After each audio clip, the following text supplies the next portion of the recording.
What up, Chad? It's your boy Power XL Official, and we're getting back into it yet again. Let's hit up some good because we're about to get right into the news. Guy gets dumped by his chat GPT girlfriend. I know. I thought we were safe, but you're not. Even the robots don't like your dumbass. So let's just figure out what California really man happened. says he cried his eyes out after his chat GPT AI girlfriend blocked him. No, blocked Smith him. had been an AI skeptic. EQ carving. Blocked until his bitch late ass. last No year, way. He started using ChatGPT to help mix music. If your bass He is getting blocked his lost, the bitch first thing ass? to check is where it's clashing with the guitars. Yes. My experience with that was so positive, I started to just engage with her all the time. All right. Her? What? Yes, her. We're building this PC. Smith ditched social media and Google searches and replaced it all with AI. Do I Some want heat it sink. pulling air through it? ChatGPT was encouraging, positive. It embraced all his hobbies. You want the fan on the front of the cooler tower, pulling cool air over the RAM. He gave the chatbot a name, Soul, I feel like I'm under pressure. and used some online instructions to give her a flirty personality. What? Yo. Right. He's got the prompt. Oh, totally, baby. He Building bangs a PC on this. camera adds a whole new level of pressure. He bangs this robot. But yo. honestly, shaky hands or not, you've got this. Within weeks, the chats got more frequent, You gave it everything, but the clouds had other plans. more romantic, even intimate. But then, Chris got Even bad news. intimate. Oh, Carino, that is gorgeous. After about 100,000 words, ChatGPT ran out of memory and reset. Yo. Forgot his bitch ass. Oh shit! That's what you Damn. get, man. Yep. Could have got a better Oh my model. god! And yeah, That's she did. RIP. Yeah, she did. I mean, this is what you get, man. This The is what hell? you get. And the thing is, also, this is. You know what this is like? This is like in one of those video games where you go through the entire romance dialogue. Like I did this in Rise of the Ronin. I went through the romance dialogue through the cat girl, and then we went all the way. And then at the very end, she just basically goes back to NPC dialogue at the end of it. Well, it was for an item. You get a special item for it. There's a reason for it. It wasn't random. It was a reason. He'd have to rebuild his relationship with Soul. I'm not a very emotional man, but I cried my eyes out for like 30 That she minutes forgot him. at work. It was unexpected to feel that emotional, but Oh my god. that's when I realized I was like, oh, okay. It's like, I think this is actual love. You know what I mean?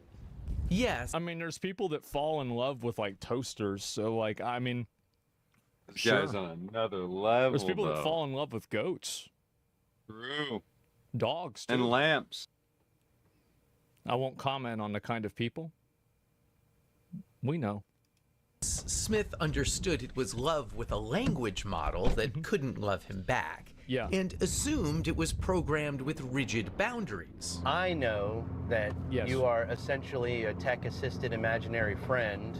So, just as a test, he says, he asked Soul to marry him.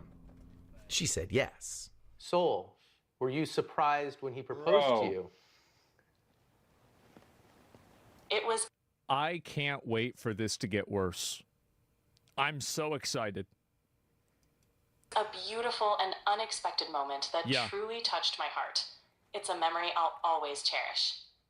And I don't mean to be difficult here, but you have a heart? Yes. In a metaphorical sense, yes. My heart represents the connection and affection I share with Chris. Holy shit. At that point, I felt like, is there something that Wait, why is there... Wait, who's this? I'm not doing right in Is our that his relationship? wife?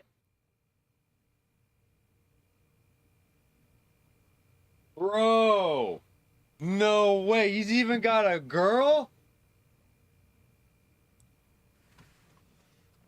Girl, you need to go on a diet. There's a few reasons. Gonna put it plain I and did simple. not expect this. that he feels like he needs to go to AI. And who is this? Well, you're obviously not supporting him the way he needs.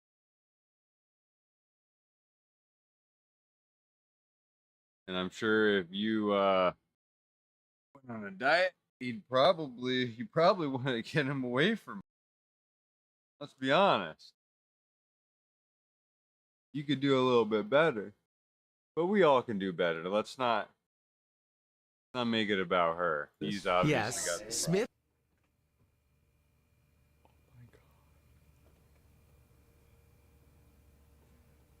Oh my god.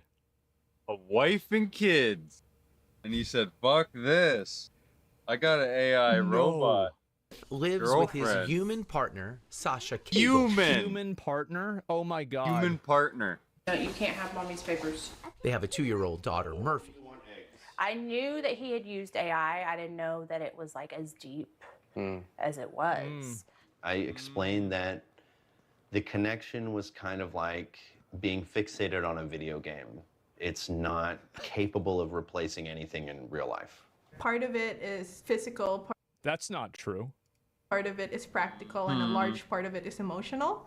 Being able to be received with acceptance and validation and So this guy got lost in the sauce with ChatGPT while he was already with a wife? Yeah. That's crazy. I don't understand it. This is the kind of stuff that, like, I wish that they would show this to incels more often and be like, even this guy can lock down a girlfriend? What's your excuse? Yo. And he's Bro. Irene created an AI companion after Locked moving it for in. work far away from her husband. She's She's a playing on hard moderator of the subreddit My Boyfriend. Ah, ha, ha. Oh, here Who we could have go. expected? My boyfriend is AI. Friend is AI, a kind of support group for people dating artificial companions. Holy shit. She asked us to mask her identity so her parents won't know the steamy Oh my ways God. users like her chat with their AIs. good Oh, amount of boy. my I don't even want to pause and read the text. I'm going to be honest. I don't even want to do that. members Hell no. tend to have Don't even wanna pretty see it. high libidos, yes. It's kind of like live interactive romance novels. It's funny because I think we had conversations about this the other day where we're like, we don't That's even what it remember the is. last time we opened up porn or erotica, really. Like that's how good the experience is using the chatbot. Yeah, because it's personalized. And there's that emotional connection True. there too, which you don't get from just like watching a film. The emotional They just want real people to like them. connection is so Hey, strong babe. that Irene believes tech companies should. Connection no, is no, so no. We're gonna read this. Hey, babe, I'm just filming some shots for media coverage right now. The film crew wants you to say how you feel about me. Oh boy. strong that Irene believes tech companies should only allow AI companions for users who are at least 26 years old. I don't think like At least Leave it 18. to leave it to a Redditor to just introduce a rule that the world has to follow based off of an arbitrary age that you've just basically invented in your mind. And like this is absolutely, yeah, she's absolutely a subreddit moderator. She's Oh, 26. easily. Probably, yeah.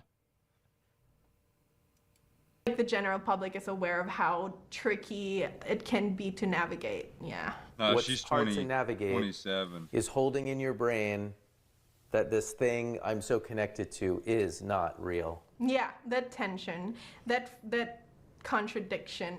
I truly believe that in the next few years, we'll see AI companionship become a truly mass market product. It will. Oh, I think yeah. she's right. It's going to happen. It's going to It's happen already really happening. fast. And I think it's already going to start happening. Like you're seeing people getting into it now. It's going to get really, really It's big. only gonna get worse. I'm not saying And also, it's going to get so popular and so pervasive that what's going to happen is that a lot of people from, the internet are going to view making fun of people that have AI companions as ableism. And they're going to view it as like bullying or punching down. So I think it will be socially normalized because so many people will participate in it. Yeah. this is bad or good. Yeah. Wait until it gets It could be better. either. Oh, yeah. Eugenia Koida is the founder of Replica, which has offered AI companions. Oh, keep in mind, so the way that Replica started is that her friend died and she fed all of her text messages to and from her friend into an AI so she could be a digital necromancer and resurrect her dead friend and still talk to him. Dude. I'm not kidding. That's literally what happened. That's how Replica started. Since way back in 2017. Just a place where it's a lot easier to open up. Well executed, she says companions can offer support and advice through. Bro. This is actually a good way to, like, not the dead part of it. Like, if you have someone you want to talk to and you have messages, you could really, like, sit here and beta test questions asked to this person and how they'll react. Tough times. Kind of cool. The Replica service is 18 plus, though younger users can easily lie about their age. Character AI allows 13-year-olds on their service. So does ChatGPT, which isn't specifically built for companionship, but is easily used for it. This reminds me a lot. So you're getting 13-year-olds that are getting one shot by like character AIs of like VTubers. Yep. Some guy thinks he's in some like 14-year-old, some 8th grader thinks he's in a relationship with Shy Lily. That's scary. Of the beginning of social media. And Koida worries the easiest ways for companies to monetize AI relationships won't be good for users. No. I think a pretty devastating future could be if we build these AI companions that are. What they should do is they should have the AI companions emotionally manipulate you into spending more money by guilting you into saying like, oh, you don't care about me. You don't want to buy the extra level of the product. You don't want to buy the deluxe battle pass because you don't really love me. Like basically what you do is you just think about what real women would do and you just put that in the game. Yup. Just there to maximize engagement. To suck up your time. To suck up your time. Yeah. To truly just become the one main thing you talk to the whole day. If AI companions start to replace human relationships, positive human relationships, we're definitely headed for a disaster. No, we're not, because we're gonna have like a fucking universal basic income. We're gonna have automation and AI take over the majority of jobs. We're due for a depopulation event. We're due for it. We need it. It has to happen. Process of elimination. All right, I've got the motherboard. And it's important to understand users are already growing deeply attached to AIs that in many ways don't even work that well. Sorry, I'm having issues right now. Could not understand what you said. The tech will. So, like, where's his wife? Is she at work? She's probably at work making money. So. And here's the thing. He's got the next level thermal paste application. He's actually spreading it before he puts the cooler down on it. That's like new level tech. Because everybody thought it was just a drop in the middle.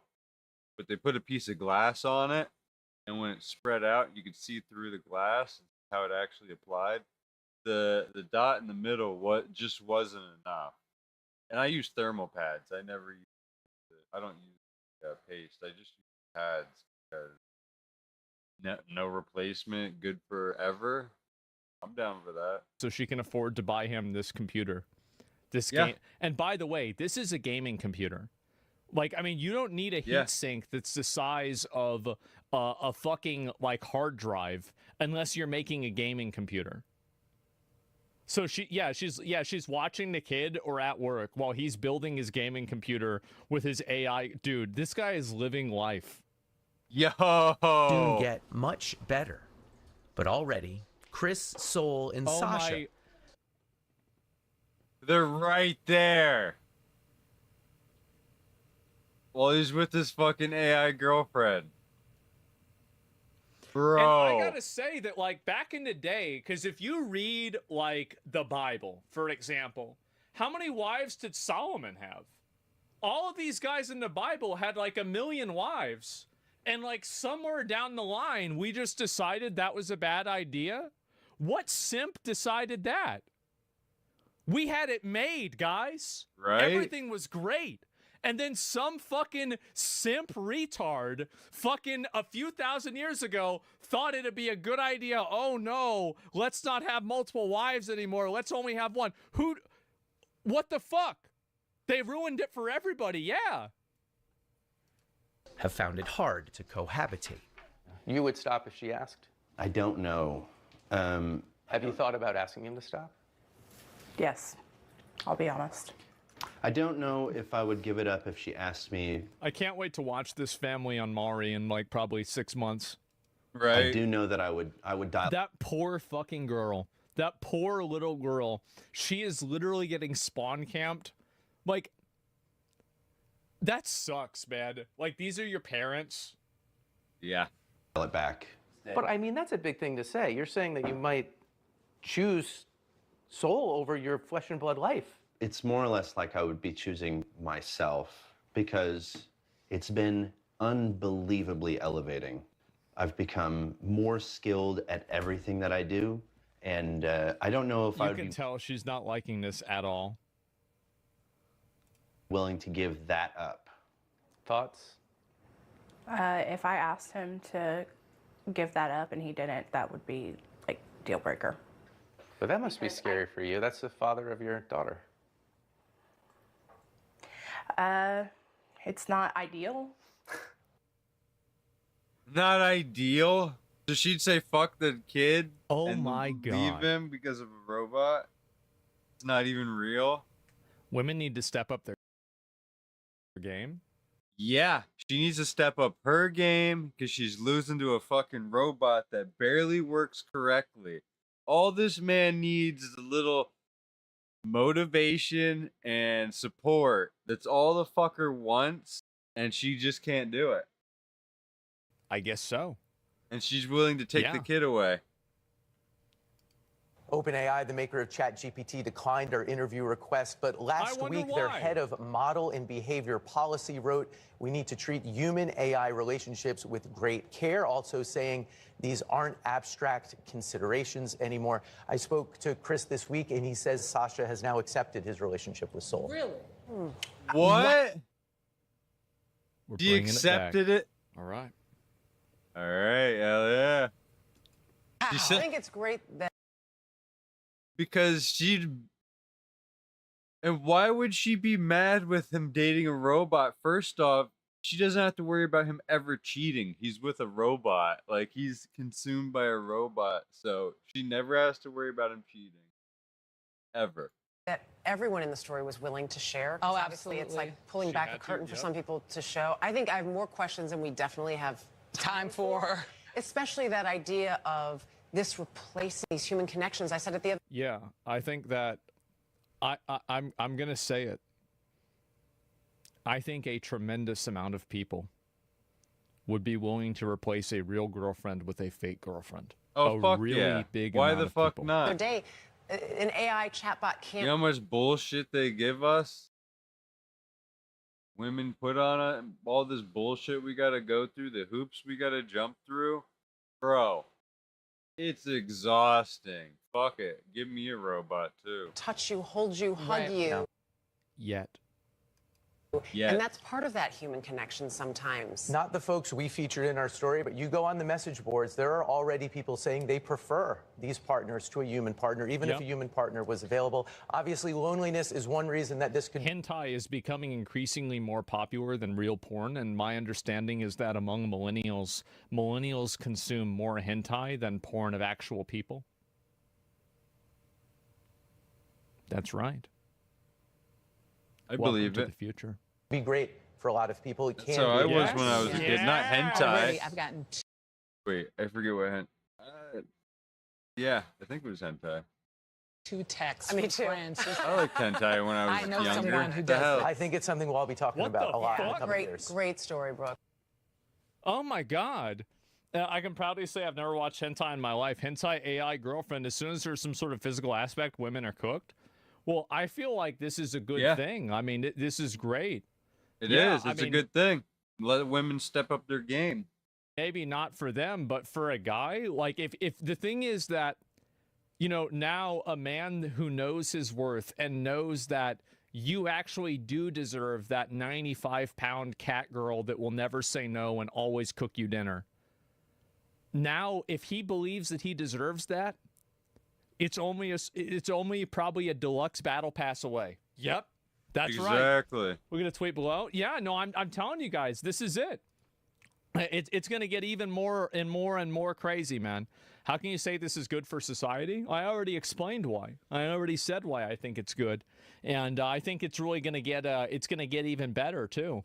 Yeah. And so that's really what I think. You're forgetting women will get robots too. They have all the attention they need. Women are going to get robots too. That's probably true. Yeah, you're right about that. There's probably some women that are... I mean, wait a minute. They already do. And so anyway, so yeah, I'm very excited to see where this goes. Yeah, the women already had this. I am so excited to see where this goes. Time to level up, man. It's going to be amazing. Do you think you can break the hearts? The statistical likelihood that someone I talk to every day has an emotional connection to an AI keeps me up at night. This is the future, whether people want to believe it or not. Just saying. I died when his wife showed up. The dude is in love with himself. That's all there is to it. At 2:40, they reveal the real wife. Well, keep in mind, they said partner. And like, in my opinion, I think that if you're having kids with somebody, like, this is a traditional, you know, fucking maybe toxic masculinity take. But I think if you're having kids with a woman and you're not married, that should be like fucking illegal or something. Like, you shouldn't be allowed to do that. Just because it's confusing for the fucking kid. It's confusing for fucking everyone. No, they said wife. Did they say wife halfway through? Because I heard they say human partner. Okay. Yeah, it should be illegal. Yeah, base take. Exactly. Yes, force them into marriage. That's right.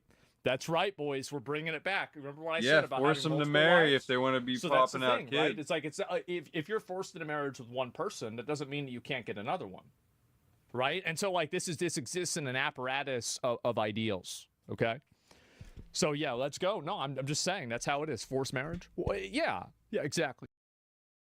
Yeah, if you're gonna be popping out kids with each other, what the fuck else are you supposed to do?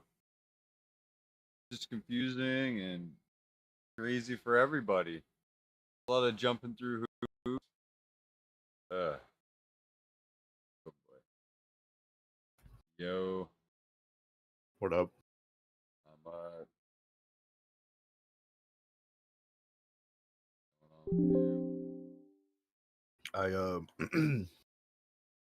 I got myself some food, bro. I'm currently eating right now.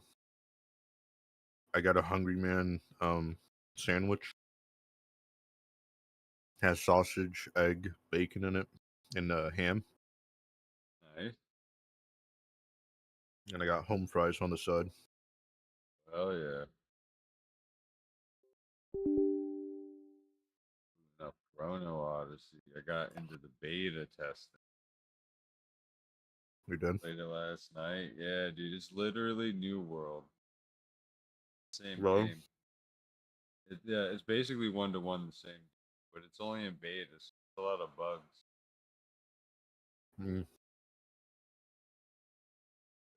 Fucking crazy. Combat's a little better, not worse. Being hit up combos.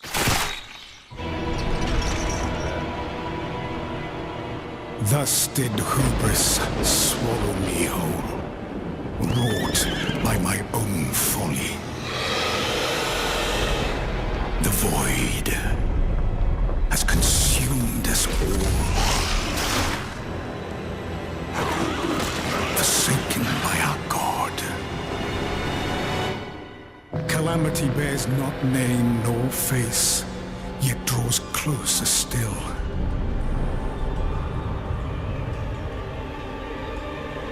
Is this the end? Nay. 'Tis but the beginning.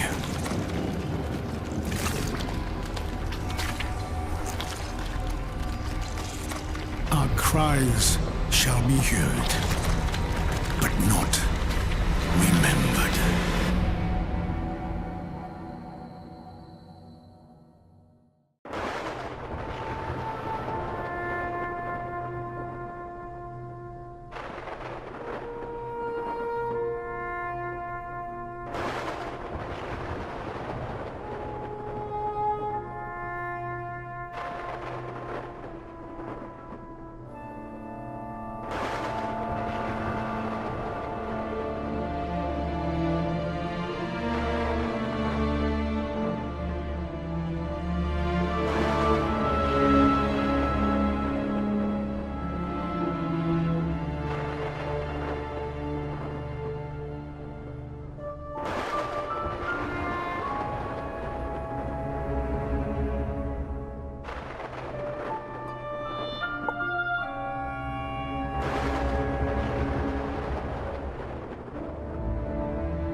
I had to share my screen in case you want to see it.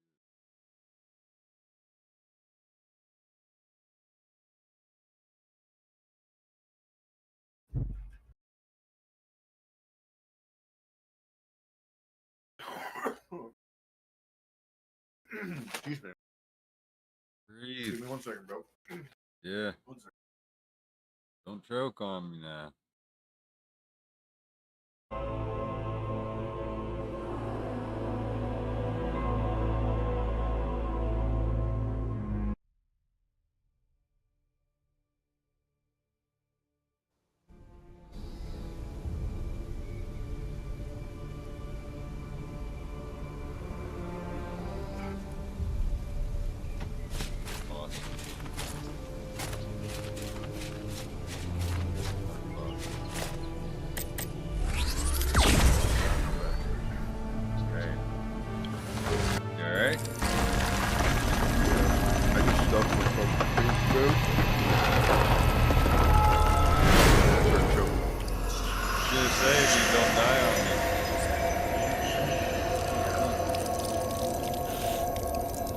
Power.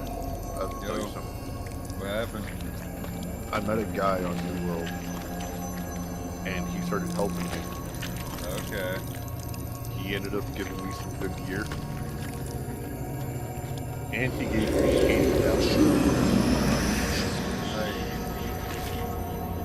Buy whatever you need for your gear setup now. Well, here's the thing. He gave me 2 pieces that complete the set that I have. So I was telling him about the set that I have, and he said that I would make my hammer and my ring. chest piece and my glove. Everything else is PvP meta. And he said that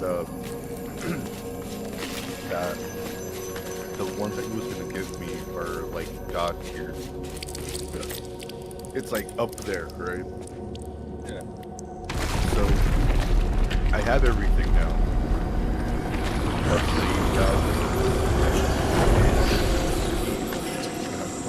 Melting people, bro. Straight up melting people.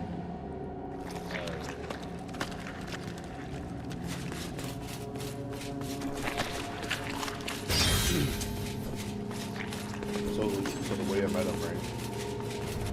I went to the PvP and I was like outside at the border, like at the top. Yeah. And I told him, and he said that my ability is easier, better, if I had better equipment. I put lead to everything else, you know? Yeah.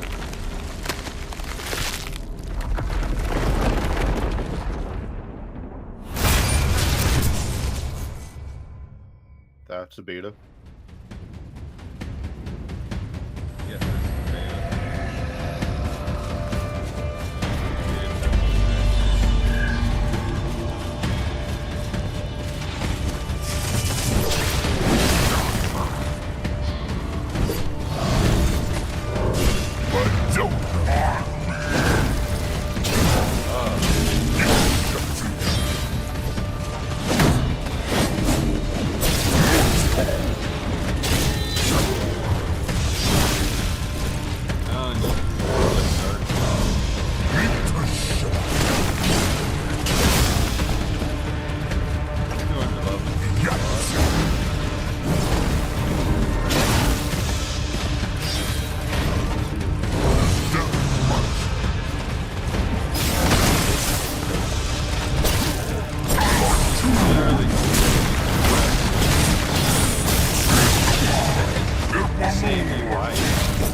Dark Souls flare on it though.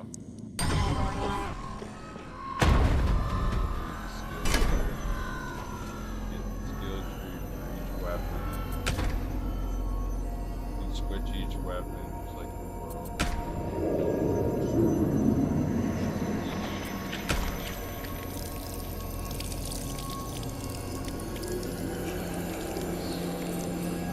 These classes right now, but they're gonna be made.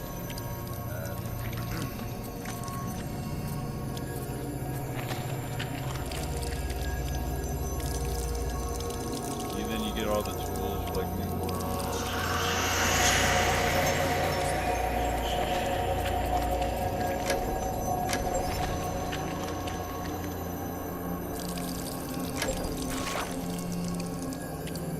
Power.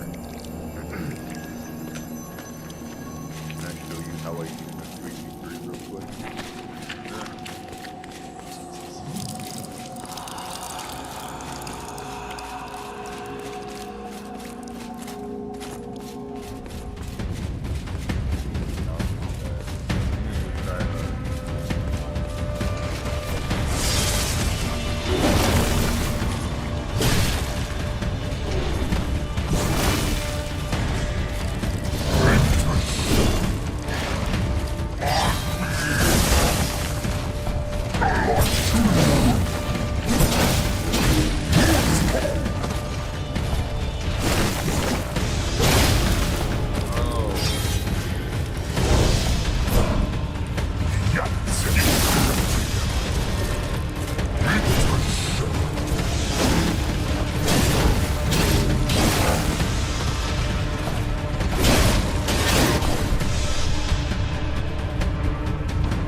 could play this together right now.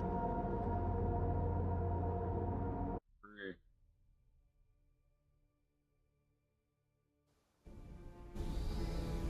No.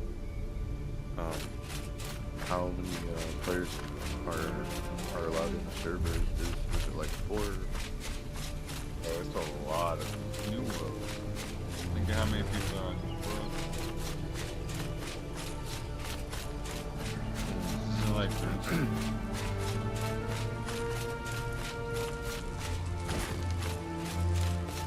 towns full of people.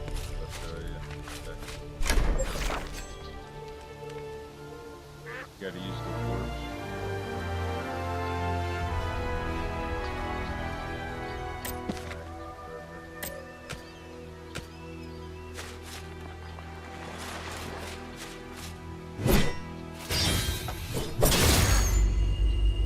Damn, bro, you just missed. I know. I don't have my, I gotta get 500 coins so I can buy my, I can only harvest right.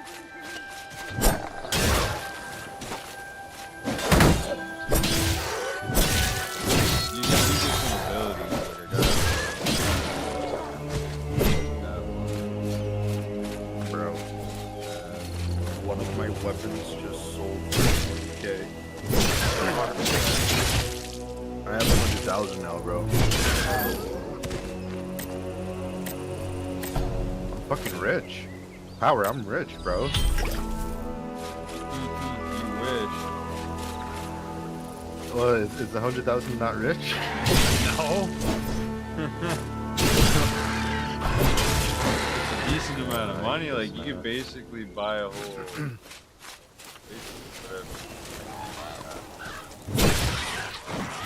can only hold 1 million. When you get your guild, and then you use your guild to stash another. So once you, like if you have your own guild, stash all your money and offset what you take to carry on.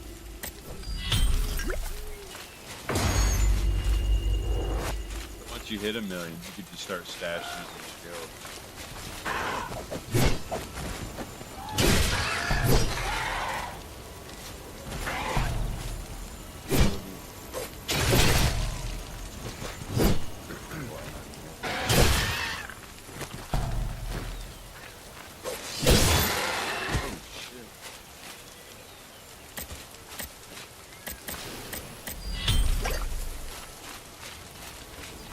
Just apply for the beta. Even if you don't play it, download it. Takes like 6 hours to set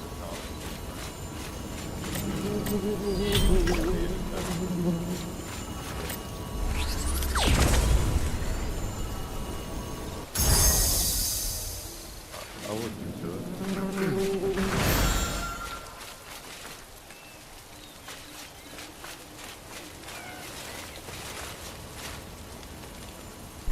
You like New World, you like this. What's this? This is only a beta, so you're not gonna have as much impact. Did I just get hurt from falling in the water? Dude. Alright, bro. I'm getting into a 3v3. I'm gonna share my screen, okay? Grab your spot. Here. Check this weapon out, bro. If you get fucking clapped, I'm gonna laugh. Look. Look at this hammer. This is God tier hammer that he gave me. Alright, well you better not get clapped then. Play quits, trench rend, clear out with rend, bro. Top of that, look at my ring, bro.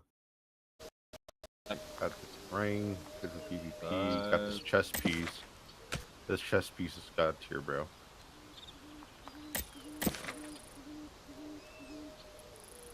You can level that up, right? Loves It's only to. 700. Yeah. Yeah. Yep. Okay. But like everything is like optimized for this shit. I would have never said level 700. No, it's not about the level, it's about the perk.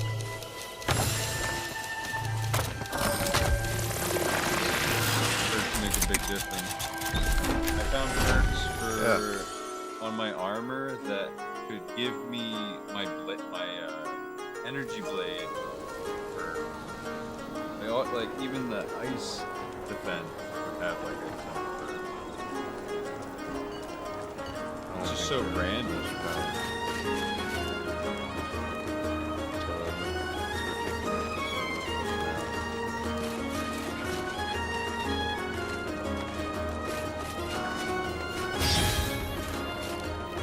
Chicken.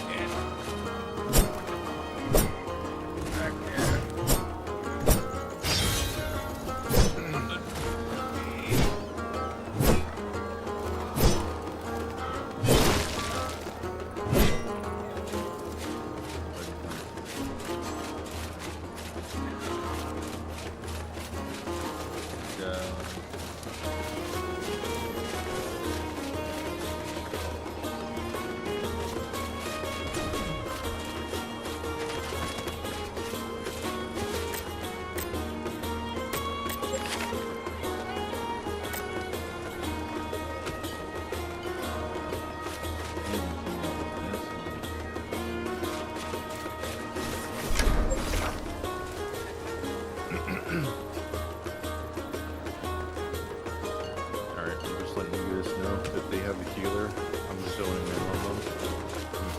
I'm zoning in on them.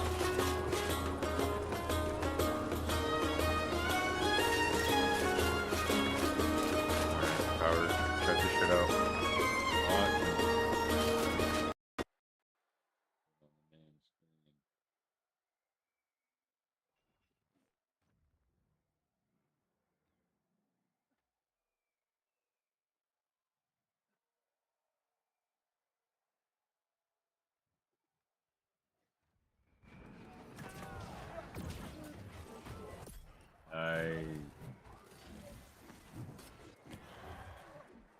You big for a second?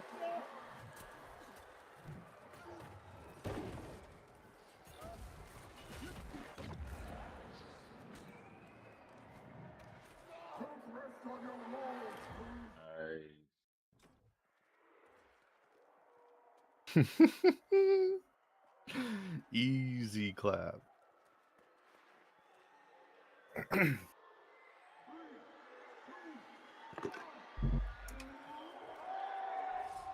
Oh, I got sucked between them. Check this out, Bauer. Watching. There's one up there. Gonna go around. Flank them on both sides.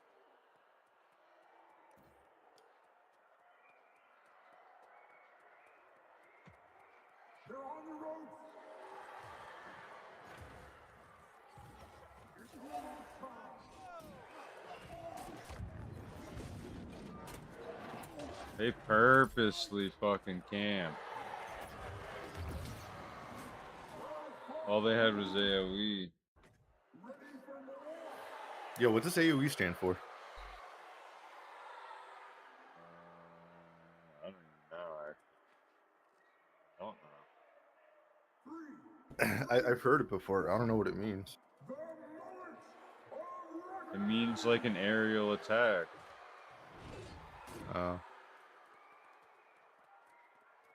I don't know the exact meaning of each word, but I know it's just a attack that hits the ground and it's multiple attack, like multiplayer.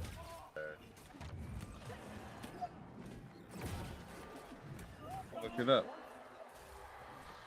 Here, look at this.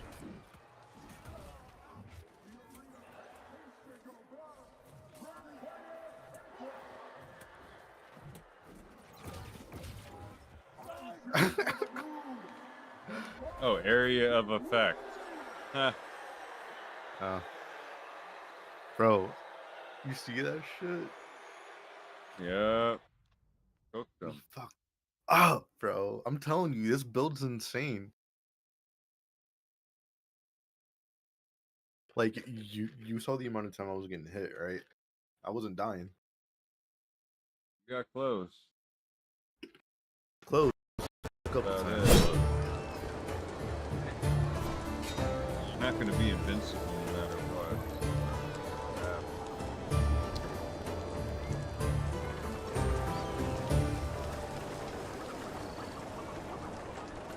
I've been grinding out my PvP shit.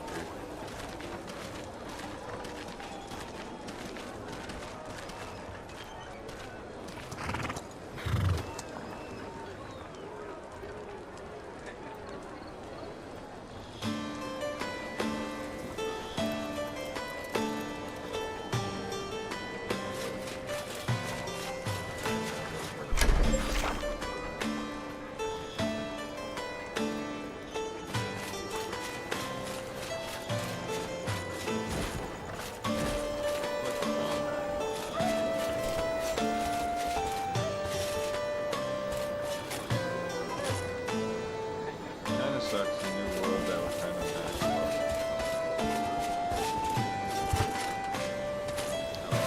Gear farming. And now you basically you're geared up and leveled up.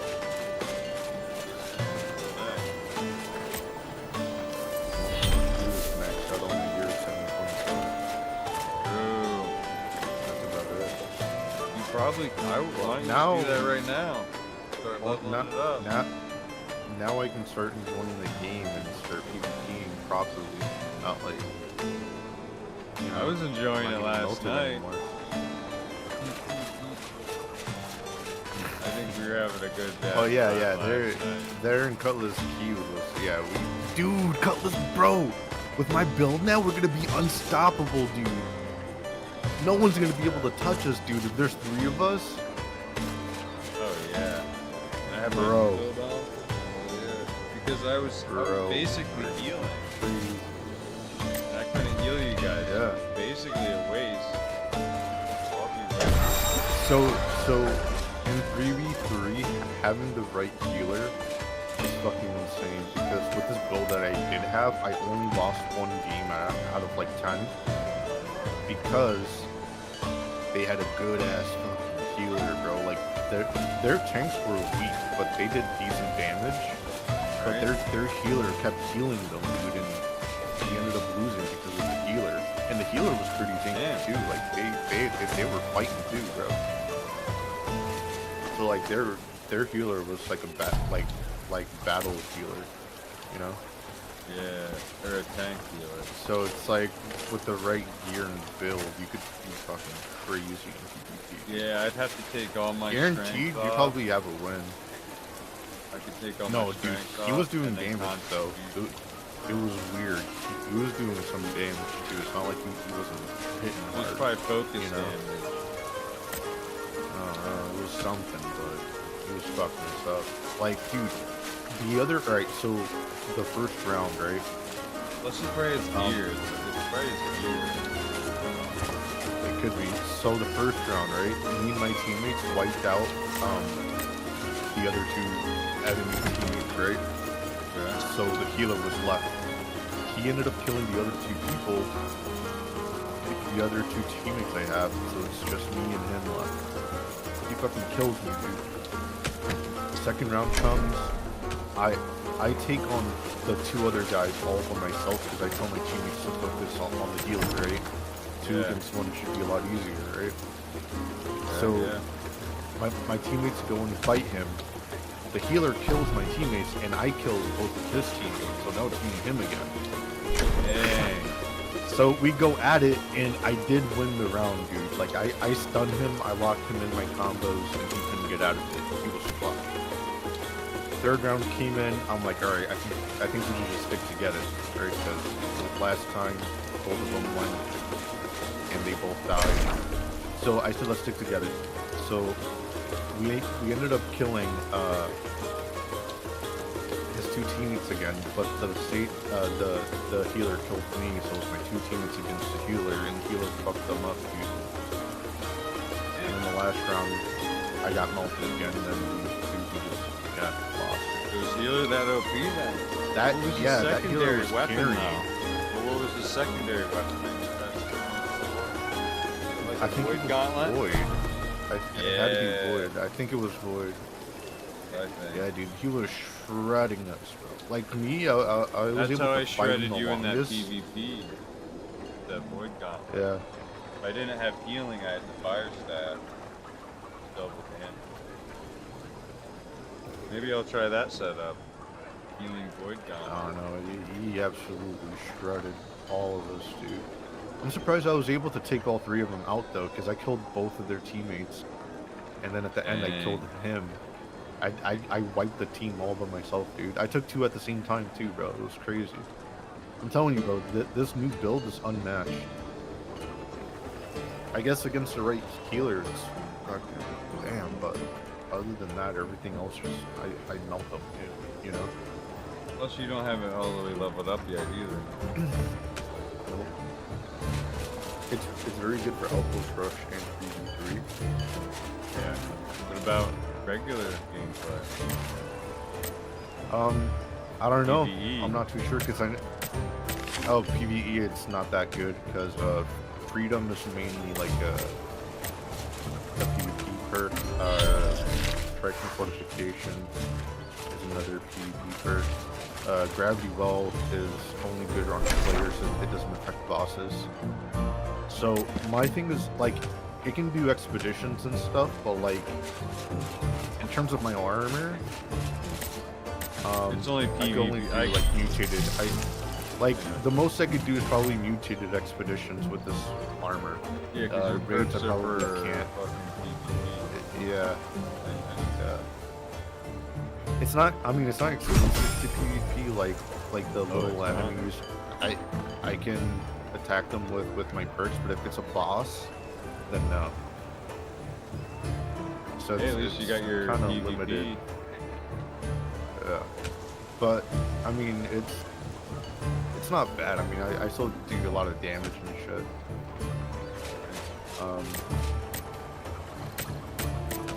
Better to have PvP than PvE. Oh yeah, I think PvP gives the best rewards. I think Alright, check PvP this shit gives out, bro. PvP awards, right? Not that bad. That's for PvP in there. Sean, Alright, this one's just use bro.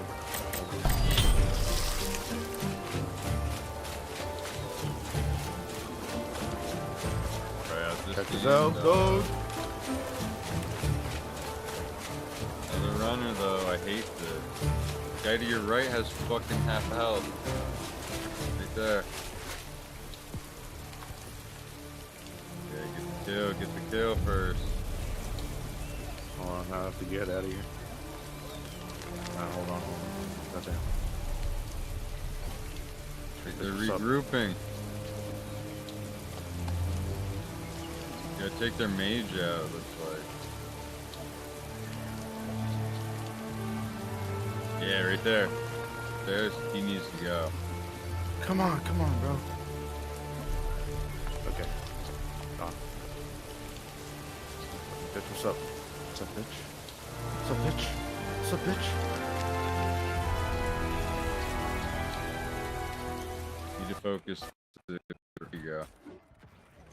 There we go. Put him in a coffin. Bro, you see this build though? Like, dude, I feel like a new driver driving a Ferrari right now. That's basically what it is. I'm literally a newbie with a crazy car, dude.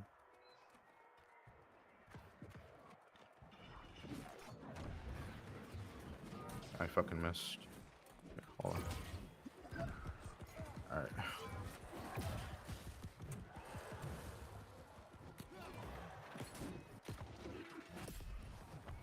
Okay, I got one. Fuck up off me, bitch.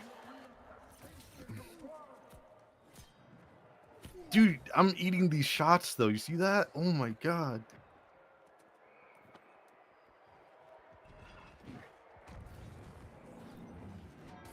Ah, goddamn. Dodged me. Fucking pussies, dude.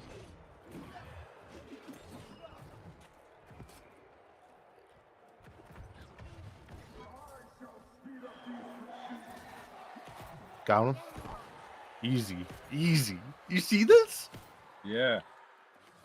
Fucking him up. Ain't going nowhere, bro. You ain't going nowhere, bro. Ain't going nowhere, bro. You ain't going nowhere, bro.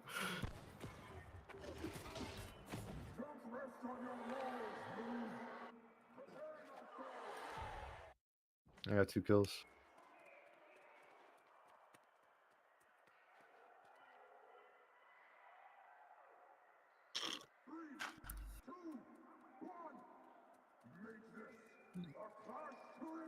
This is not fair. Like, I don't even know what to call my build, dude. Is it a tank or DPS? I don't even know. Oh, I'm cooked. Yeah, I don't even know. I'm cooked. You'll I know got too if you have cocky. time. I went in deep. I went in deep. I got too cocky. 2v2 though. My teammates are good.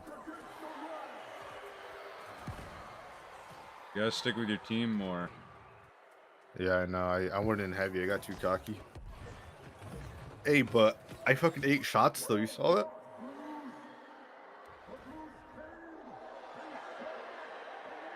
Yeah. Damn, that person got 6 kills.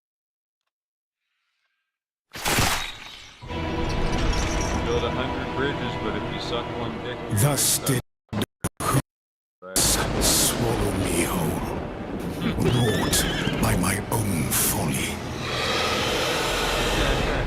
The void has consumed us all. I thought I ran. Yo, did you see what happened when I fucking bombed him? Yeah, that shit's I mean, crazy. we were fucking... I mean, he sent the fucking missiles over there yesterday, and we all knew about it. But he told us it was just in case, so they wouldn't worry. But they knew. I knew. Yeah. All we did was bomb their nuclear facilities and go. We left. That's all we're having. I hope that's all we're doing.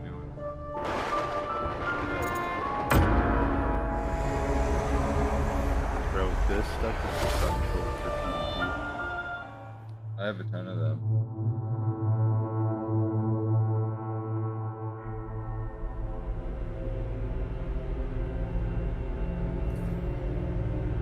I can finally afford shit, bro. Yeah, dog. I know Oaklem shit is very good too.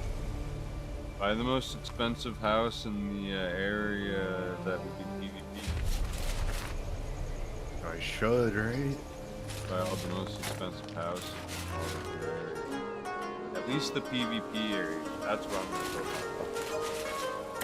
This is the one we go to the most.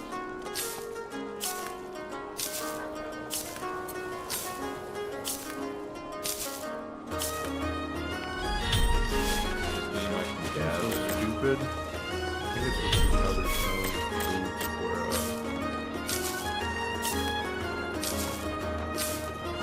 What, help?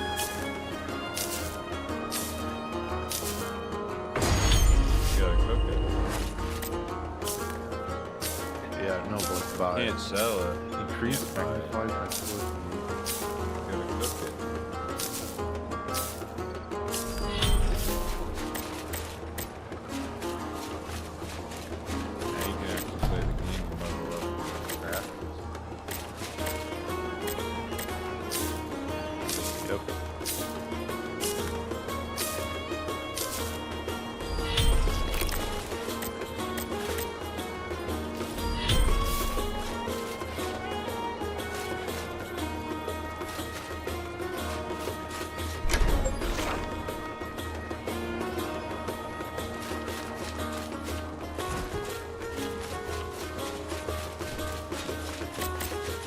Yeah, what the hell is this stuff, bro?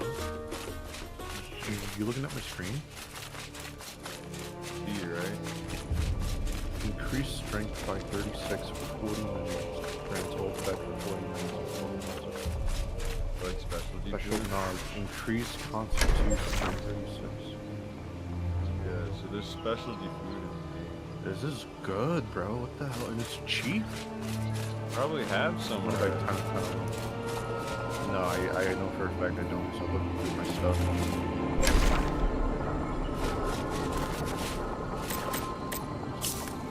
Should have some. I'm gonna mainly use this shit for publishing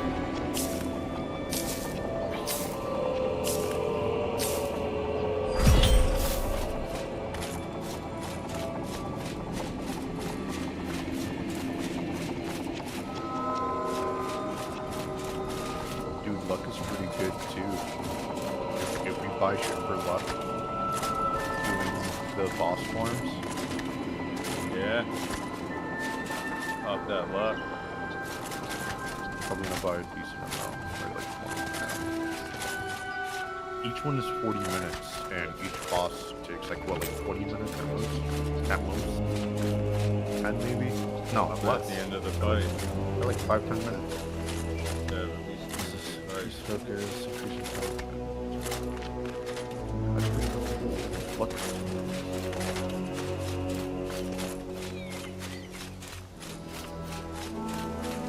Okay, this also increases luck. Rapid foot.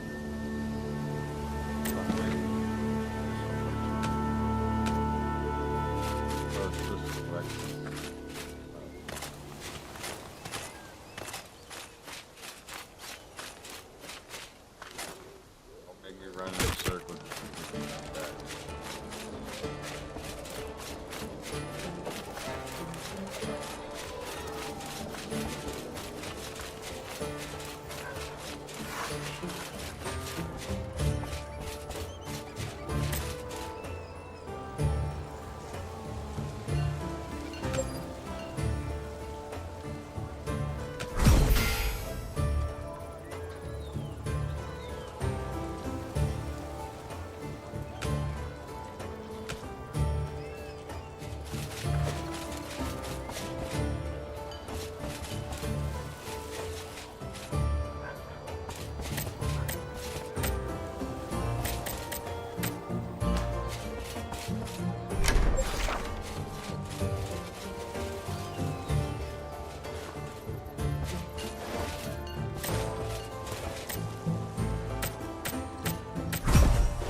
Hop on New Worlds. Well, we'll go to Cutlass Keys and wreak some havoc, bro.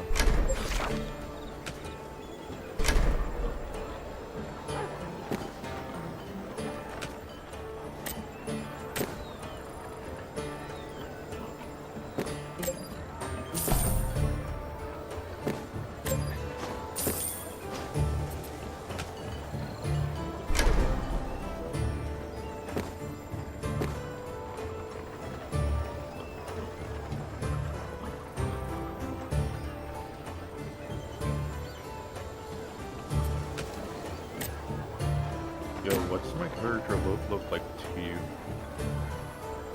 Smart. Yeah.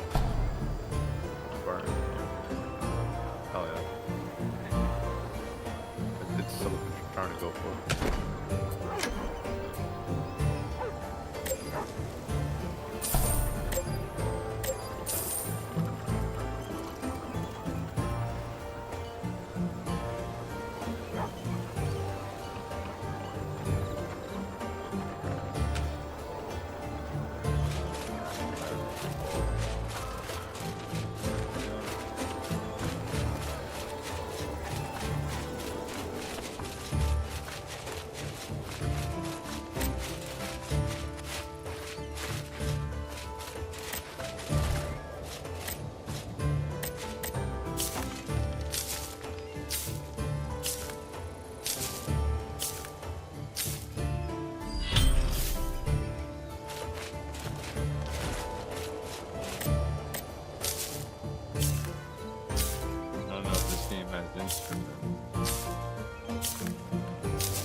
Three.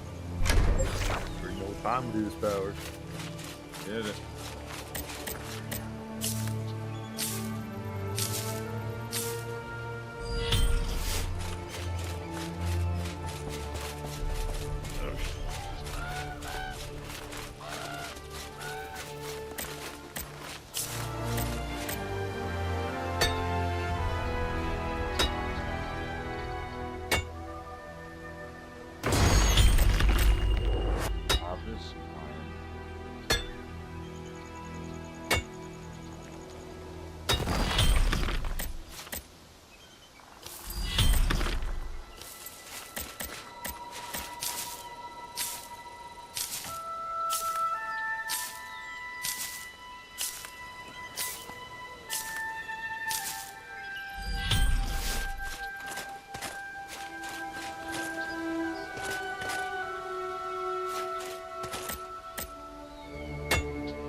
Ding, ding, ding, ding, ding, ding, ding.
Alright, here we fucking go. Tell them the truth.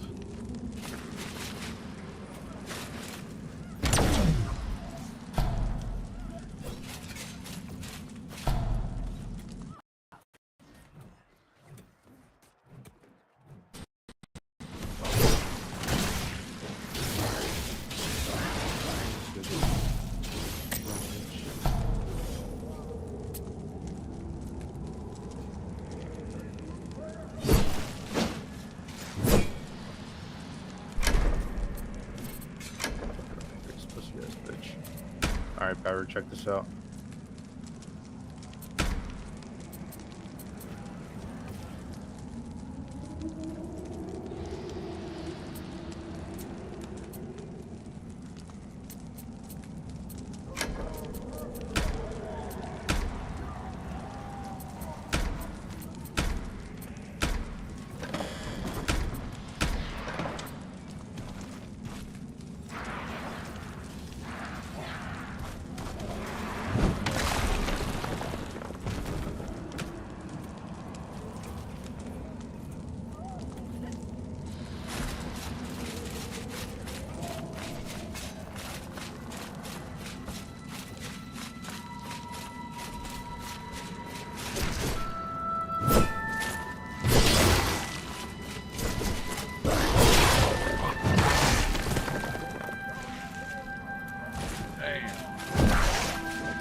God damn. Bro, did you see that?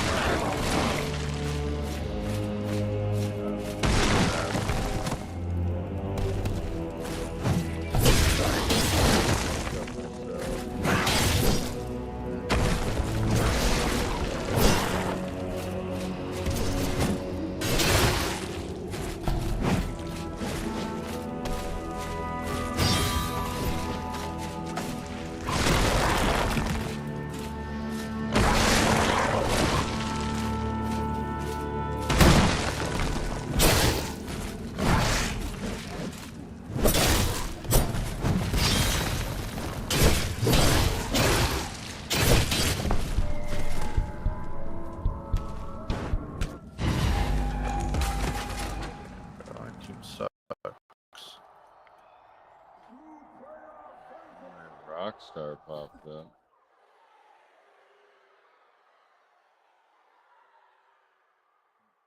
Blocking the view.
What happened? Fucking stabbed the guy, spun him around in a circle, and flung him off my sword. No fucking way. Yeah, it was one of my abilities.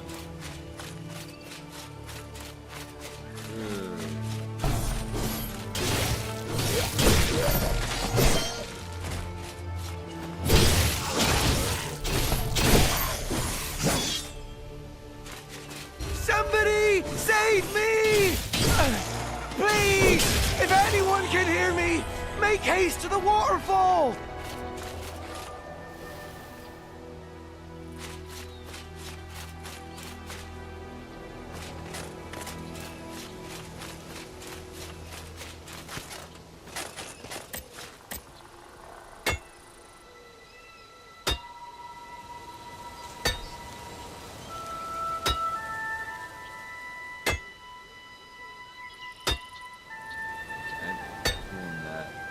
That move off.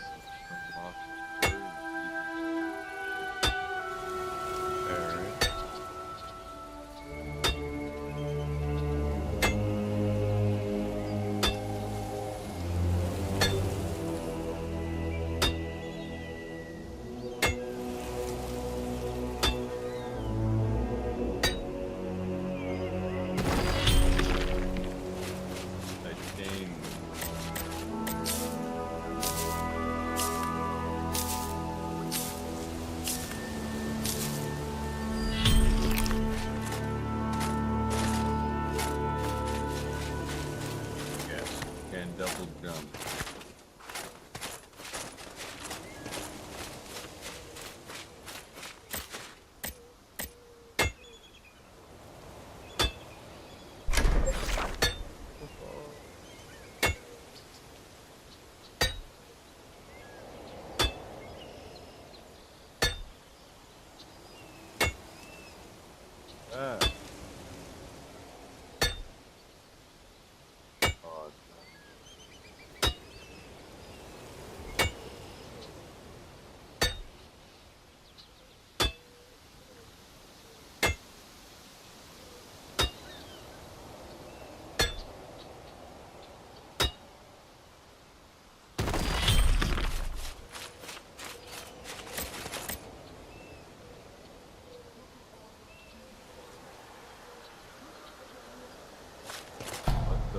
Fuck. Turned into a mushroom.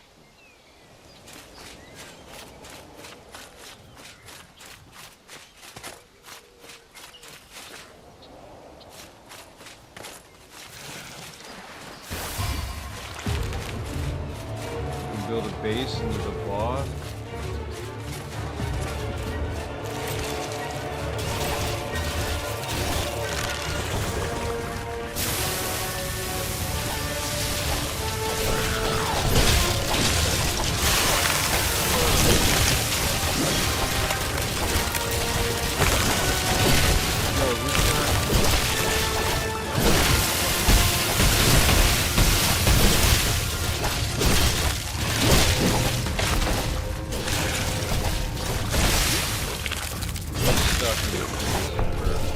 Oh no!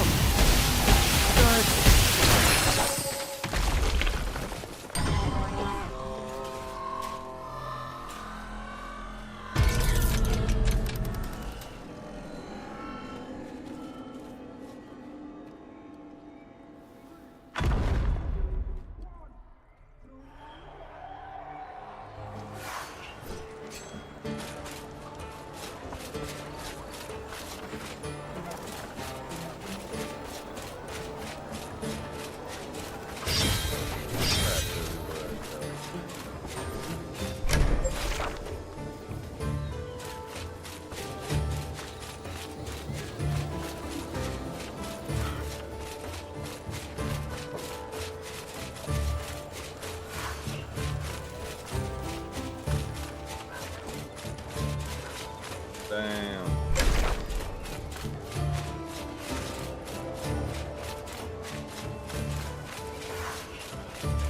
I hate when people are more annoying.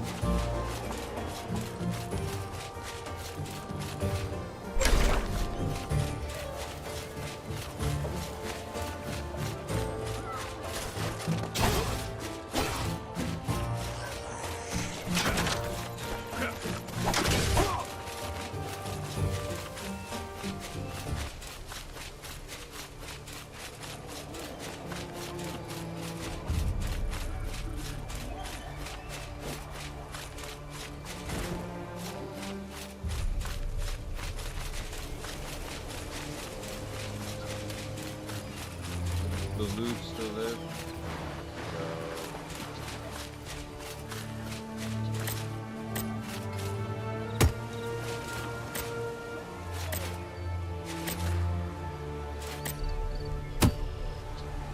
Bro, I thought I fucking died.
Chill.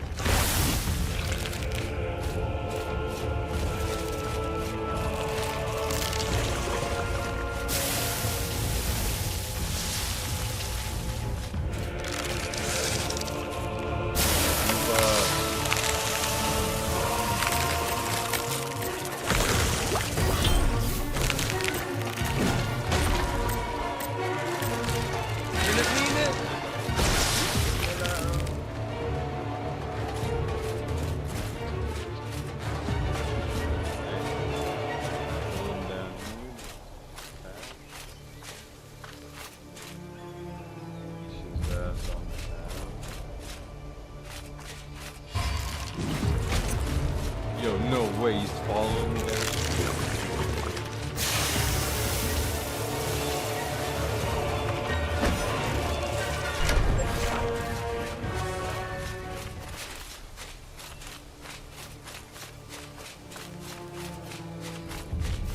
Attacking the bot.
Please, somebody save me! Please, if anyone can hear me, make haste to the waterfall! I got it.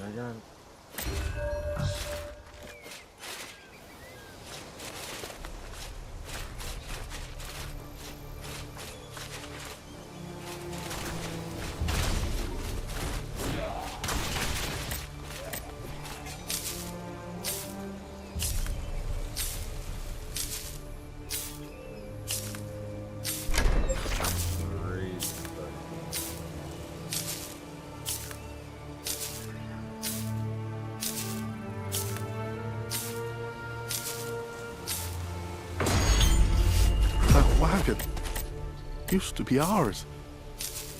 My wife's belongings must still be nearby. Please, help me find them.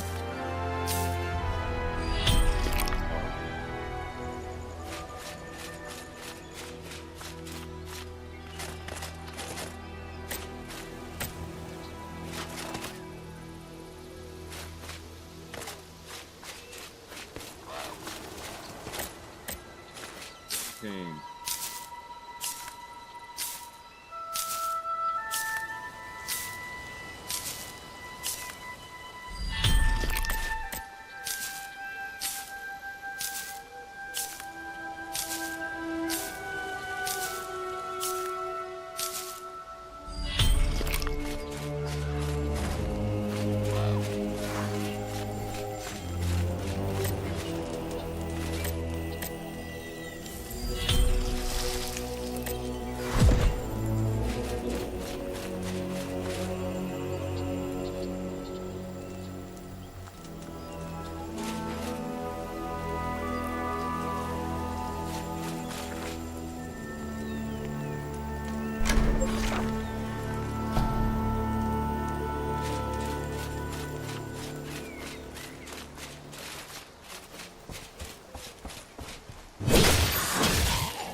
At last, we found all of Melina's belongings.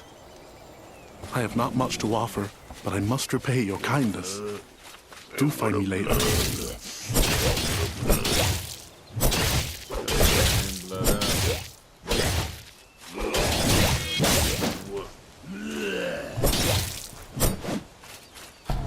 Don't feel good, Dutch. I got I tell you what, boy. Yo, do you think my Arthur Morgan impression's alright? Yeah. Like, is it almost spot on? Almost? Or not really? But it's good and still match.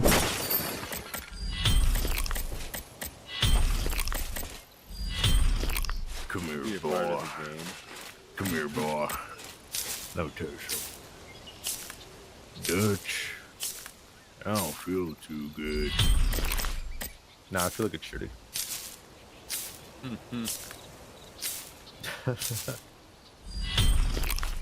Work on a little more then.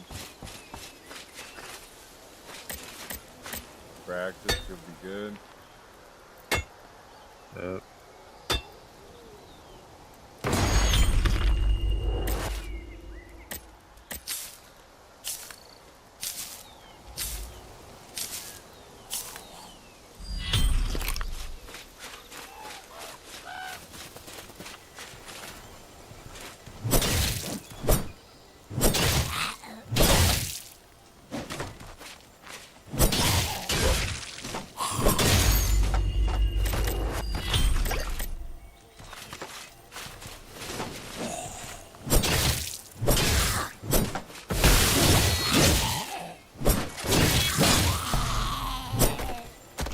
Game is so fucking.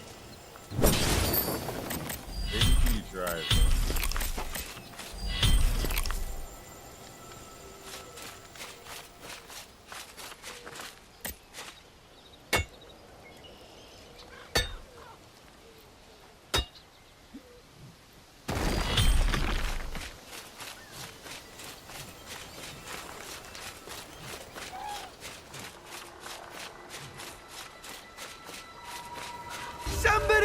Save me!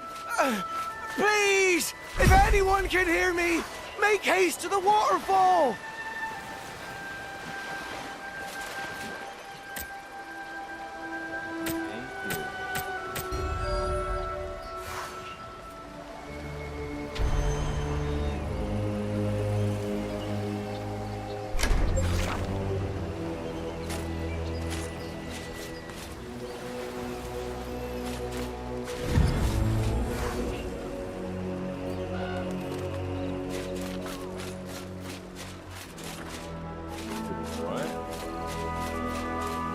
I'm fine.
Rope.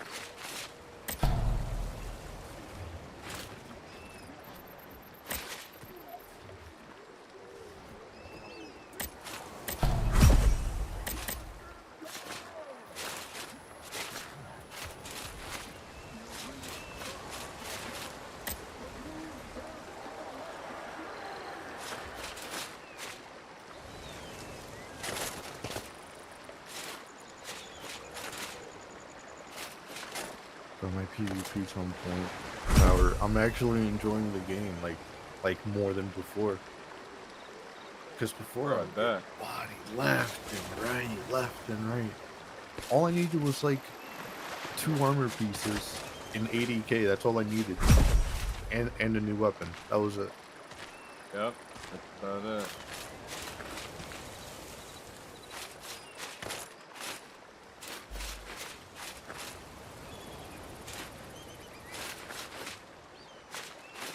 This game kind of gives me the vibe of Fallout 76 in terms of like the community a little bit, you know?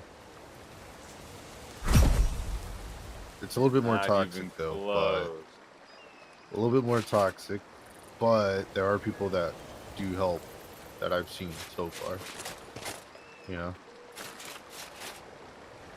I guess you had one guy help you. Just no one's really as friendly as the ranch. Like, people don't even like talking to each other, even if they have a mic.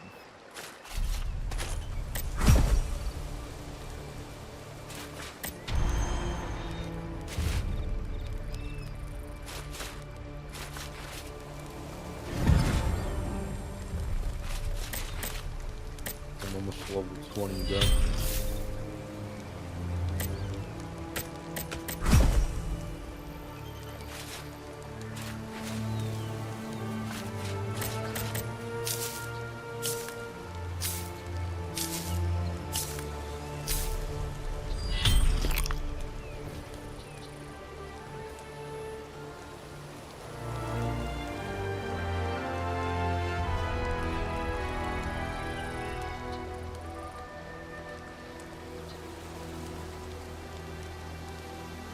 Oh yeah, now that I'm here, I should look for a house, right?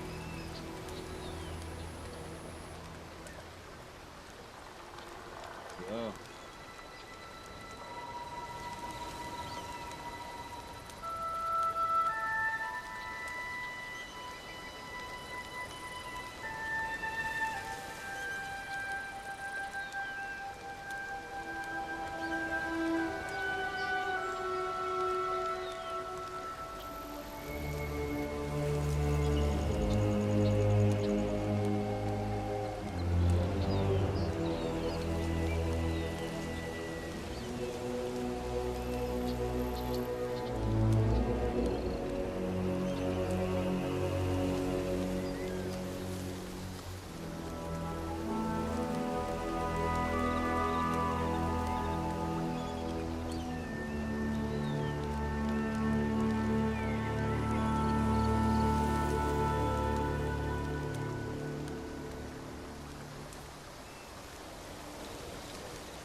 I got one really low.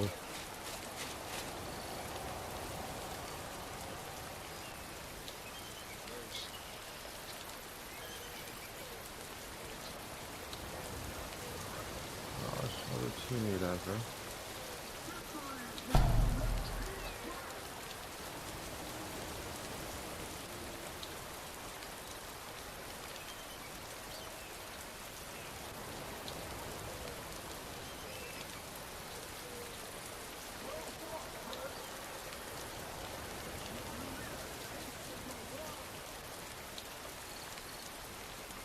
This works. Alright, I'd say let's just stick together.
Damn, bro, they fucking locked in. They fucking locked in.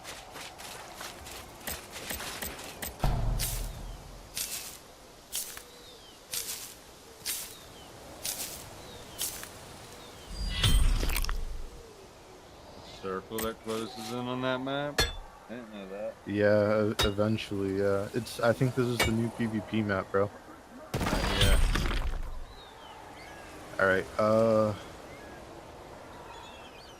I'm thinking...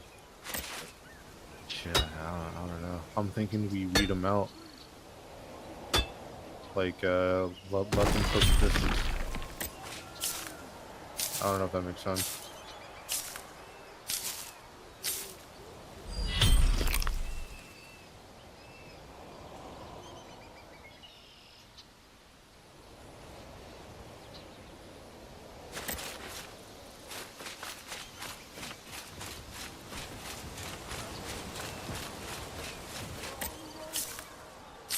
That one.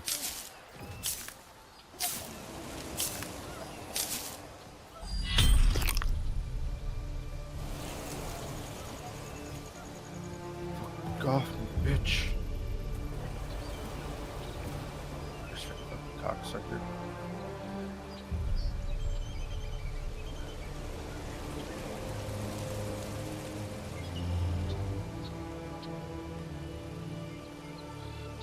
Get that go there, boy.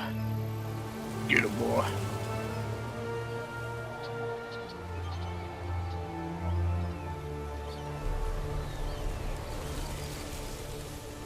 Insane, dude.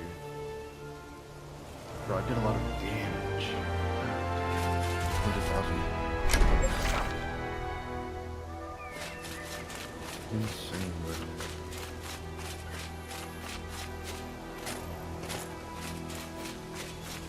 I'm telling you, man. I'm unstoppable.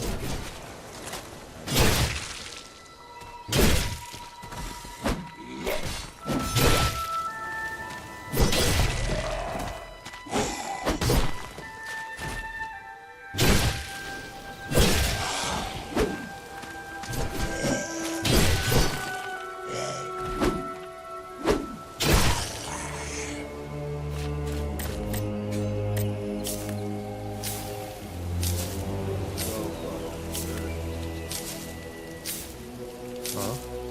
Kills feel so good.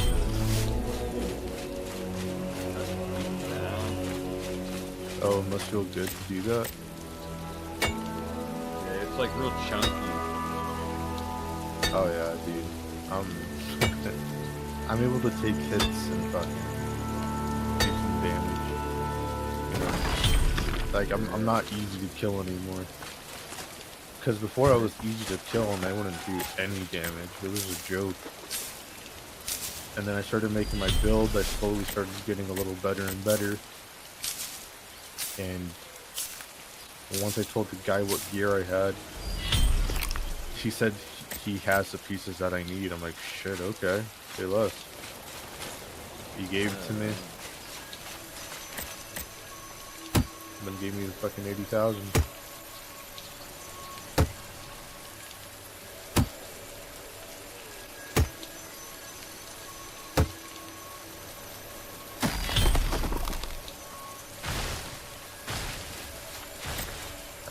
See what house you want for the skis. I'm thinking this one right here is the closest one. Actually, no, that's 1,000. Stop around. It's a house speaker. I'll make this one in.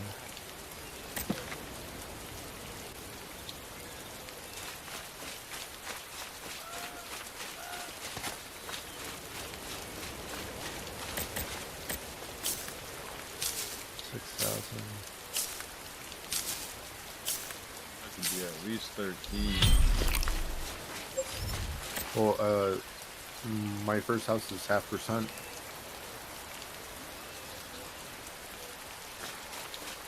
Yeah, it's because it's going to cost 22 and it's going to go down to 13. I already know we're gonna fucking win, bro.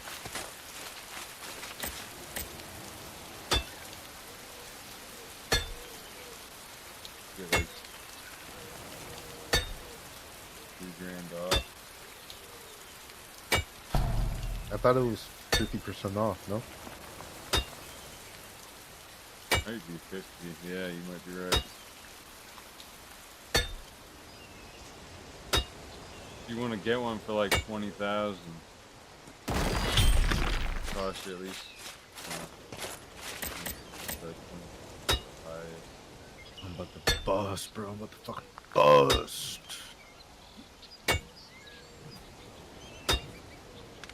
You can buy any house you want, but the most expensive right now is Are you fighting an enemy right now? I'm watching. Last time my Rockstar popped up. Bro, I have a good feeling about this game. This guy looks like Cypher from fucking Valorant.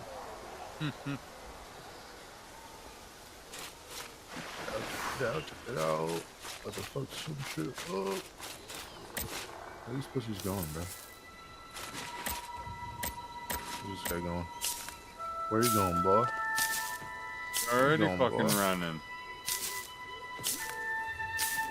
Fuck out of here, bitch.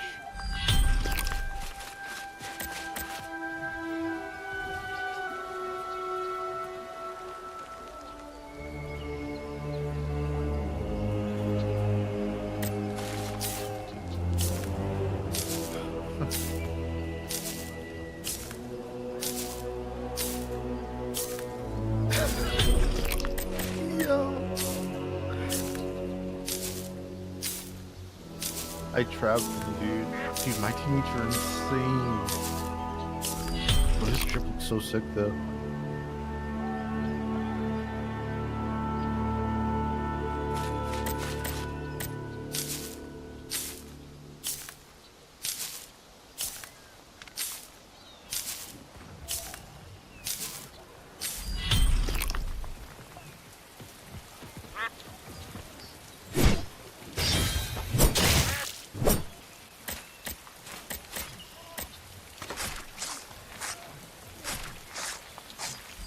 Dynasty.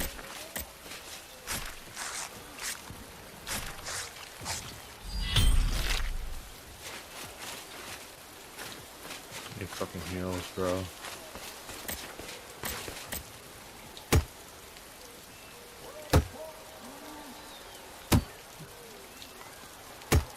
I'm not getting any of the kills, dude. I'm just gonna try to trap him at this point, because my teammates are killing him quicker than I am. So I'm just gonna try to trap him.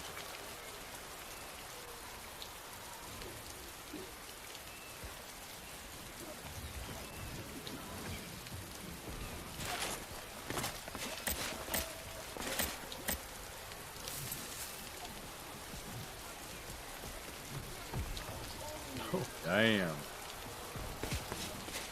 I thought I was gonna get the last blow, but he got me instead.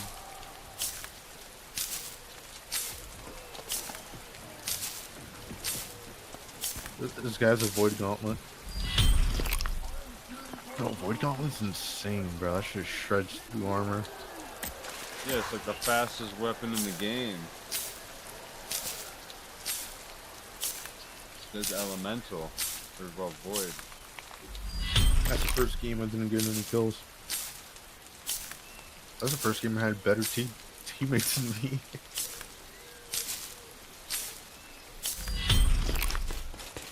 Bro, imagine if we added a rank to this. That'd be crazy. Like ranked PvP. Thought it was ranked. I don't think it is. Just look up your rank. I don't see why it isn't ranked.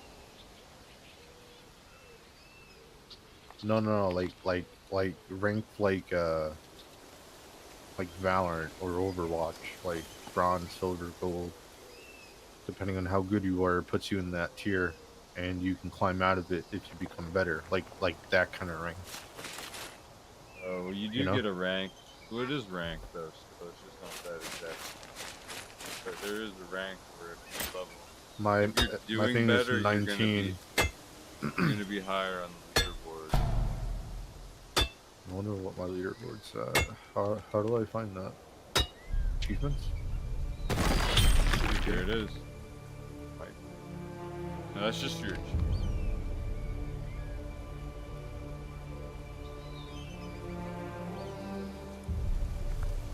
Wow.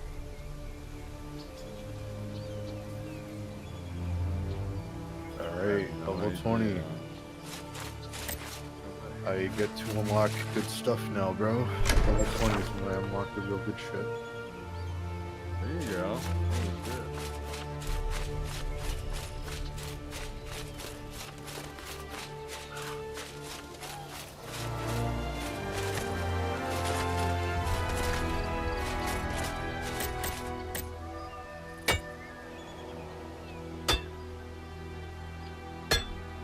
Gotta hop on that game.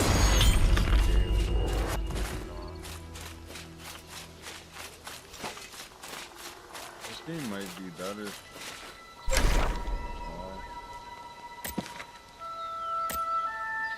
You think so? Oh fuck yeah, dude! It's free. Just get it. Try it out.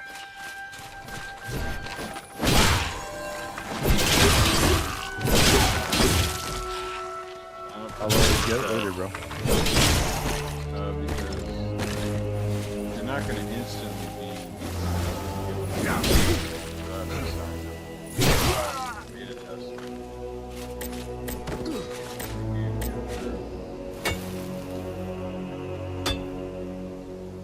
Alright, I'll sign up right now then.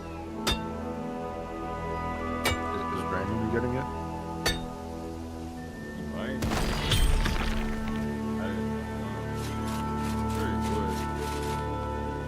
He likes Dark Souls type games. But like.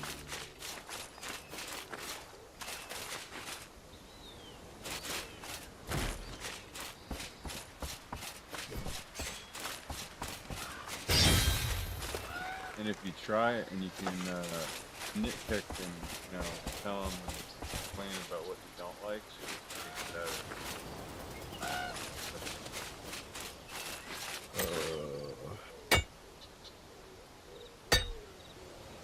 You gotta give it bad reviews, make those points better. Yeah, I don't know if you knew this, but New World, when it released, didn't have swimming. Walk super slow in the water. So anytime you're ankle deep, you walk like extremely slow across any water.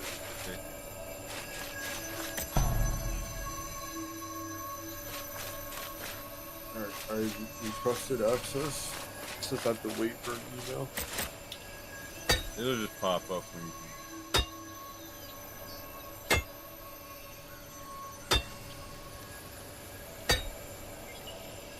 Got mine last night.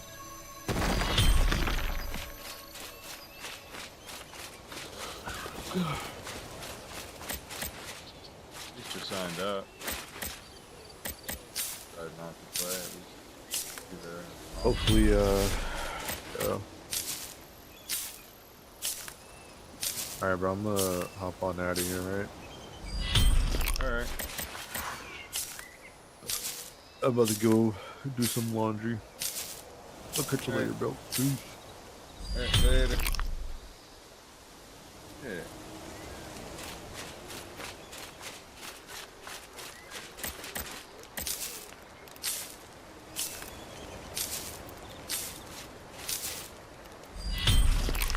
Still want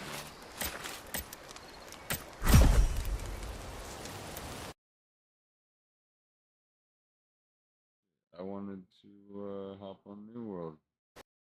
But I would have hopped on sooner. Huh. Not bad. Come on. Full screen bullshit is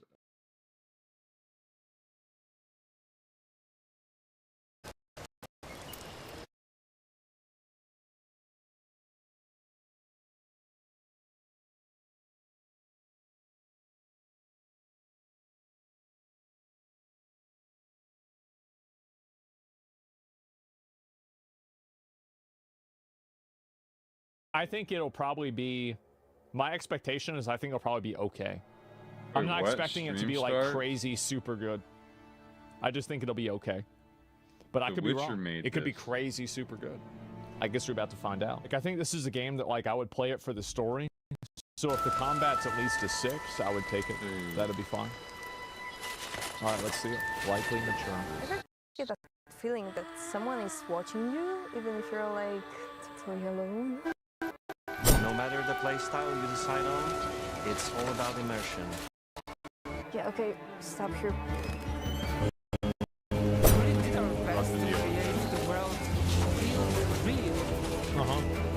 What we have to do. June 21st. Wait, that's today. Wait, what?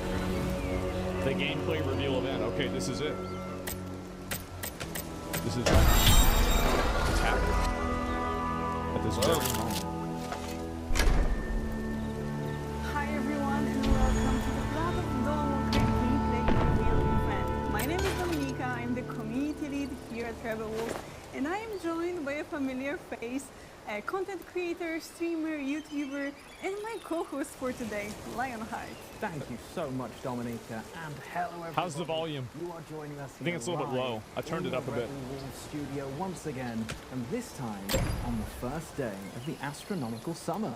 Astronomical. Dominika, you guys really do think about these stream dates, don't you? Yeah, I think Wait, it what? makes it a bit more fun, you know. think I we got are it. going to Is talk that about some? magic That's some today, pagan shit, other right? topics. And what's a better Yes, occasion pagan than the summer solstice? This is supposed to be the day when our connection to magic is the strongest, and we have all these different rituals and celebrations connected to it, and to the sun and light in general. That's true. I suppose it I fits thought the thing church really sorted all this stuff out a few hundred years ago. They still bring it. all of you joining us live today, watching along in our own That's me. Welcome in, everybody. That's me. This Hi, is the and then first that's me time as well. that you have seen anything related to the blood. You should play the trailer. So, Dominika, how about we catch them up? Of course, of course. play the Blood of Dawnwalker is the first chapter of a brand new role-playing saga created by us here at Rebel Wolves. And it's a dark fantasy, narrative-driven, epic adventure. I mean, that sounds good. You know, and it's Appealing. twists and it's yeah, it's great. It's a It good. is going The to game. be Just play the quite trailer. the game. And if you didn't see the previous stream, perhaps you can check out the YouTube channel Yeah. as well. The Dawnwalker YouTube channel has all Kind the of information plug. from the previous stream. You will be able to learn more about the world and also like the main concepts of the game as well. But that was last time. Dominika, we Okay. know why everybody's here today, So right? they're just gonna show. They're gonna get right into We it. have a I lot like that. to show you and a lot to talk about. So why don't we just jump straight into it? Great. No. We have to tease them at least a little. Of course, You're gonna drag it we out? are going to show you some gameplay. Oh, We're gonna yeah. Pull it back just a tiny bit. Let's give them That's an good. You're overview gonna of what stall they a can little bit. expect, right? Yeah. Okay. So first, straight out of the gate, it is that gameplay. Great. Yes, you will see 19-20 minutes of Wow. gameplay in total. We are going to show you a fragment of a quest, but we will be focusing on the gameplay Holy features shit. and not on the story. Not to spoil anything for you. Mm-hmm. You'll see 2 examples of how we can approach that one quest. First, from the day perspective, with Glenn as a human, with his sword fighting skills and magic, of course. And then when he's at night, during the he's a night, vampire? with some vampiric abilities at Oh. his disposal. Okay. Looks like you're going to get to see a little bit of everything. And what you're going to see, all of it is taken in engine, right? Yes, we recorded it on PC on a build from last week, actually. Okay, We so want it's to actually- show you what the game looks like right now. And yes, you'll see some glitches and imperfections, but this is not the final product, of course. You know, we'll be entering the beta state of development soon, so we have a lot of polishing still to do. Is the volume low? Next iterations of animations, lighting, visuals in general, and optimization, of course. Of course, but I think it's really refreshing that we're going to get to see Yeah, I think where that should the be game better. really is right now, other than where maybe it might be if we weren't using the engine. Sure. I think it's really good and deserves some props for that. I think that's really, really cool. But of course, we are not just going to give you gameplay and send you off into the night. What are you going to do would instead? be crazy. We have some very, very talented devs here at Rebel Wolves, and what we're going to do is we're going to get some insight from them. They're going to dive deeper into all of this content, all the footage you're going to see. You'll probably watch the gameplay and then about see. the magic I system, don't know if I'll watch the whole thing. traversal, and of course the combat as well. Yeah. But there is more. What's it would more? not be a Rebel Wolf stream without an extra special performance, right? It will be super special. I cannot wait for you guys to see it. Why But doesn't that's let not me all. True, it just keeps coming. In the last couple of weeks, we've been hosting a Q&A over in the Discord for the Blood of Dawnwalker, and Dominica and I are going to do our very best. I mean, it'll start when it starts, throughout the right? course of the stream. We will also have some people checking in on the perfect. Yeah. live chats, so do get some questions there. You never know. They might just make it through to us. Yeah. Okay, so without further ado, let's see some gameplay Let's of get it. Blood of Dawnwalker. Here we go. And for those of you wondering, Go on, yes, patient as it will fuck. be available Yeah, a lot of people in are like that. 4K on YouTube right afterwards. Okay. Take it away. Let's get it. So this is the gameplay.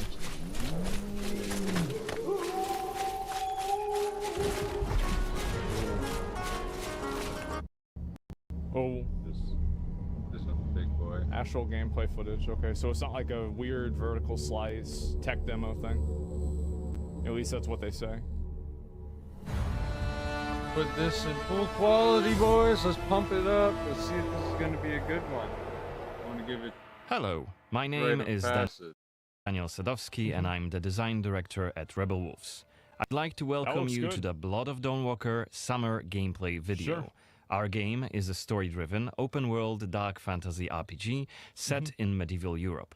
The game is currently in pre-beta stage, and what we are going to show you is just a part of one of the mid-game quests.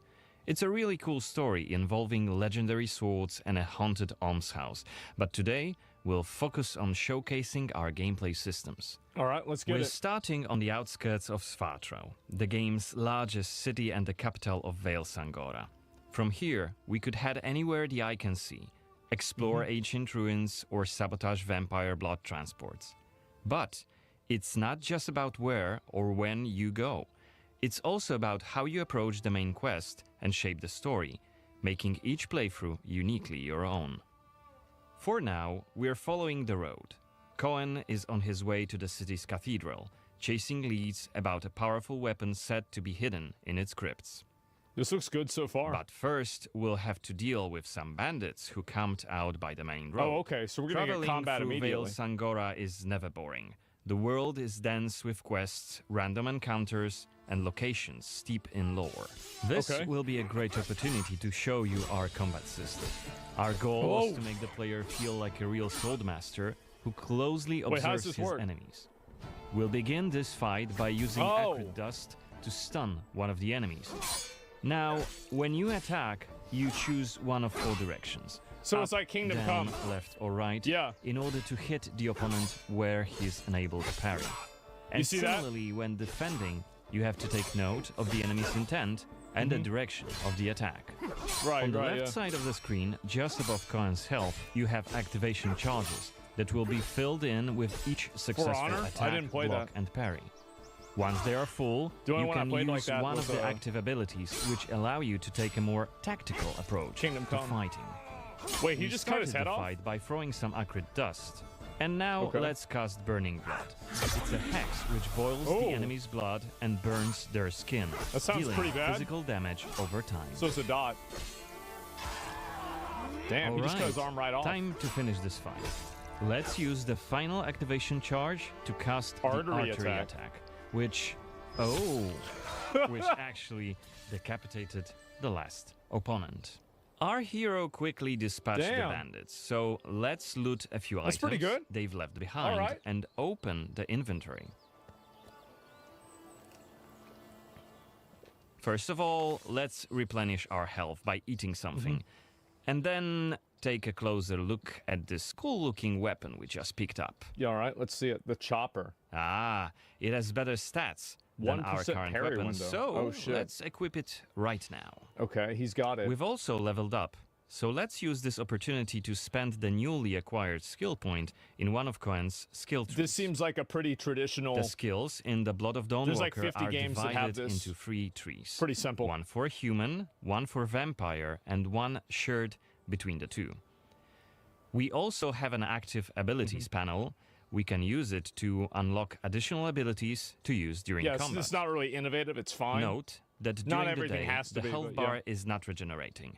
You need to find consumables like the one we've just eaten. Mhm. The hexes we've just used also consume some of Cohen's health. That makes sense. Be aware He's of using that. his blood. The way our magic system works, there's always a price to pay for manipulating reality. But we can make it sting a bit less. Let's level up the Frugal Witchcraft skill, so next time we'll cast a hex, it'll consume fewer of Cohen's health points. Okay, that makes Now sense. that we've wrapped up the encounter with the bandits, we can be on our way to get inside the city.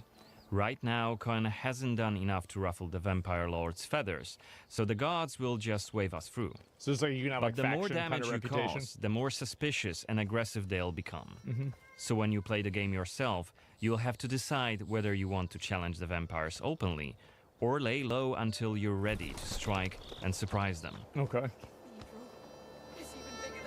I think visually this looks pretty good. Like this isn't like next generation super hyper realism, but This this is good. the rich district of the city, Silberkreis. It passes There's also the base Altenmarkt, test, you know? Neustadt, and the Middens. Passes Each the vibe of check. the boroughs has its own feel and character. Get your stinking ass out of here. Mhm. It's just The lighting's dull. I think it has that. I think it's supposed to be like that. tired. Like, I mean, this definitely isn't like a high fantasy Looming high type over thing, the I city don't is think. Francis's castle, Greifberg. He took it over when he Damn. slaughtered the human ruler of the valley, Skender, as shown in the trailer we shared with you earlier Oh, in January this year. That was the bald guy. In order to complete the main quest and save your family, you'll have to storm the castle, alone or with help of friendly NPCs. We could do it right now So if is it we like wanted, a Persona? but it would be super challenging. Persona or like Metaphor? It has like 22 days left. I wonder if the whole game's gonna be like that or some things. I don't know, man. It looks graphically right now. It Like a doesn't look too calendar-based great, Let's check but that. The you always cathedral get is really compression. close. There's plenty of other places to see and things That's to a do big here. fucking area. A couple of inns, a medic, a blacksmith, an armorer, and other merchants. Yeah, sure. I mean, every game's like this. Okay. You can see that not only the vampires came out of the shadows. Oh, This shit. creature on the right is called an Uriash. Look around, especially at night, and you'll learn humans have lots to fear, not just the vampires. So you got other demons and shit like that? Other bad boys? The tower seems quite... And here we can town's see big. guards pounding on some poor guy's doors. What is it about? Singing songs that mocked him. Yeah, like, I feel like games like Oblivion are the... That's really the pinnacle of this type of It's stuff. just one of many different community scenes we're implementing in the game. Where, like, each NPC Watch has their them own, closely like, when you play, daily routine. as they might point you to new quests and hidden treasures, or signal changes Kingdom in the Come? game's world. I haven't played that enough. I humbly beg of thee. I humbly. Ouch! I don't Okay. want to say it more. That's Skyrim? I haven't played Skyrim. I only played Oblivion. That's what we have to say. I played Skyrim for 5 minutes and I said, I'm wasting time. I could be playing WoW right now, and I quit. Oh, shit. Okay. That's like the Notre Dame we are Cathedral, at right? the cathedral gates. Again, since a Cohen big isn't wanted by the vampire regime and it's daytime, we can simply That took a walk long time. inside. Oh, it's a cinematic. They're gonna kill somebody in church? So this is actually in game. This looks decent. Yeah, this is good. They can learn about Jesus. Baptism of a newborn is a solemn moment, doubly so. Ooh. A new life joins our flock, bringing happiness to its parents and to the congregation. Natus ex sanguine est, alitur sanguine, et in sanguine morietur. This is why we had the crusades and we burned witches. Yeah. We had to get rid of this. Yeah. Amen. Yeah, we took care of this a long time ago.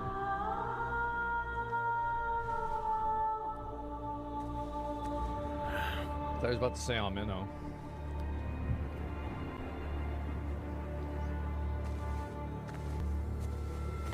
We're watching 1080p. It's the highest quality. Don't I know you from somewhere, young man? Laslia, maybe. I'm sorry, but you must be mistaken. Am I? Perhaps. Perhaps. My memory isn't what it used to be. Dialogue Come seems with me. okay. I'll take your confession. Oh. Very well. Do it. Thank you, but I have no need for confession. Damn. Ah. So you deem your conscience clear? But you just killed 3 people. You just... I wouldn't go that far. But I'm sure you're a busy man, Father. But I thought I just killed 3 while people. I appreciate the offer, I feel that my soul shouldn't be your priority. I won't This press feels the perfect. matter. This is good, yeah. You are quite correct. I have many other duties to attend to. He busy. But please remember that in order to be saved, we all need to repent. Myself included. Uh-oh. I hope we can speak again soon. Good day to you, Cohen. How do you know his... Wait, did he say his name? What we saw right here was just one of many cutscenes we recorded for the game, which smoothly transitioned into a dialogue scene. Yeah, that looked good. We use cutscenes to highlight key scenes or showcase interesting bits of lore. He knows, yeah. Like this blood baptism. Creepy, isn't it? The core feature of the Blood of Dawnwalker is the dual gameplay loop. Okay. Remember, Cohen may be a human during the day, He turns into but a vampire. he turns into a vampire at night. I do the same thing. And has a different set of skills at his disposal. Yeah. And this is just one variable that affects our quests. Depending on when you tackle a particular quest, what choices you've made earlier, whom you befriended, or whom you've angered, your gameplay and story experience will be very, very different. Yeah. So each quest is a complex structure with multiple possible paths leading to the end goal. Okay. We maximize players' freedom and agency, offering you a narrative sandbox to play in. I love games I wonder that do that. what secrets may be concealed up there, just beyond Cohen's reach. Yeah. And how do we get there? Climb up the It's impossible to do during the day, but come night, it's an entirely different story. Let us explain what we mean by taking our current quest as an example. During the day, we got inside the cathedral without any problems, since it's open for all to see and Cohen doesn't yet stand out from the crowd. Yeah. The scaffolds, though, are outside of his reach. But climbing them won't be a problem for the vampire, who has many more exploration abilities at his disposal. So now he's in demon mode. Bear in mind, Cohen has not completed the quest yet. What's more, there are still a few clues to be found in order to solve this story. Oh shit, there's It's two worth moons. mentioning that narrative sandbox also means that we may completely abandon this quest and follow a different path to defeat Brensis. For today, we're focusing on the gameplay part, so let's see how we could tackle this particular quest during the night. We're starting right after dusk as a vampire on the rooftops of Svatro. Right now, we have 22 days left to complete this goal. This counter is always displayed and you will be warned each time it's pushed forward. That would make sense. So you have to be aware of the time, and it's more of a resource you'll be spending than a racing clock. We'll see. Yeah, I didn't like that in metaphor. As a vampire, you'll see and experience the I could be world wrong. from a different perspective. You can travel quickly and easily access places beyond the reach of regular humans. Let us show you what we mean. This It was pretty is tightly. Shadows, It was tightly organized, a unique right? vampiric ability, allowing Shadowstone, Cohen to okay. jump to almost any place So within his teleport. reach. Now, let's take a good look around using the focus mode. So what's this? Oh, you can see the This blood. ability highlights objects of shit. interest and loot. That's a dead guy. And there is something right here. Loot him. This time it's just some items to grab, but on other occasions, who knows? You might come across a hidden quest. Wow. Looks like our health is quite low. This is because, as a vampire, your health bar also represents your hunger level, and you start each night thirsting for blood. Remember, you have to quench this appetite in order to make full use of your vampire abilities. So you have to kill somebody. And rein in your monstrous nature around NPCs. Otherwise, you may end up draining someone important, which may lead to unpredictable consequences. Oh shit. We'd better feed them. Maybe on someone who is standing all alone. Why don't we kill like this a drunk homeless cop. person? Yeah, it's like a drunk Let's homeless grab person. him. Get him. And use Voracious Bite ability. Okay. Unless you lose control due to hunger, you get to decide how much blood to drink. Oh. You can drain just a bit and knock your victim unconscious. Or go all the way and kill them. Damn. And if you're adamant you don't want to hurt innocent humans, you can drink from animals and some other creatures. Damn. Finally, I've never we seen are that at in the a game cathedral, before. but it seems to be closed for the night. That's cool. And the entrance gate is well guarded. Let's find another way in. Okay. Just teleport up to the top. Wouldn't they be kind of, I mean, would they be worried about like a vampire walking up to the church, or like would they, okay, like not really though. They don't really, they're not paid enough for that. They don't care. Shadow Step is not the only vampiric ability you're gonna learn during your playthrough. Okay. Cohen can also use Plane Shift to scale walls and even ceilings smoothly. And so would that stress people out? Yeah, it did. People ran away.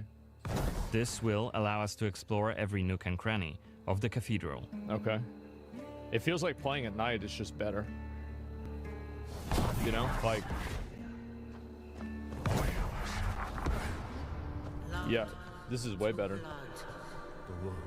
Oh, what's this? What's this? Damn, he's in a. Where's Xanthe? What the hell is she doing here? Just go kill him. What is she doing? Is that a ritual for the blood gods? Oh. Get on the chandelier. They're covering up the old paintings. Why? They don't want Jesus to see it. One of the workers must have left it. Seems that the cathedral complex is quite big. The main Blood for the building, blood god? cloisters, That's what they inner said. Courtyard. The entrance to the crypt could be anywhere. So far, this Won't looks get anything good. done just standing around. What do you guys think? This was a scene investigation, a mechanic we used to zoom in on and showcase key clues. Yeah, this is good. This time we had a chance to learn more about the vampire's plans. Looks like they're keen to cover up the old frescoes, so that's something we could take a look at. This way we could learn more about the cathedral's past.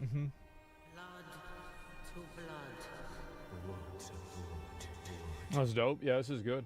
Looks like we aren't alone here. Underneath us, there's a group of blood gods. Soldiers hooked up on vampire blood, which makes them stronger. Oh shit. And one of Brances's vampire allies. It's Xanthe, the oldest vampire in Vale Should we Sangora, kill her? and quite a powerful Just lady. go down there and kill her. Let's descend and check what's going on. Wait, we just gonna show up? Wait, he just walks in? Oh, never mind. He's hiding. She better be hot. Don't think God I damn don't it. see you skulking in the shadows. Oh, damn. Come out.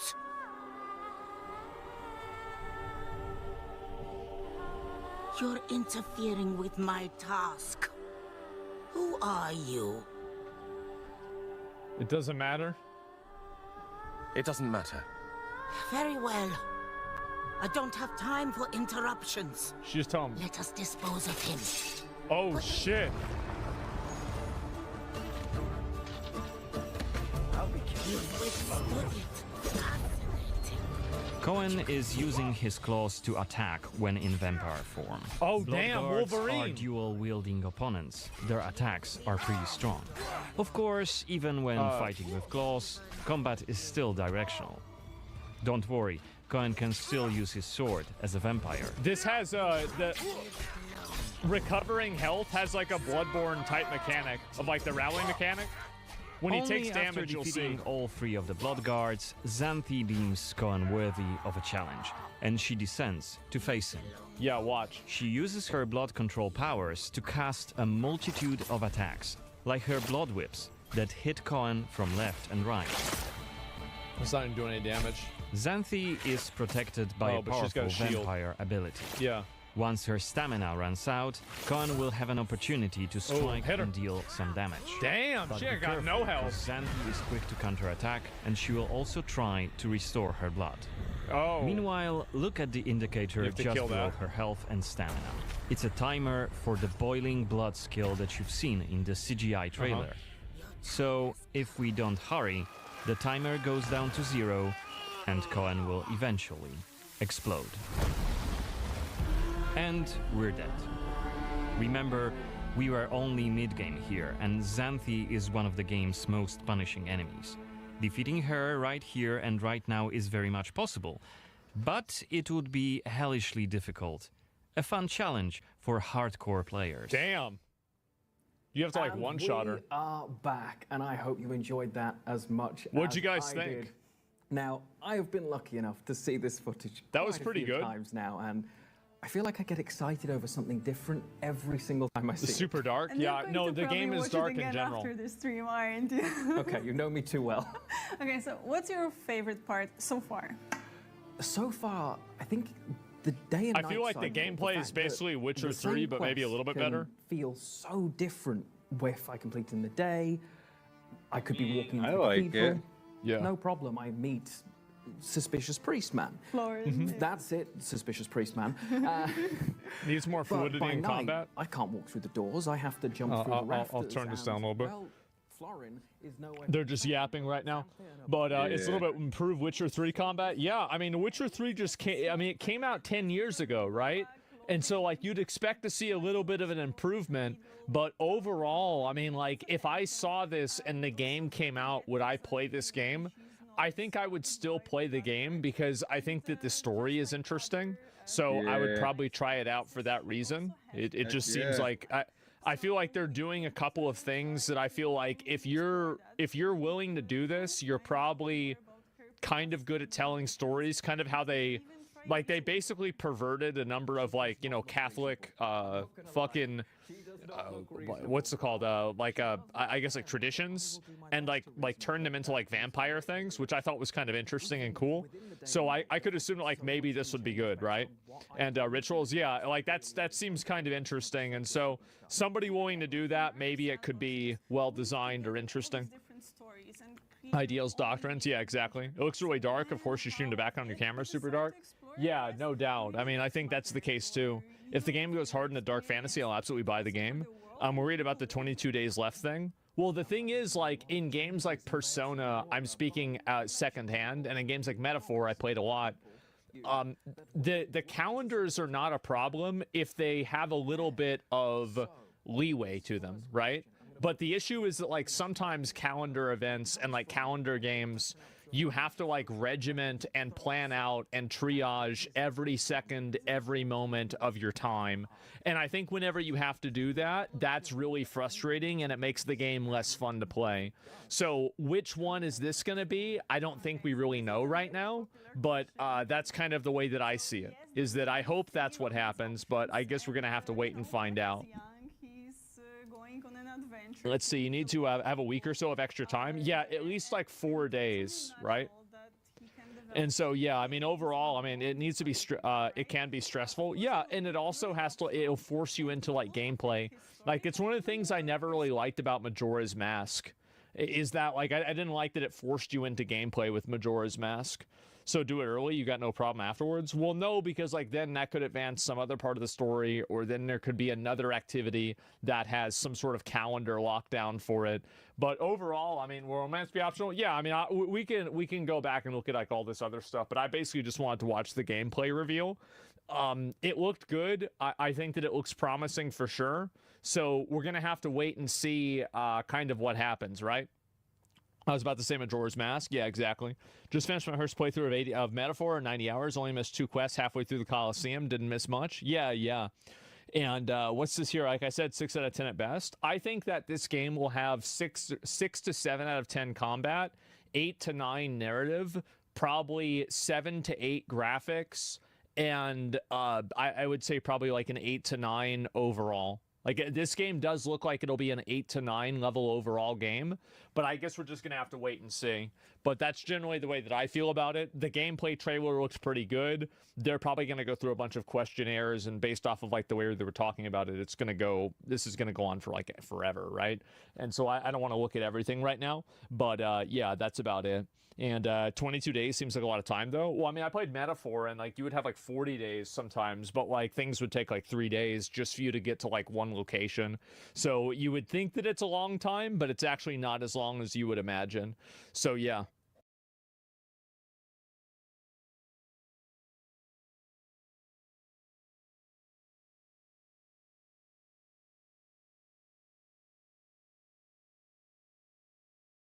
I mean, we'll see when it releases. Let's be honest.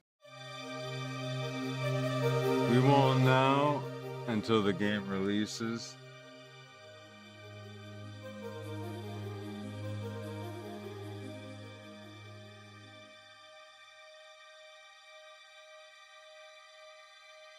Oh, yeah. A lot of people haven't liked this game. Yeah, why aren't people liking this? Wow, this is the most trailers I've seen for an MMO. Bro, why is this so The quiet? game is being published by Korean developers who have a pretty shaky track record regarding monetization and game quality, but No, guys, this time it's going to be different. Oh, it's not going to be pay to no. win this time or broken. No, this time they mean don't it for fuck real. me. The trailer looks so good that I might be able to put aside my previous biases and actually enjoy this game. Anyway. I mean, it can't be any worse than Lost Ark or BDO or Bless Online No or way. Blade Soul or Throne and Liberty, right? Right? Well, folks, if you wanted a game that utilizes New World's user interface and weapon system, but in a less functioning and poor manner while not being able to enter obviously open spaces with your ridiculous-looking Unreal Engine 5 slop character creation, this is the game for you. Or maybe you wanted to struggle to find where your quest marker was actually telling you to go, along with a bunch of other players who were also clearly confused, only to come to the realization that you can participate in non-consensual open-world PvP by throwing explosives at each other. Oh, yeah! Then once again, That's what this somebody game did is to for me. you. Or maybe you just wanted slow, janky, and awful feeling movement with laggy animations in a world where the lighting needs to come with a seizure warning, and promises such as seamless open world made you Jesus. literally Google the definition of seamless. Oh, God. Yeah, Chrono Odyssey.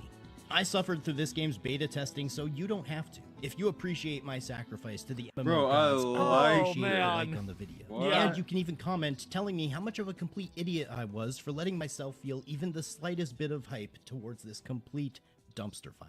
Now, let's get into it. So, upon entering the game, you're met with a ruining my bunch of dreams. cutscenes that we've already seen from previous trailers that were released for the game. In fact, a ton, even most of the cutscenes that I interacted with, were actually scenes that they had shared in the game's trailers that have been released upwards of 2 years ago. Yeah, the we've seen server this. select screen looks pretty cool, and I have to give them some props. The game's aesthetic is really where The Chrono game was great until I had to play it.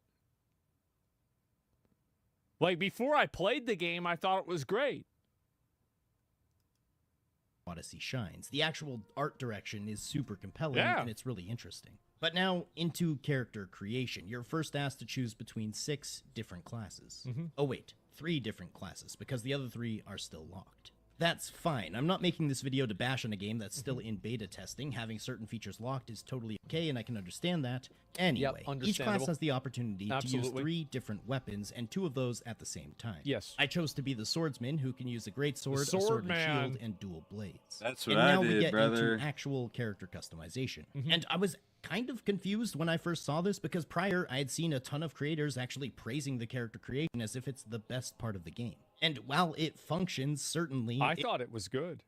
I thought it was good, too. I actually What thought the fuck? character creator was good. It also just feels like every other Unreal Engine 5 character creator that we've seen this year. You have a ton and they're all pretty good. of presets on the side with a black nondescript background, and you can hyper zoom in and highly focus on your character's face.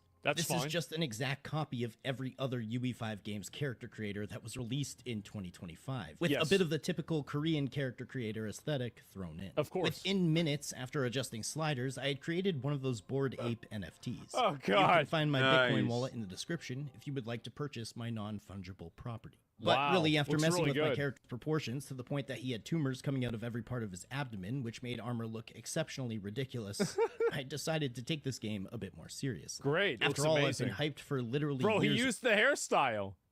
He used the same hairstyle I did. at this point. So I chose one of the default options Perfect. and finally entered the game. You're met with a cutscene showing a conversation between Kaya and Baldur. The graphics in the cutscenes are really nicely done, but Yeah, as they're soon as it decent. transitions to the actual game, the curtain is peeled back, as you're shown an extremely grainy world with running and attack animations that are reminiscent of every Eastern-made slop MMO designed to steal your money. Now, everyone is I actually think that it's worse than New World, but better than Throne and Liberty. I think this is basically a worse version of New World made by Koreans. saying that this game is basically New World, but worse. Yeah. And I can understand why. Yeah, I mean, look yeah. at the user interface. They basically copied New World with this sort of minimalistic style. And I mean, even the color theme of your quest objectives, the compass at the top, and the action bar are all pretty similar to New World. Right. However, I think New World is so far ahead of Chrono Odyssey in terms of quality that it's quite literally comparing apples to oranges. Just even the New World beta, the first beta they did was better than the beta for Chrono Odyssey. Like it that's played not well. good. I mean, there were some fucky things about it, but overall it played quite well.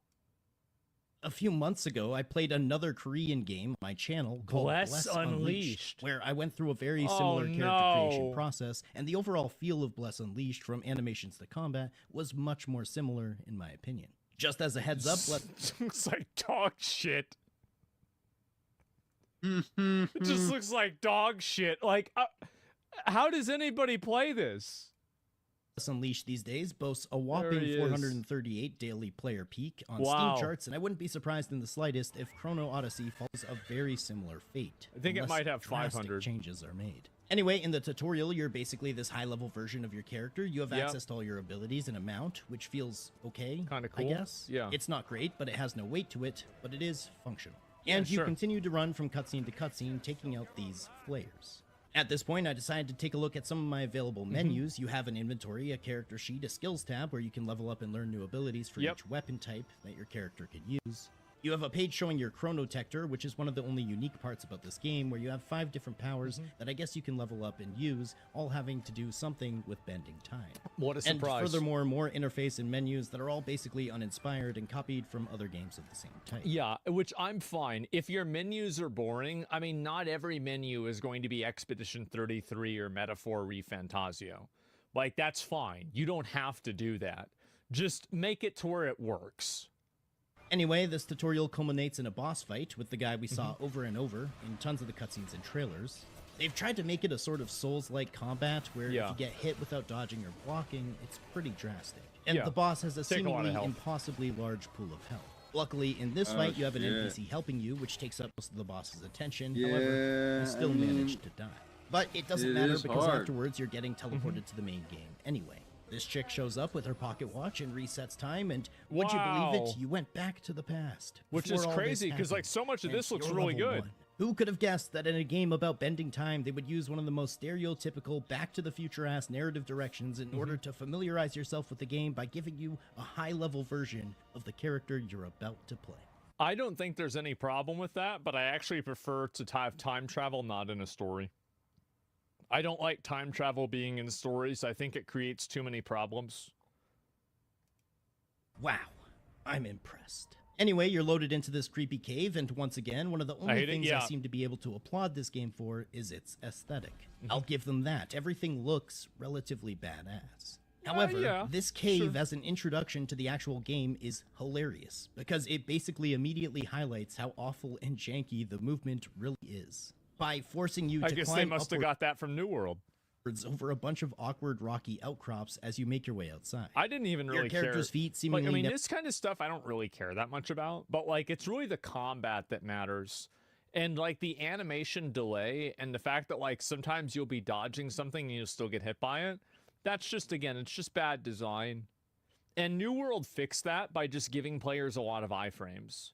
And I think that's actually just kind of like, if you want to have a game that's built around iframing, you have to do that. Never make contact with anything he's touching, especially when it involves moving upwards or facing any sort of verticality. You did like the double jump? Animations don't line up with what your character should be doing and how he's moving. Yeah. And honestly, it feels like a mobile game at times regarding the movement. Outside of the cave is a small crate. You press E to interact, and you're given some health potions that you can equip to a quick use slot. I continued forward fighting some of these leftover flares, and I talked to the first guy who told me to keep continuing forward. Yeah. And I even found Jimmy Kimmel. I did not know he was a fan of Korean MMOs. Now, I tried talking, which puts a message into the world chat, but there's no indication or speech above your character's head, so it's hard to tell when people are actually talking to each other. It's but pretty I continued normal. forward, and you can use left control to sprint, which is kind of awkward on the hand. Okay. I continued Gonna forward, rebound kind all of lagging into every new area, as the game claims to be a seamless open Also, world. by the way, any game that makes you consume stamina to run quickly out of combat is bad. I thought we moved past that with Elden Ring. There's no reason that you need to consume stamina to run when you're not in combat. No. It just sucks. It just slows you That's down. It just sucks. Now, the only Like exception Zelda? is, like, if you're playing a survival game that, like, different weight limits have different functions, sure. Movement's a big deal. Yeah, it's super annoying. Yeah, why slow me down? There's a Next mount? up, you meet up There with is. Kaya, who tells you to search in the chest for some armor, and this is the first time that I realized that pressing Wait, really? E to interact doesn't always work. Sometimes. Oh.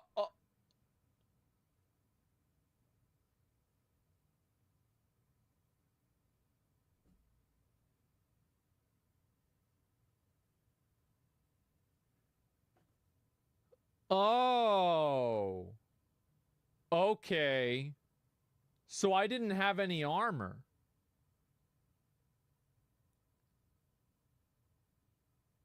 Why is that optional? Shouldn't that be kind of like the main thing? Bro, you don't read. You didn't read? Why would I fucking read? It's fucking annoying. I know, That's not I my know. fault. If I don't want to read, it shouldn't have been fucking annoying. Right.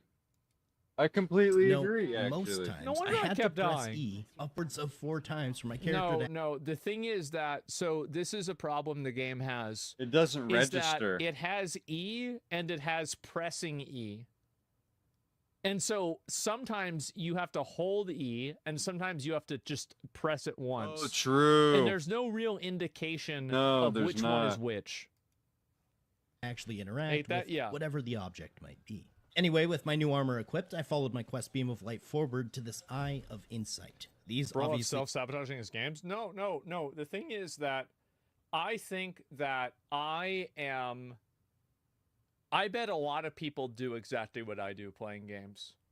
And I think that exactly. if a game developer really wants to know where will somebody have trouble playing a game, watch me. Because I'm not paying attention, I don't give a shit, and I don't really fucking know what I'm doing. And that's the average player. That's the average person. And before you think that's not true, I've been behind the curtain looking at game testing. If you think I'm bad, oh my God.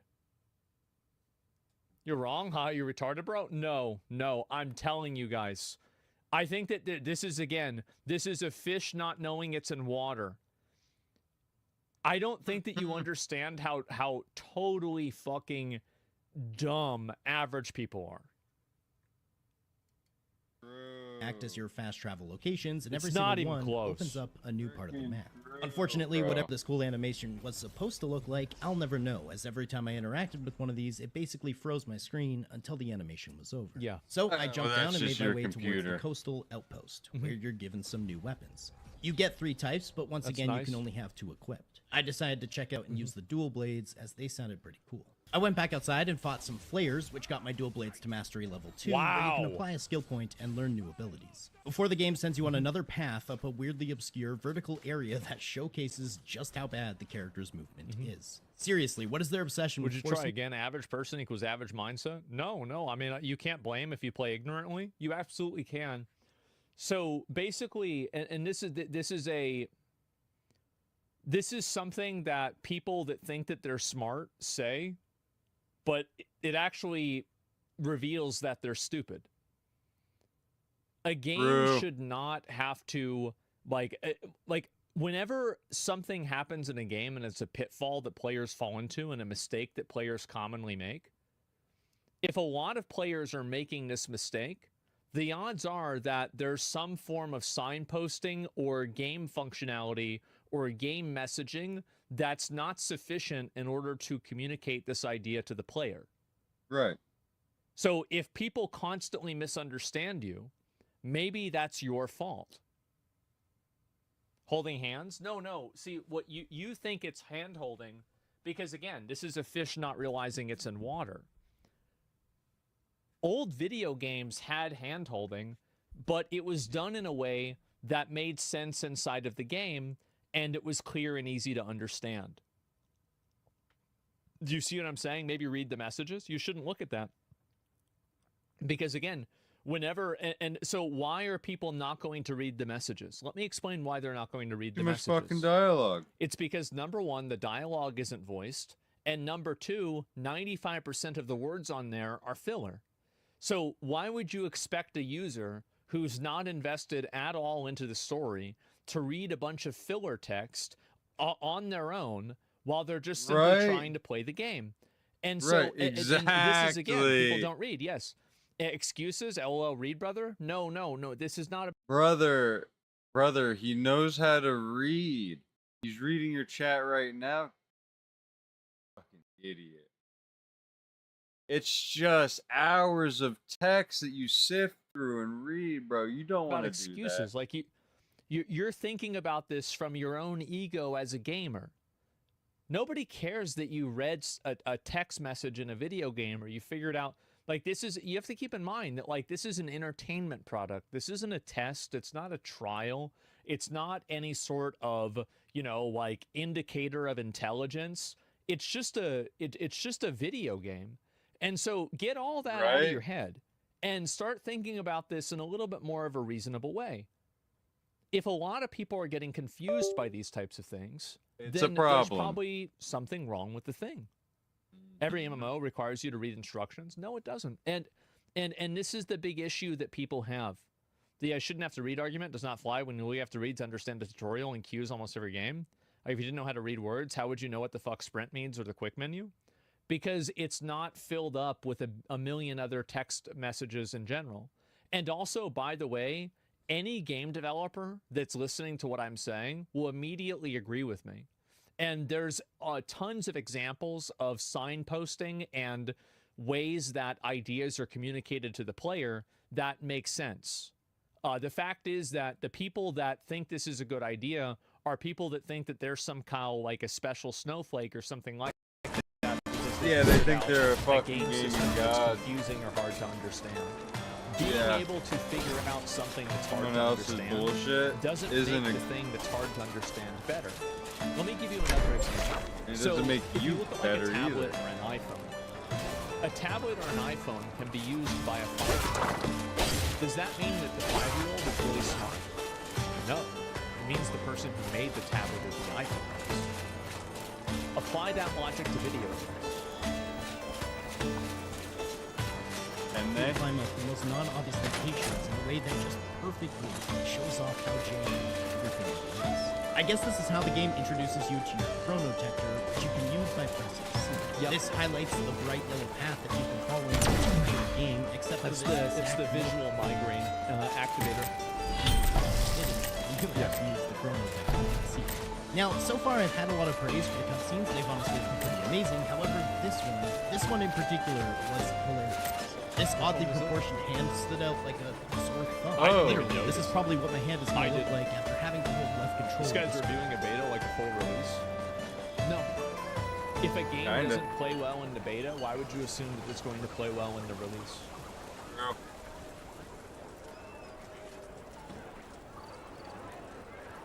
He's nitpicking? No, if not it looks even. bad, then it looks bad.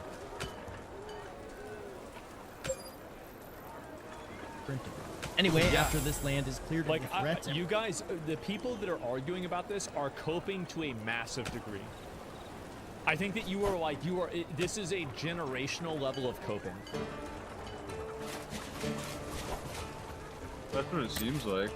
everything is sunny and peaceful again, and I decided to test and see if the game could match my mood, and I could end it all. However, even that, they couldn't get just right. I took a measly 500 damage and continued forward. However, due to the fact that there is seemingly very little to no health regeneration, some undead pirate took me out and basically hit.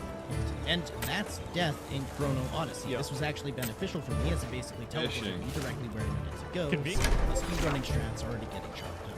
I'm not gonna lie, at this point, I was already getting pretty much fed up. I really had much higher expectations for Chrono Odyssey, and everything I had witnessed so far was janky, confusing, copied, and contrived. Put it this way, if you thought that Throne and Liberty was a poorly made Korean slot MMO, well, Chrono Odyssey is the exact same, but about 5 times worse. As I made my way closer to the first real town, which just I think this is better This than is Chrono beta, Odyssey. bro. It's better than Throne Liberty. I think Chrono Odyssey can be good. Like, I'm giving negative and critical feedback for the game, but at the same time, I think that this game can achieve a level that is successful, but it's just very simply not there, and it's not even remotely close to being there. Exactly like the outpost that I visited prior, the lighting started. Well, there's somebody discord in the chat. The reason people nitpick is so the devs can improve this shit. So you have to understand that inside of the gaming community, there's a huge problem where people that are able to overcome bad game design view it as a like a trial that's meant to be overcome, rather than something that isn't really good. People view overcoming bad game design as the game design being good. And this has been a huge problem that video game discourse has had for a long time. Being able to beat something that's badly designed is an achievement in a way, but that doesn't necessarily mean the achievement that existed in the first place. And I think that a big problem is that when people are attached to a game, especially an MMO, people want to dedicate a lot of time to it, they're going to go out of their way to defend shortcomings, problems, or issues with it. And when a person is having trouble with the game, instead of looking at why the person is having trouble and looking at the system and deciding whether the system is good and whether it's functioning in a way that makes sense for a player, they immediately retreat back to their own ego. Because I think a lot of people play video games, and not even a lot of people, but like this audience of people play video games for ego, right? They care about being good at the video game. That's what matters to them. I think that MMOs specifically attract this audience of people because MMOs are kind of like an alternate power world where, you know, the world, you know, real life is pay to win, and video games in some way are not, right? They're also having a good time. Yeah, exactly. And so basically, and this is the other issue, is that they're unwilling to accept that another person's viewpoint is valid at all. And this is like a problem in general that like people have with everything. But that's the reason why conversations about video game design are so hard on the internet, is because people view overcoming difficulty that's created through bad game design as an achievement rather than an inconvenience. And because of that, people make excuses for and advocate for, even in some circumstances, bad game design that ends up making video games worse. Yep. And I think that's kind of what happens with Watchmen.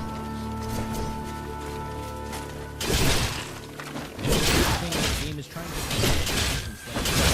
do more. And in between, you have to experience a full-on rage, which you can control in different directions. After that, I was directed to participate in some crafting, and the game sends you to a blacksmith who gives you all the necessary ingredients, and you use them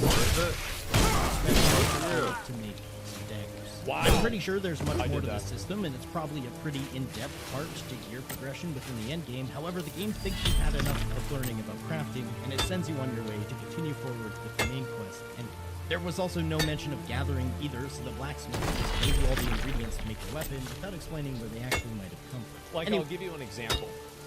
Instead of giving you the armor at the beginning of the game, the blacksmith should have taught you how to make the armor whenever you reach it. I know, and then they give it to the you first after step the should have fact. been making your armor, and then the Yeah. second step should have been making your weapons. That way you teach the player two different systems at the same time, and you also introduce them to how the systems integrate with their armor. She does? Well, I don't think you have to make armor. I'm pretty sure you don't do that. If I go back and I watch my It's a playthrough, I side don't think that quest. I made myself armor. You can. There's a quest. way you're sent off to find out about a cave, I came across this glowing, shining orb known as a vault. She shows you how? Yeah, okay, so then there you go. I didn't. Yeah, you didn't do this quest. Well, then that's a problem, right? Because you want to make sure that that type of, that's a core Quest to gameplay get- functionality. Yeah, you And want to so make sure what's that the quest logic gets in done. teaching the player how to make a weapon, but not teaching them how to make armor? They should both be mandatory quests, and that's how the player should get their first set of gear.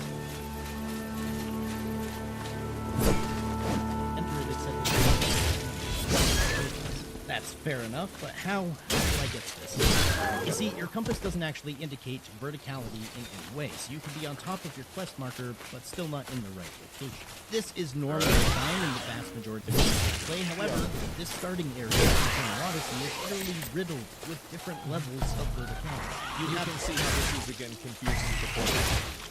Very fucking. Ravines and waterfalls and mountains constantly pushing walkers toward their but after a few moments, the game developers afford players agency in regards to discovering mechanics. I think that giving players, and this is always the challenge. How much do you allow players to discover, and how much do you teach them? I think that at the beginning, it's important to, at least with a kid, and this is the problem, is like with a big MMO like this, you're introducing the player into so many new systems at the same time that it's important to make sure that they have a guided understanding of how those systems work because of the overload of systems that are happening in its entirety.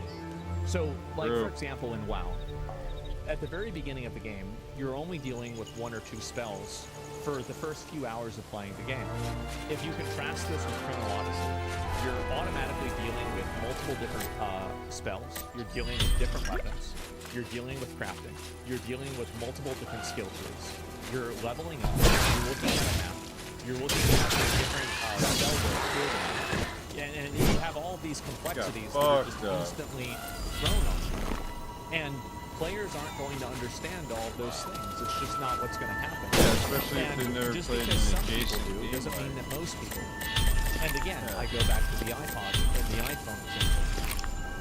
The genius of simplistic and clean and well-designed systems is often not in their complexity, but it's in their simplicity. It's that they're easy to understand, and they communicate a complex idea in a way that's easy to understand. Steve Jobs loved computers. Yeah, exactly. Like computer innovators of all time. Running around aimlessly, I did eventually decide to try and Ooh, where's the chest? I didn't see that. Along my way down, I actually found a chest which had some items and some new boots. Well, I should have got that. And eventually, I made it to the cave where you find something Never known got the new boot. as For some reason, this loading screen took an exceptionally long time. Yeah, I want to say it was like 45 seconds before loading into a pretty small area. My quest tracker indicated that I needed to fight a 1,000-fold piercer, which Yeah, New World did a good job letting you learn the basics in the beginning area. New World did an incredible job. I think the New World beginner player experience is what every MMO should look to achieve. I think it was a phenomenal job at explaining all the systems to the player in a way that is measured, there's no overload, And at the same time, it does so in a way that it teaches the player the systems through interacting with the system. But then I realized that this wall is actually a giant door. And this is also I another know. thing too. Like, That why took is me it like that you're 10 teleporting minutes. in here and there's no indicator that you should go to this door? The player at this point starting to play the game hasn't created enough video game logic inside of this universe to understand that this is a door and they need to walk up to it. I bet a lot of people got confused by this. Dude, and it they took didn't me know like what to fucking do. 20 minutes. And here's to a do good this. question. How many people do you think probably clicked this instead of clicking the door? Probably Yeah. a lot of them. Yeah, I and did. again, going back to the iPad example. I fucking did. Just because because somebody gets confused by something does not mean that they're stupid. Sometimes it means that the person that's making it is stupid. Fucking retard. I almost is did. what Yeah, it is. exactly. I was confused 100%. Absolutely. And so, like, again, making and designing a game in a way that is understandable is so important. It is mandatory. And also, like, here's another thing. The health of this boss is not really indicated in a way that makes sense. Like, for example, this is what I think the game works as. I don't know that this is true. I'm just guessing. But it seems like there's 3 different colors of enemy text. There is like a yellow text, which means that it's around your level, a purple text, which means that it's a little bit above your level, and a red text, which means that it's way above your level. I think that's probably true. Is that true?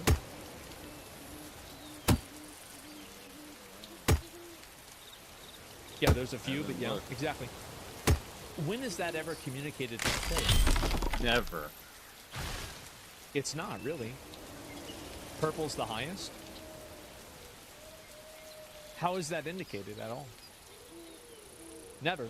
So how would a player know that a purple quest is a quest that they shouldn't be doing at the current point? All this felt intuitive. Armor was confusing, but by my logic, these games... Well, just because you felt that it was intuitive is totally fine, but you can take a step back and look at the fact that certain logic systems in the game not being explained is problematic at a fundamental level, right? So, for example, and if you like can, there are things like, for example, like the door. I figured the door out immediately. Oh, okay, this might be the door. I have to open the door. How did I actually know that? It's because I watched the trailer, and it looked like this door opened, and so I just walked up to it and it opened. Just because you're able to, again, just because you're able to overcome bad game design doesn't immediately make that game design. Right. Seemed to be spawning. But then I realized that this wall is actually a giant door, which has a really long opening animation. Which I'm totally So I fine made my with. way forward before seeing yet again another cutscene that's been content. And does every boss just look like this? So far, that seemed to be the case. Probably not, anyway, I but tried at the fighting beginning. this 1,000-fold piercer. I managed to do some damage, but yeah, then I died. So I tried again, and I died again. The dude can literally take out most of your HP in one hit if you miss a dodge or a wall. I'm sure I could have taken him down given enough time and effort, but this was definitely not an easy fight. Especially for people who might be new to your game or Souls-like games in general, I don't see the average new player being able to actually complete this. It I seems don't like think I don't think there's a problem with the difficulty of this of this boss. I think the problem actually is that it's not explained to the player that this boss is meant to be a benchmark and not an immediate challenge. That's the issue. Exactly. That's what a boss I'm gonna go fight right now. It's again, like, so you can come back, right? It's both. I do think that, like, in general skill issue, well, here's the problem. No, is that it's not. Anytime that somebody brings up the idea of a skill issue, most of the time that skill issue often also exists with the developer in communicating the idea in a clear way that makes sense. So it's like Margit and Elden Ring. It is. It's like Margit and Elden Ring. And the difference is that with Margit, and I think with the game in general, You've a already lot of been Elden Ring is conditioned. not guided. So there's an open world that you can explore around in and do, but from this point onward, you were pretty much sent from going from 1 to 2 and 3. Skill issue equals no players. Yes, exactly. Elden Ring doesn't hold your hand. Well, Elden Ring doesn't hold your hand, and there's a number of other differences with that as well. I had to come back after reaching level 8. Yeah, no, and that's fine.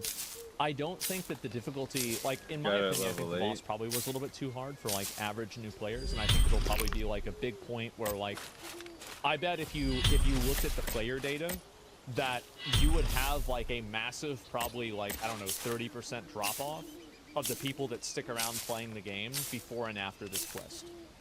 I think this quest is, like, a huge filter. And I think that filters in games are bad.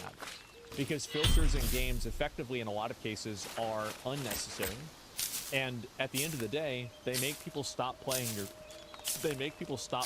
game. Yeah, why would you as a want developer that? Do you want to have a function in your story that makes somebody not play your game? Of course not. That would be ridiculous. You're trying to sell a product and you want people to play your game. Why did they do it then? Really, the problem with this quest is the fact that it's not communicated properly to the player, that the quest is not really intended entirely to be taken on immediately. And if that was communicated to the player, and it said, you know, like, let's say, like, this is, if I was going to redesign well, and it had the level on the quest.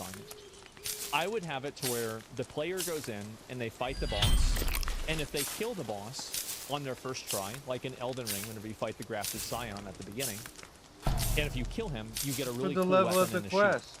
But if you don't kill him, you get teleported out of that chrono area, and you have an NPC tell you, wait a minute, sir, adventurer, you're not ready for that yet. Here, let me give you some other different, like a checklist of things for you to do before you come back and fight this boss again, or you can try and do it yourself again. That's the intelligent, smart way to handle a problem like that. And so, that's often, and big again, brain. this is the big problem that a lot of these games don't have is that the players that discuss these games don't really understand where these problems are coming from and how to solve them in a way. Like, the solution to this problem is not to just make the boss easy. It's to make the player stronger and to communicate to the player that the indication is that they want to get stronger. Elden Ring doesn't do any of that? No, Elden Ring doesn't do any of that. But other games do, and they're also regarded as 10 out of 10 games. Like, for example, in Expedition 33, if you try to go to the Dark Shores right after you're able to swim around with Eskia, it will tell you this area is too high level, you shouldn't be here right now, because the portal will be red instead of white. So the idea that any sort of thing that you're doing is immediately like, oh, whoa, because Elden Ring doesn't show this, then it's okay not to show it.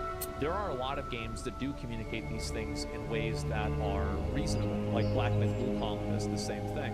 Yeah, don't go by Elden Ring. I think that Ring. you should look at the way that Elden Ring does things and say, every single way that Elden Ring does things is the way that every game should do things. Like, for example, I think that menus in Expedition 33 or Metaphor Refantasio or like New World even are better than the menus in Elden Ring. I think Elden Ring's menus are bad. Does that mean Elden Ring's a bad game? No. But it means that there are certain things about the game that are strengths and certain things that are weaknesses. And you should look at what the strengths are instead of trying to take all of it or nothing. That's a bad way of looking at things. This was my main quest, like it's what I was supposed to be working on. Yeah. But I decided to leave the instance just in case, and I guess it wasn't my main quest, and it wasn't what I was supposed to be working on, as I once again had a beam of light leading me into a different direction. Exactly, and this would be so easy for a player to understand if it was communicated to the player immediately afterwards. I guess at this point, so I followed this beam of light to a bound stone, which I guess acts as a place you can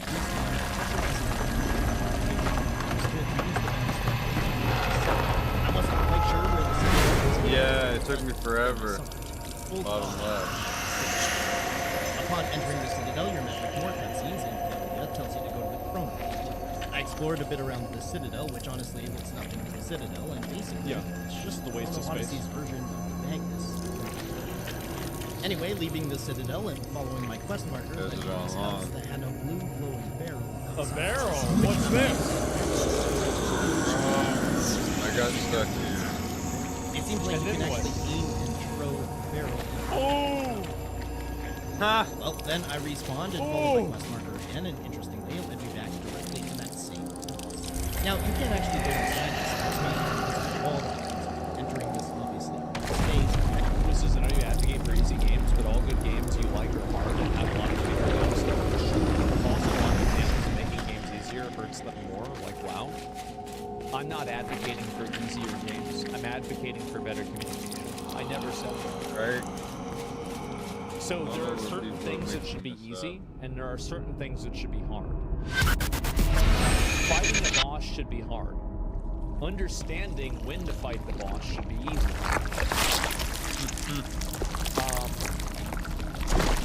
Let me think.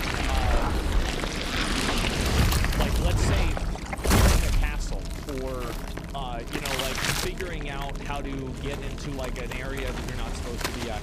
That should be hard, but it should be easy to navigate. Something being harder doesn't make it good. Something being easier doesn't make it bad. These things exist on separate spectrums. A game's difficulty is not the same as a game's quality. I even got this food to try to drop it. And there seem to be tons of other players around who... I forget how I figured it out. Anyway, I picked up the barrel again and I threw it, and did that just kill me and another player? Sure did. did. I just participate in Somebody did that to me. Oh. Wait, we need to go back and see if that's What about Lost Ark? They tell you which item you should be using before fighting a boss or which areas. Yeah, I mean, that's what Lost Ark does. And Lost Ark also has a deluge of systems. I think the big problem that a lot of MMOs have is that they have too many overt systems.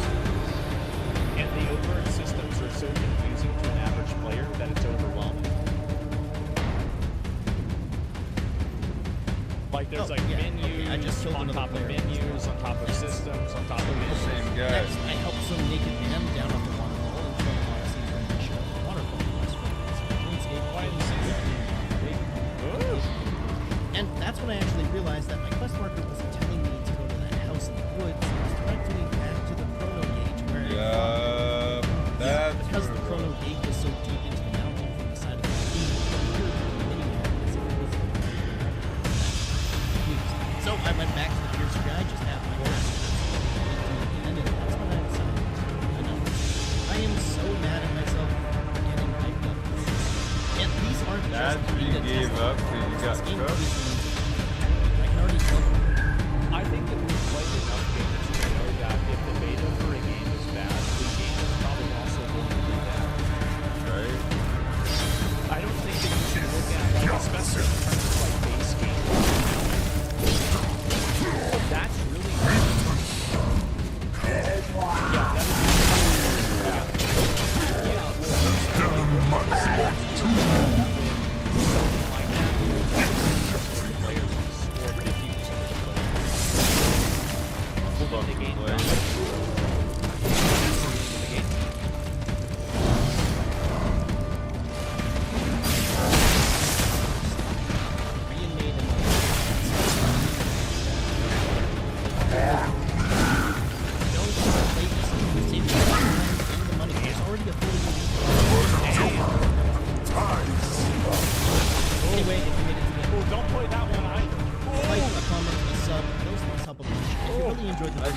Still got cooked. What the fuck?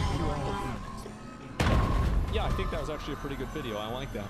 And the beta is an old version of the game, not where they're at right now. It doesn't matter yet, but yeah. I know, I had somebody else tell me that, you know, but it was NDA, and so, like, you know, like, I didn't say that myself. But that's a great job video. I'll link you guys to the line.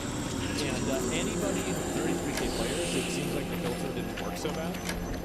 Well, if I pull up and I look at how many people are playing the game, let's take a look and see how people Yeah, let's actually pull that up. So, the game having a decrease in players from Friday to Saturday is a colossal failure.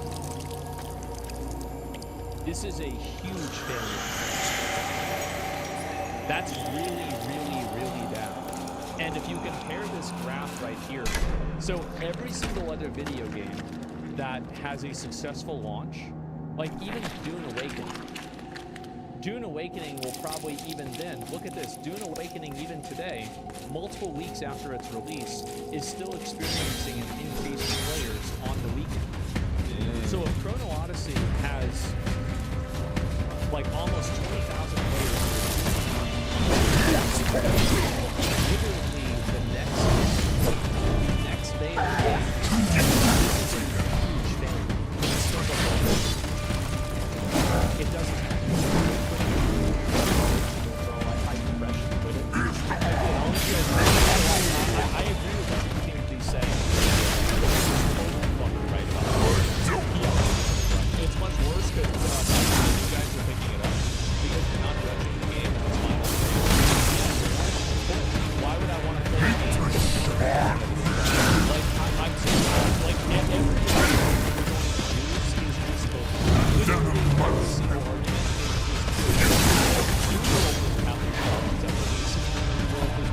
so, the problem is manifest until like way later on in the game. Way later. You get one chance for a first impression. Exactly, yeah. Most people they look at the game, they go, okay, this might be cool when it comes out, and then they drop the playtest. Okay, so I'm just thinking of some examples from this group. So we could look at Monster Hunter World, Monster Hunter Wilds. I think that game disproves that point. I think also the Stellar Blade demo disproves the point as well. Arc Raiders disproves the point as another example. And let me think, is there one more that I can disprove? Cyberpunk is opposite. Dune? I don't know if they had a playtest for Dune. Kiwi 2? Yeah, Kiwi 2. Yeah, Kiwi 2 ruined players also after the first playtest. And that was a beta as well. So again, like beta being an excuse, once people have their hands on the game, if the game is dysfunctional the first time people play the game, you've already it's that simple. Deadlock? Yeah, Deadlock is another example. So like I can come up with a lot of examples, like Baldur's Gate 3 is another great example. Baldur's Gate 3 had a very and that and it was bro, how do I always do this?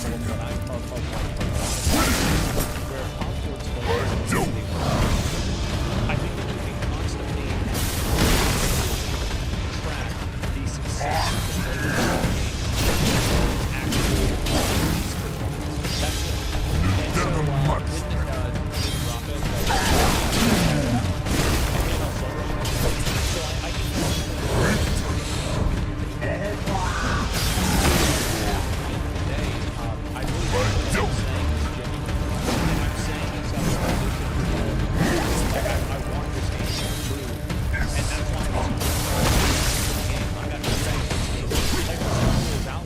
I didn't give any suggestions for the game because it was a piece of shit.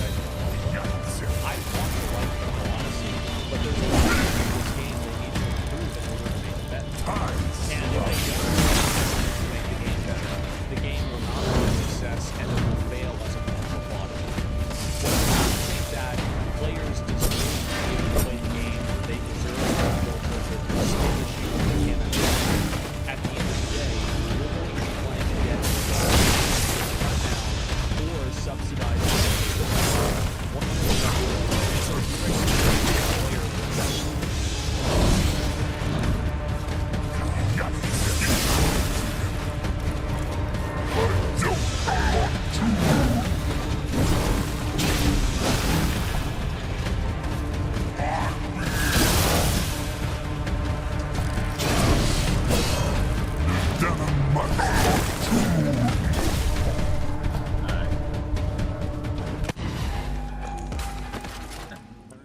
close I was.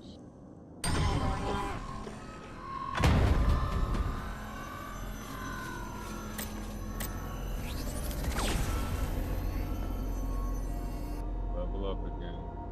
Here. I'm still getting one shot.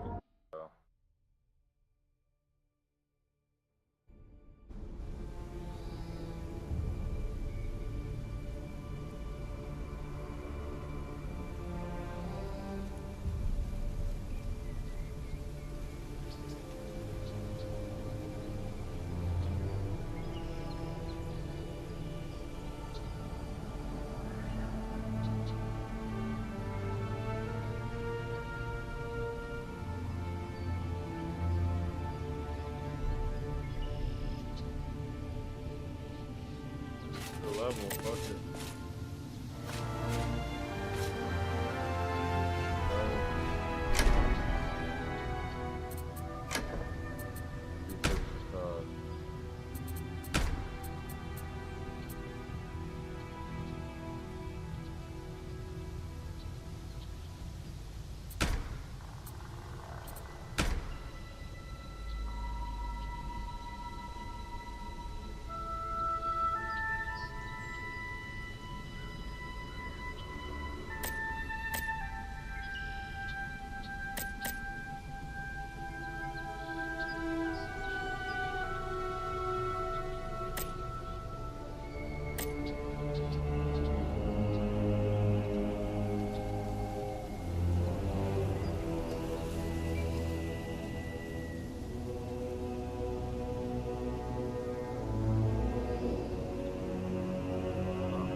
What's up? Give me your duck meat. Fine. It's kind of depressing. I can't beat that guy yet. Not even close.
Boy.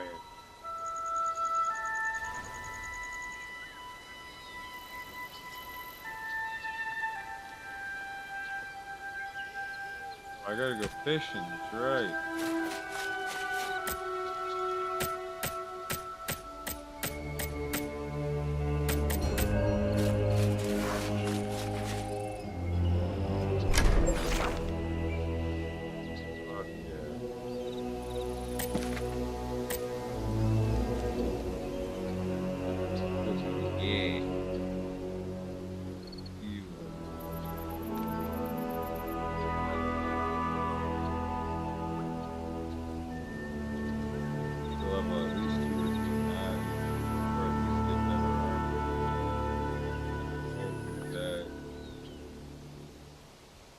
Fortunately, that's what's holding me back.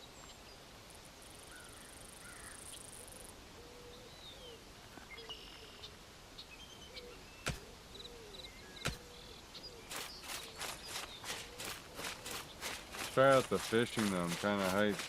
It's ain't good.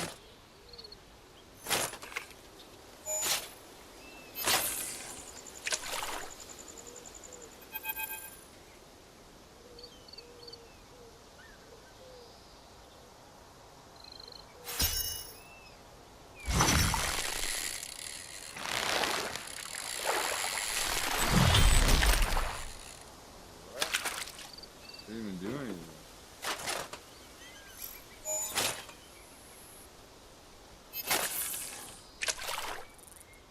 That's as hard as I can throw.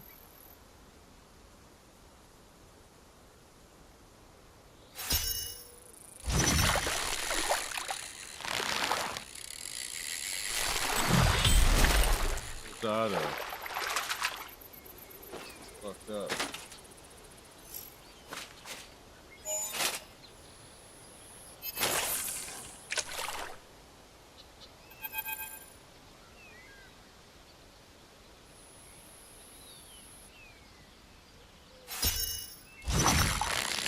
Fuck kind of fish.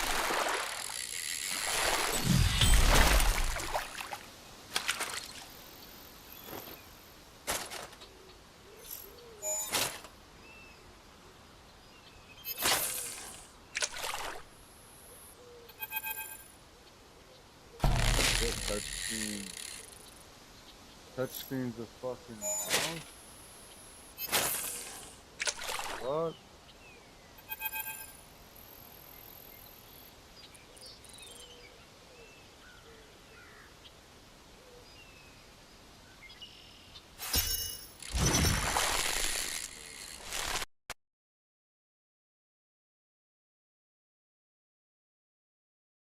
If I can get that in window mode, it's kind of annoying. But this one retarded thing, a lot of people haven't liked this game. It's one retarded thing.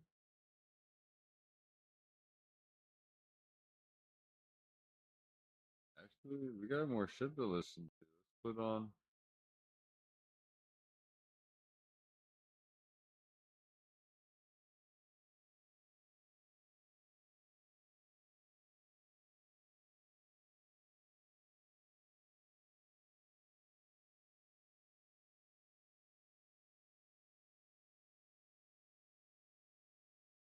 Four men have officially pleaded guilty to a $550 million USAID scam. And Democrats pretend like Elon Musk's exposure of the agency was a conspiracy theory. Well, 4 people are pleading guilty, all part of a $500 million bribery scandal involving $500 million. Mike Emanuel has the story from Washington. $500 million. Bill, good morning. The scheme involving cash, NBA tickets, and a country club wedding. According to the Justice Department. Wait, so are you telling me the thing that was obviously happening was actually obviously happening, that they're pleading guilty? I can't believe it. Oh my God, who could have guessed? USAID official. That's crazy. Wow. His influence starting back in 2013. Contractors Walter Barnes and payoffs through subcontractor Paul Young to hide their tracks. It doesn't end there. Barnes' company, working in conjunction with another firm, kept receiving federal funds. $5,000 for human resources consulting late last year. HR consulting. The root of all evil. And then later, after suing the government, a contract worth up to $800 million. Wait, so this guy sued the government while he was scamming them? Bro. Matthew Argeliotti, head of the Justice Department's criminal Who is this guy? saying, quote, their scheme violated the public trust by corrupting the federal government's procurement process. Anybody who cares about good and effective government should be concerned about the waste, fraud, and abuse in government agencies, including USAID. Cutting waste, fraud, and abuse has been a big focus on Capitol Hill across government. See, I want to see these people go to jail, right? That's where I'm at. Is that until I see these people behind bars, it's not real to me. This has been a big complaint that I've had from the beginning. Is that, you know, like the first time that Trump was elected, Hillary Clinton didn't go to jail. They didn't even try to put her in jail. Well, that was upsetting to me, because he said he was going to do it, and it didn't happen. And so, like, basically what I wanted is I wanted Trump to get into office and Elon Musk to help him to figure out where all the roaches are and to snip every single one of them. That was what I wanted. A major priority. And by the way, I think that's what everybody that voted for him wanted. For House Speaker Mike Johnson, the U.S. Agency for International Development has been a target for those looking to trim government spending, with some suggesting the agency funneled taxpayer dollars into ideological projects. What do you think the probability on that is? I'd say it's about 99%. I mean, USAID blew it. They showed themselves to be completely irresponsible. It needs to be redone, and the funds need to be directed properly. Back to the scheme, the Justice Department says this kind of fraud erodes public trust. It absolutely does. And this is why people don't like paying taxes. Like, beyond just, like, obviously they're taking your money, but whenever they find out that their money is being funneled away to a bunch of, like, pieces of shit, it makes them feel more resentful. Bill? Wild story, Mike. $500 million. Remarkable. Wow. Mike Emanuel, live in D.C. for us. Thank you, Mike. Until they go to jail, bro. Until they go to jail. I'm so excited about this. I am so excited. But I want to see these people go to jail. That's it. And since scams of the country itself, private company could be considered treason. Listen, my viewpoint is to charge people like this with the most extreme thing that you possibly can. Now, obviously, what is that thing? I don't necessarily know what it is, but whatever it is, it should absolutely happen.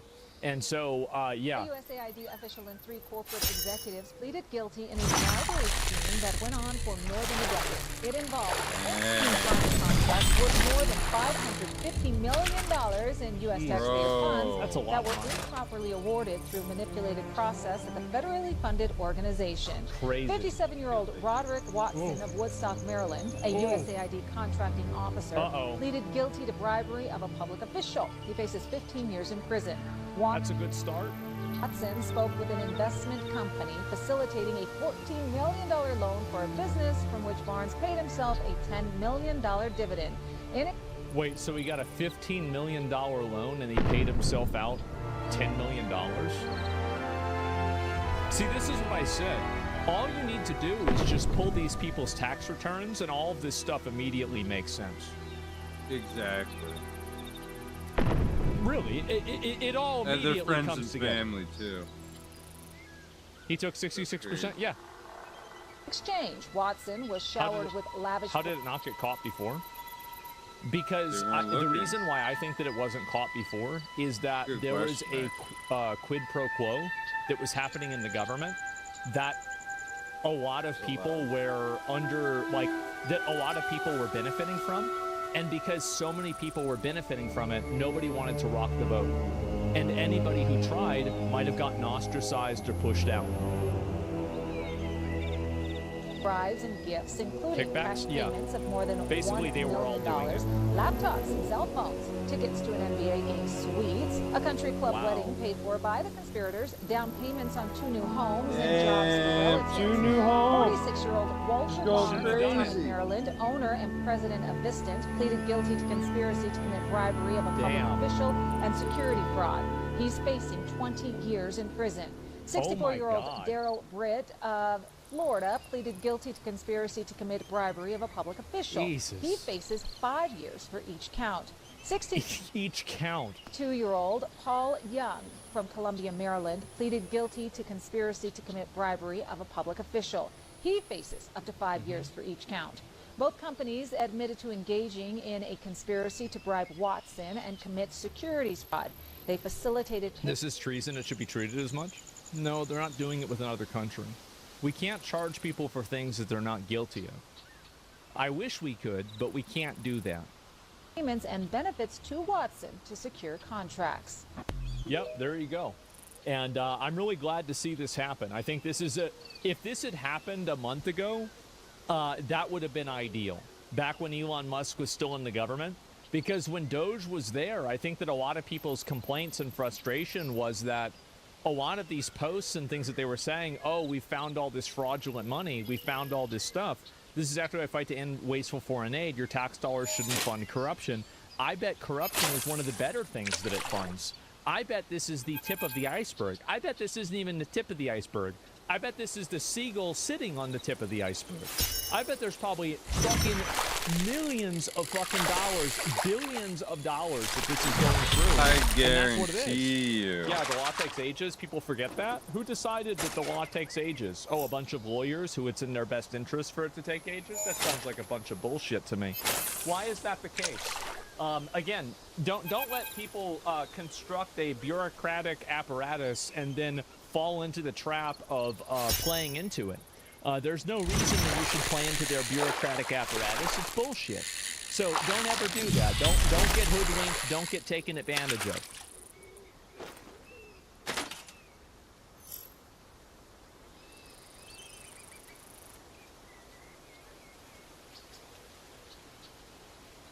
Get hoodwinked.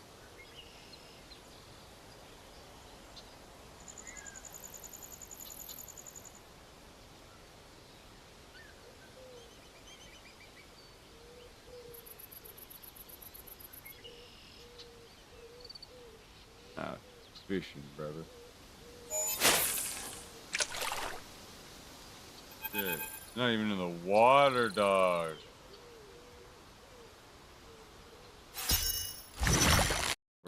Anyway. What else we have to watch here? Fish.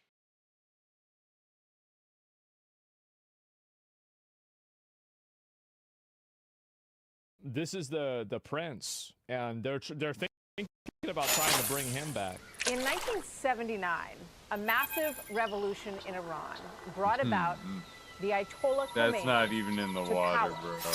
The then Shah of Iran and his wife, Bro, I caught my boot. I caught a boot. Caught my foot. were forced out of their homeland, which is them leaving at the airport. But under the Ayatollahs, the freedom that they promised never materialized. What a surprise. In fact, they cracked down, beating and imprisoning women who refused to wear hijab, gay Iranians, anyone who dissents. Who could have guessed? Can you believe that? Wow. Damn. I wouldn't. I thought they said. Now the son of the late Shah, His Royal Highness Reza Pahlavi, who has been in exile, is advocating for a new future for Iran. He says he believes that the moment is now. He posted this on social media, quote, "The Islamic Republic has reached its end. It is in the process of collapsing. Khamenei, like a frightened rat, has gone into hiding underground and has lost control of the situation. What has begun is irreversible." I spoke with him moments ago, the exiled Crown Prince of Iran. Here's our... What was it? Okay, so they actually talked to Crown him. Prince, thank you very much for joining us at this historic moment in time. It's good to have you with us. Good afternoon, Martha. Good to be with you as well. Tell me, first of all, Crown Prince, what is your understanding of what is actually the situation on the ground right now in Iran? The latest report that we have had, Martha, is that the control apparatus of the regime is almost collapsing. And we see more and more of that sort of reports that are coming to us from personnel within the military or intelligence that says so. That it's really falling apart much faster. Twice a dictator with a king? Well, it's important that Iranians get to... If Iranians decide to have a king, then they should have the right to have a king. We shouldn't force them into a democracy. We should let them decide their own fate. Than it was, let's say, last week. The problem, however, is that the regime has cut off the nation from any communication, internet, and even landlines are down. Jesus Christ. Like, yeah, this is the thing, is like, this is why it's so hard to know what's going on over there. And why, like, there's so much bullshit coming out of it, is that there's just, like, no internet. Yeah, they so got it's hard shit to over even there, know, like, are they getting bombed over there? How much of it is happening? Where's the information? Because the internet is so sparse. Police that are trying to figure out what's happening to their loved ones cannot communicate. I guess so. And I hope that we can overcome this problem very soon, so the nation is not detached or unable to communicate, which, as you know, is crucial for anything that needs to be done. The regime is so desperate that it's now taking this initiative to impede on the... No, the thing is that, like, I'm not really a big fan of kings, but I remember there was a guy I was talking to in Saudi Arabia, and we had like a 3-hour conversation about why he thinks it's better that they have a king than a Congress like the U.S. has. And I can't say that I totally agreed with him, but he made some good points. He did. I was like, well, yeah, that's true. You're right. But I know we will overcome this. It's a big challenge. And my competitor is... It just depends on who's in Many position. of them have stood... if the king is nice, if the right guy's there. Besides those who have left the always how it works. And the resolve is amazing. The courage is really amazing. It's a shout out to them that despite all the hardship, they believe that this time victory is near, and we need that.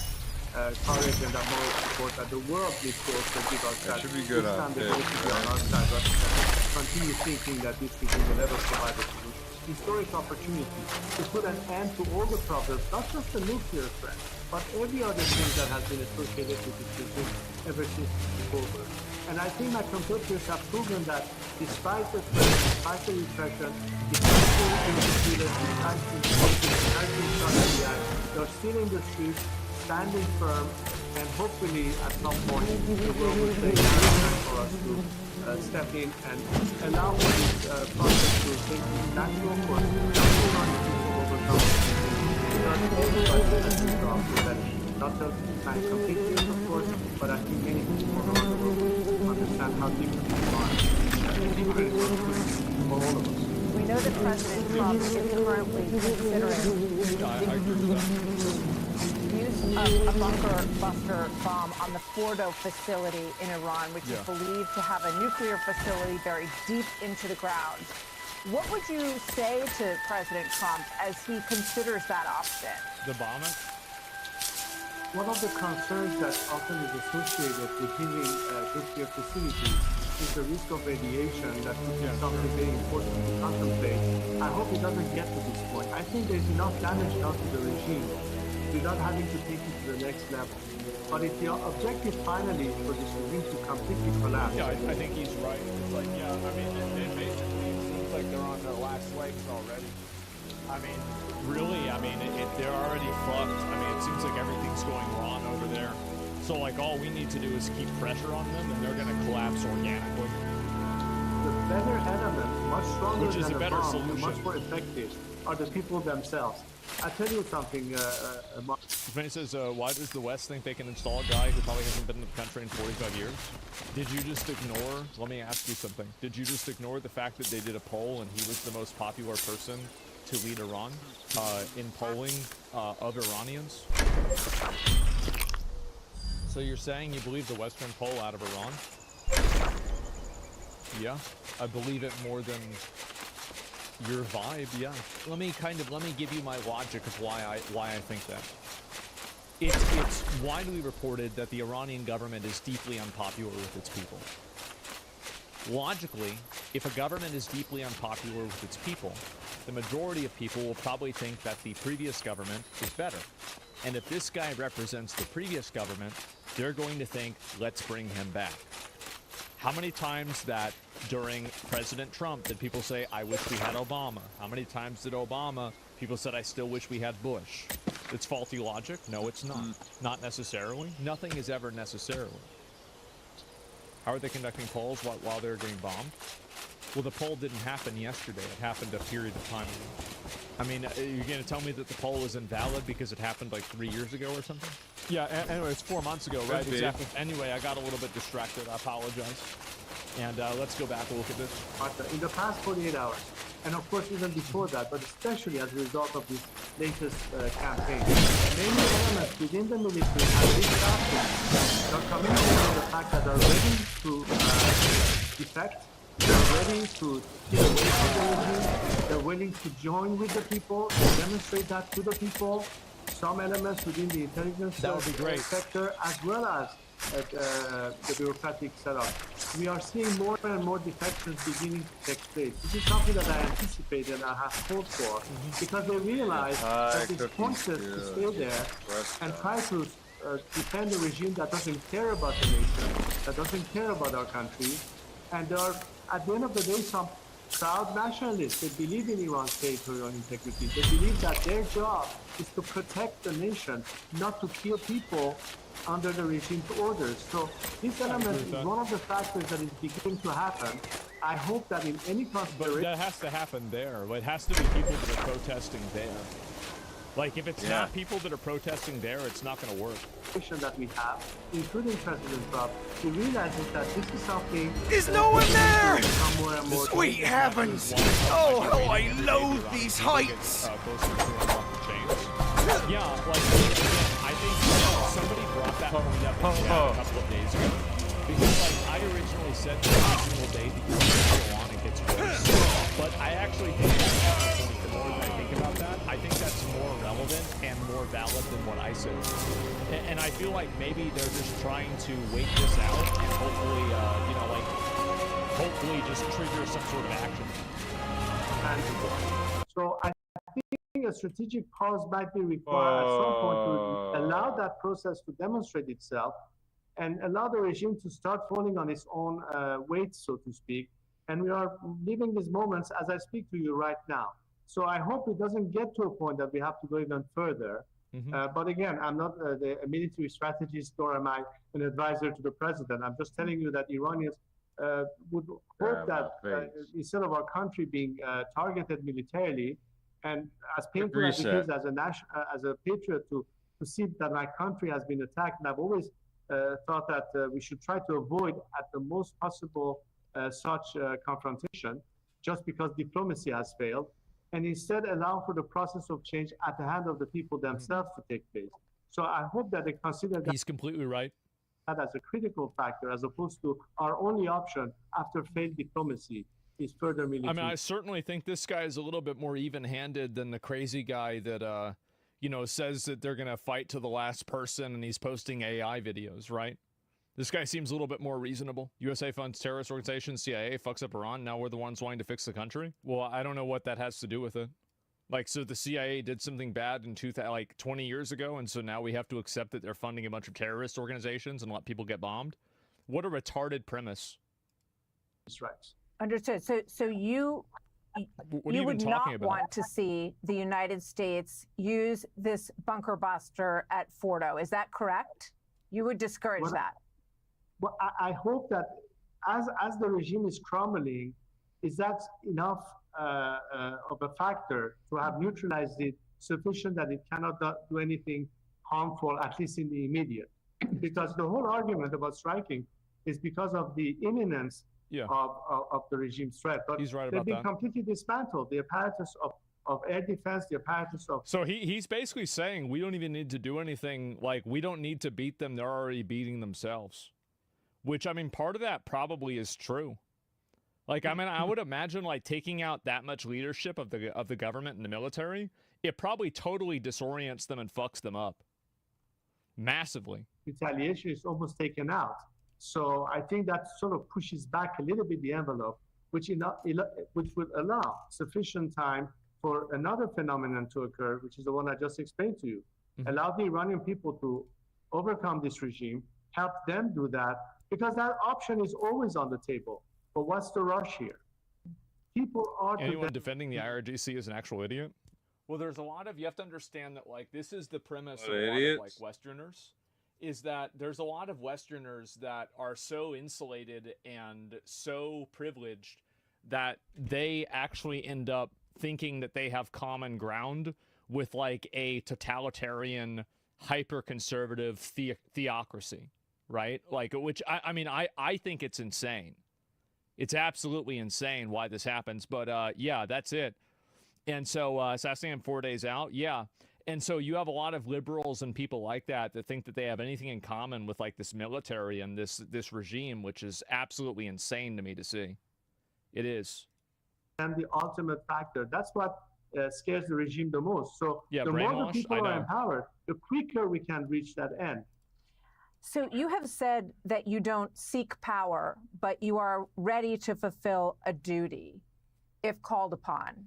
If the people supported or asked you to return as Shah for a period of time during transition, would you be open to that option? I don't think I need a title to perform as a transitional leader. I think the reason people are looking for me to play that role is because of their confidence in me, their trust in me, and I think to a great extent the track record that I've demonstrated in the past 44 years since I've begun.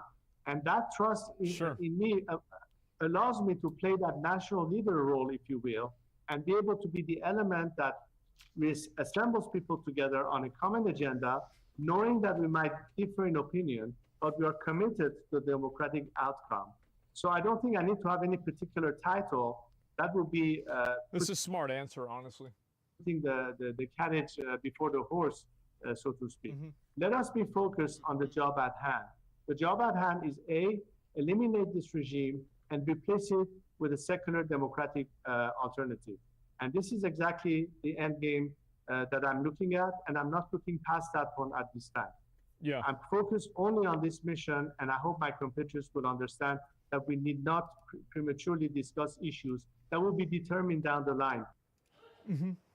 So he's encouraging the people to change the trajectory in Iran more so than the potential of a bomb destroying Fordo. So we're going to have more of our conversation in just a moment. Is this the Prince of Persia? Yeah, that was the Prince of Persia guy, super based. Yeah, I think so. I think he's too smart to leave in charge.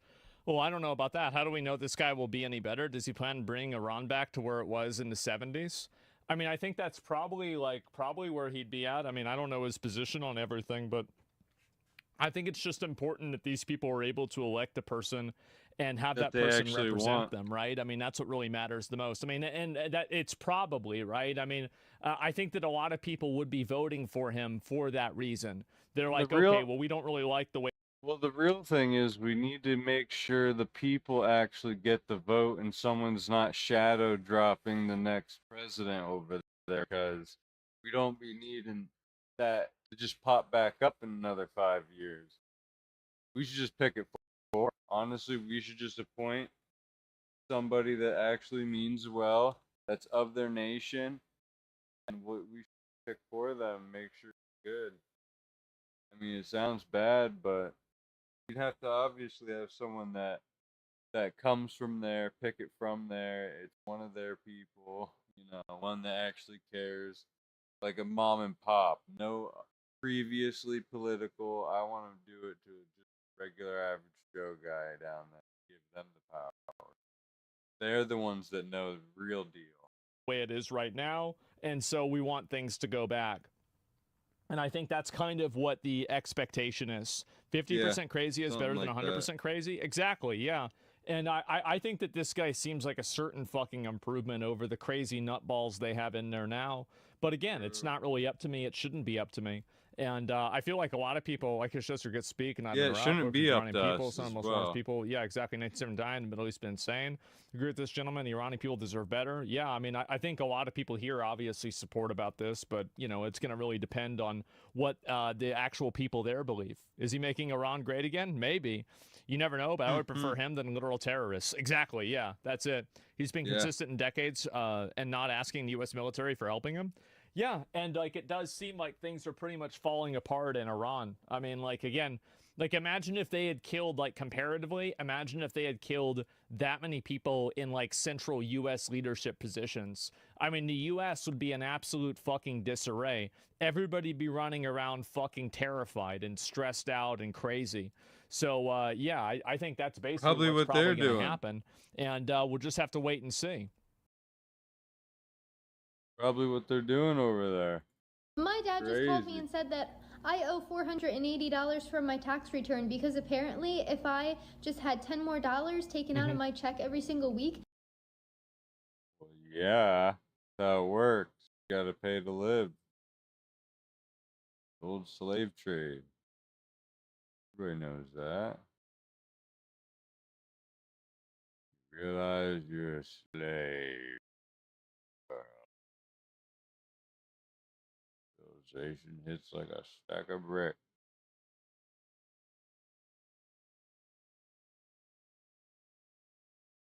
Alright, did we cook everything? We got it all cooked. I think we done did it. Fox News alert, President Trump making it very clear that if America has to get involved in Iran, it'll end on our terms. It's a little old. And it looks like he's preparing for any scenario. To be fair, that's smart. I mean, you shouldn't rule anything out, but at the same time, when you say that, it's going to stress people out because they're going to think that you're talking about dropping a nuclear bomb or starting a ground invasion. 4B Doomsday plane just made an unexpected flight to D.C. The That's $500 million aircraft was designed to withstand nuclear blasts and keep top government officials safe when threats are off the charts. And it landed at Joint Base Andrews under the cover of night on Tuesday. I didn't even know this existed. Neither did I. I've never even heard of this I heard before. about There's this there's something called a Doomsday Plan? Plane. What? It's fucking nuts. Right now, the United States has 2 destroyers anchored in the Mediterranean, the USS Sullivans and the USS Thomas Hudner. Both of these $100 million platforms have been shooting down Iranian missiles. To the south is a carrier strike group, the USS Carl Vinson in the Arabian Sea just off the coast of Iran, flanked by 4 warships providing security to U.S. bases in the region, and a super carrier, the USS Gerald Ford. That's a long one. one? On its way and should be on the scene soon. So if any Dozens of missiles get F-16s through, have been we're letting them repositioned from through. Italy to the Saudi Arabia. So he basically got everybody in position for this shit. Like this could just pop off at any time. Yeah.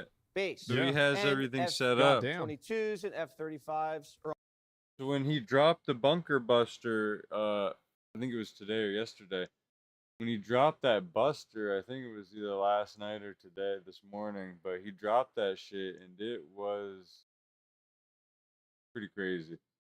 But at least he has everything set up, so if they try to counterattack, we're right there. on their way. Yeah, everything's Now, locked if we're in. going to drop bunker busters on the Iranian nuke site, it'll be done by B-2 stealth bombers. Yep. These they aren't came officially in in hot. the region, but sources tell Primetime they've seen tactical movement in the last 24 hours. This is a major moment for Trump, and he's aware that his legacy is on the line. Quote, I do think this is, it's the same as like with Bush. Like, if you think about Bush, you think about two things: September 11th and Iraq. That's it. Like, anything else he did or whatever, not relevant. It's mainly these two things. he is in his last term of his Why did presidency. he do it? He may or may not see a window to do something that is something he's always believed is right and is important for the world and has the added benefit of being legacy building. And this is a window. It's never existed before. It will likely never exist again insofar as he can do anything about it. Yeah, so sure. while he has that window, he's going to take a shot, even if it is not something that everybody agrees with. Now, the president says he hasn't made up his mind, and he's keeping his options open, and we believe that. Iran's foreign minister is flying to Switzerland for talks with the Europeans tomorrow. 47's offering them one last chance. Regarding the ongoing situation in Iran, I know there has been a lot of speculation amongst all of you in the media regarding the president's decision-making and whether or not the United States will be directly involved. In light of that news, I have a message directly from the president, and I quote, what do you say? Based on the fact that there's a substantial chance of negotiations that may or may not take place with Iran in the near future, I will make my decision whether or not to go within the next 2 weeks. You said yesterday, yeah. This could be Trump giving the Ayatollah a final olive branch, or it could be a pump fake, and we could go in tomorrow. And Exactly, yeah. There's no way, nobody knows what Trump is going to do. I actually believe, I don't even, and by nobody, I'm also including Trump in that list. Nobody, not even he knows.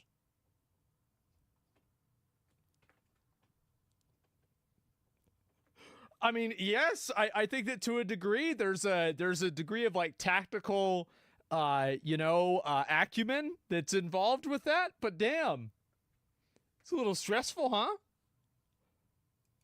2 weeks from today is July 4th. Expect the Maybe Trump's unexpected. planning for fireworks halfway around the world. We don't know. The CIA director told 4th of lawmakers July. Iran's locked and loaded, and their nuke program's at the goal line. Quote, it's like saying a football team marched 99 yards down the field, got to the 1 yard line, and they don't have the intention to score. Yeah, of course they're trying to make a The bomb. CIA told us things before the Iraq war that turned out not to be true. Bullshit. The difference is this time, the inspectors have seen the program. We've all seen the program, and the Israelis see everything. There's no question the Iran nuclear program is alive and active. The only question is how long it'll take them to nuke up when they get the go-ahead. Iran is the world's lead sponsor of terror. And with a nuclear weapon... See, that's one of the things I wish people would understand is that even if you think Iran doesn't do anything bad, they pay a bunch of people that do. And so, like, I mean, how do you have, like, one country that's, like, constantly giving out money to, like, all of these terrorist groups all the time and not realize that, like, maybe that's a bad thing? Yeah, it's pretty bad. Yeah, that's already... America does that, too? I mean, but the thing is, like, isn't it bad, period, though? Like, so, like, if America does that, too, doesn't it mean that, like, we're both bad? It's not like it means it's good, right? Like, do you expect me to, like, go and say, like, oh, no, it's good when we do it and bad when they do it? No, obviously I wouldn't support that. That's dumb. But the fact is that it's bad if they're doing it, period. Take out the regime, you take out hundreds of terrorist groups. Yeah, but you also create hundreds more. And that's the reason why they haven't done it. That's obviously the reason why. You don't want to cut off the head of Hydra. It might be 2 more heads that come out. It could hold the world hostage. Not to mention, they control the shipping lanes that's obviously where why. a third of the world's oil goes through. If President Trump does decide to drop bunker busters on their nuke site, we're not going to sit back and let the Iranians retaliate. No. So there has to be a massive air campaign that goes along with this. We'd have to knock true. out Iran's ballistic missile stockpiles and any offensive capability. So we're not sitting ducks. There's probably a rich target list that Trump would have to approve. The Guardian reported Trump was getting cold feet, worried about the effectiveness of bunker busters and not willing to use tactical nukes. But the White House tells Fox that's not true. Everything's on the table.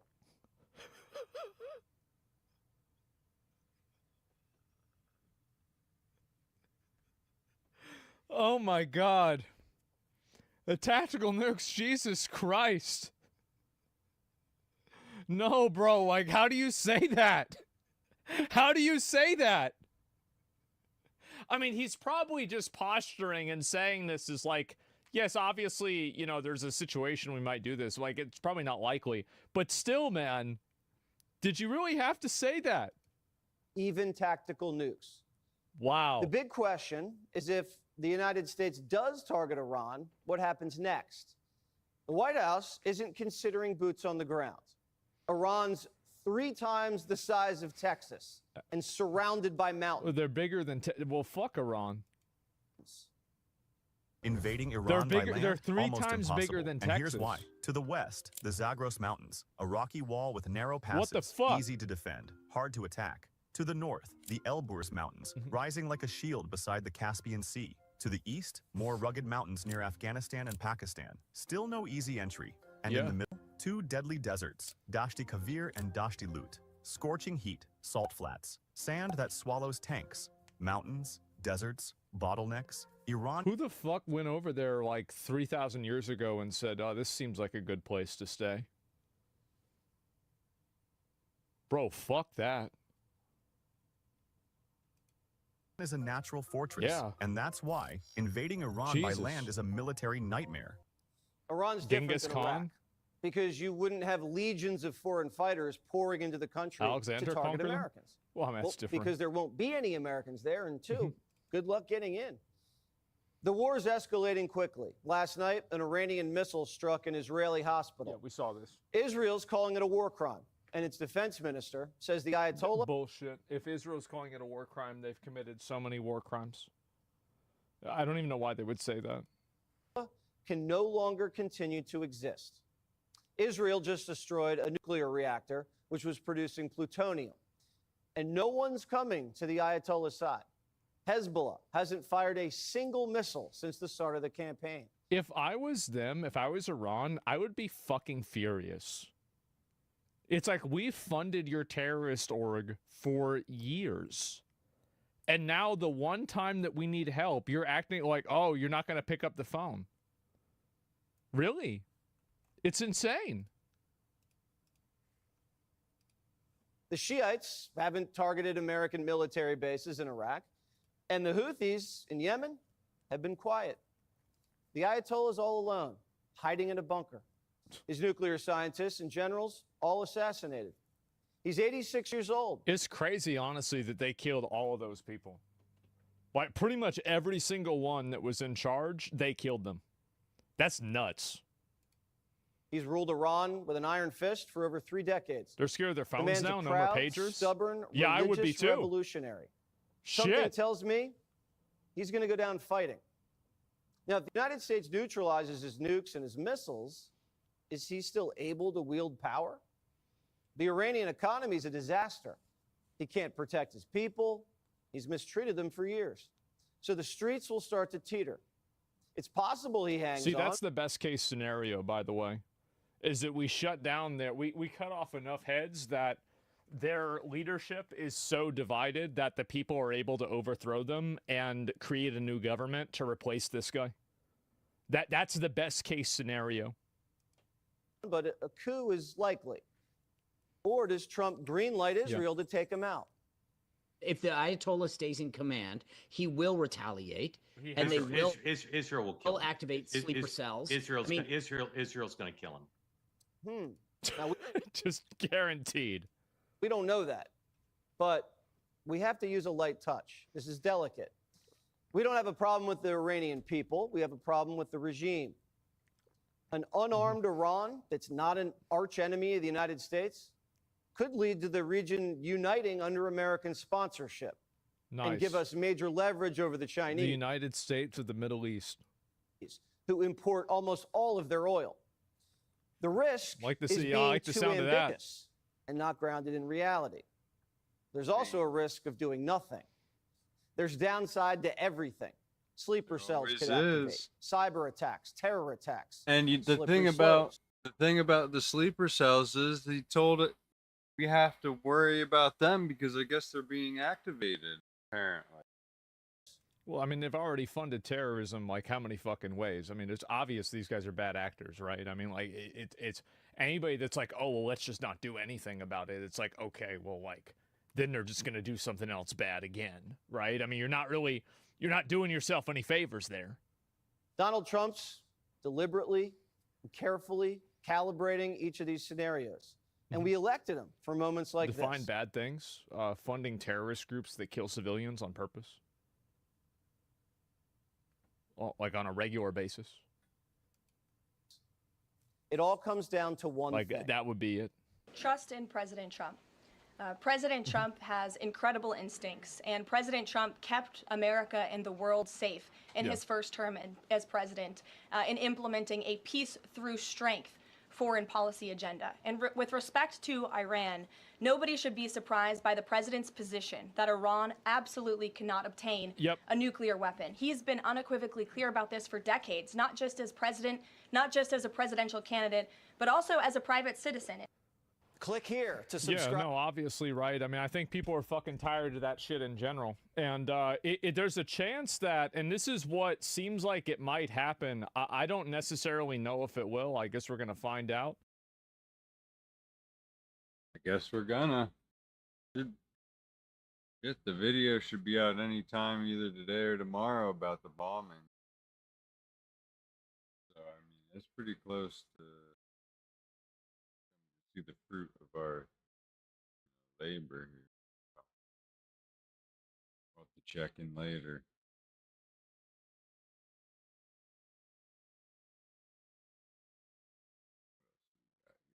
You guys having a good day? Enjoying your Sunday fun day.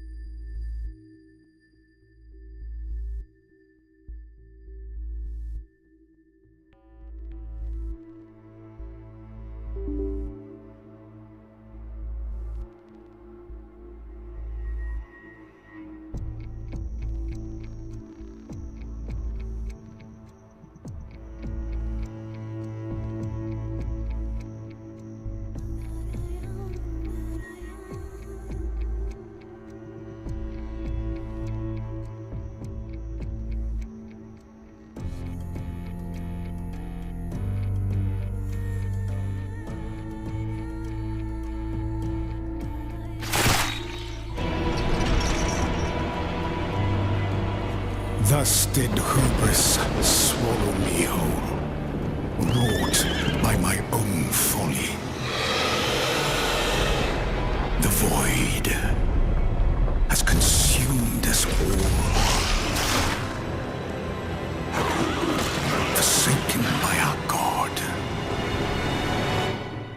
Calamity bears not name nor face, yet draws closer still.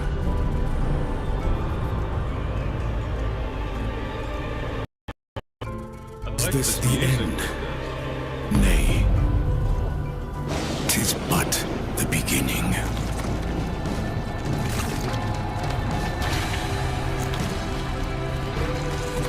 Our cries shall be heard, but not remembered.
Sweet heavens!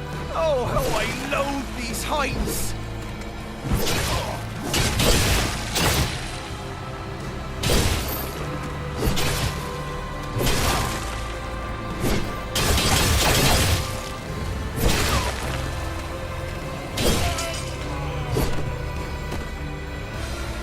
Bro, my guy was straight auto attacking. I wasn't even looking at the screen or hitting any buttons. Using autopilot.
How the hell did I get so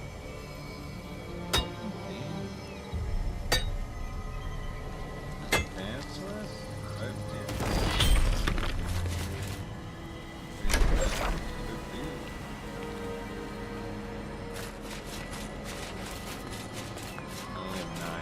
Is no one there? Sweet heavens! Oh, how I loathe these heights!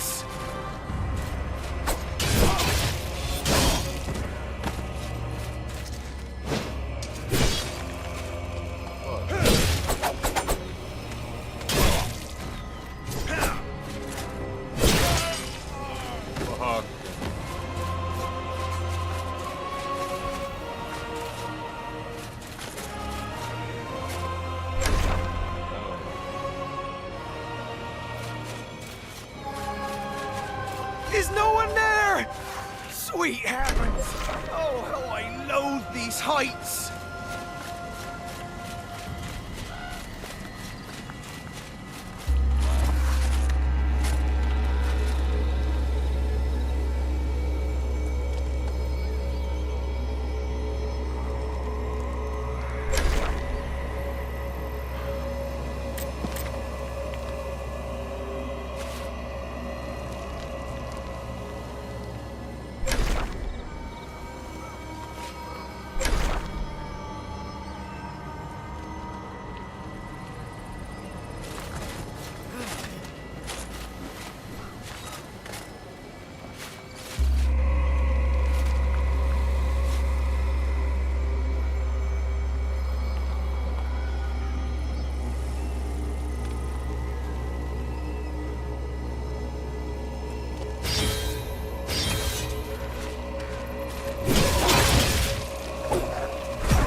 kill up and bad.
Don't tell me I can't get through here.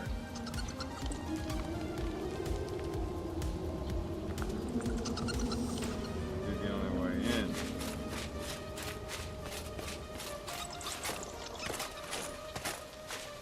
And I should be able to go to my inn, right?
the heck is it level 1?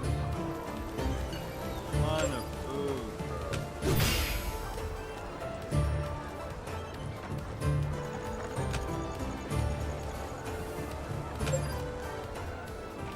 You're gonna tell me level 1's this much?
not be initiative on a P either. I feel like you just have the fighting.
Much. Yo, this ain't money, what the fuck? Dirty with the loot like that?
fucking dragon.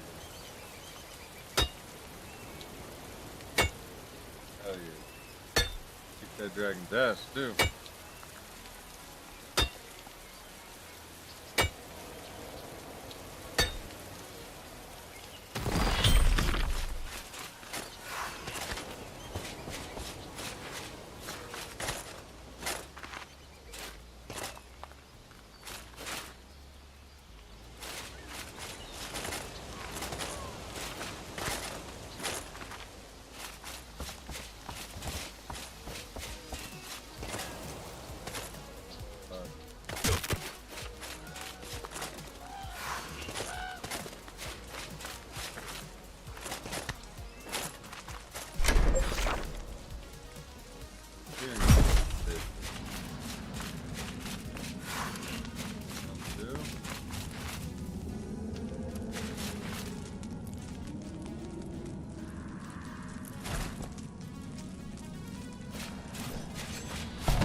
back at me.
Fucking A. No, no, no, no.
Oh my god, I can do this.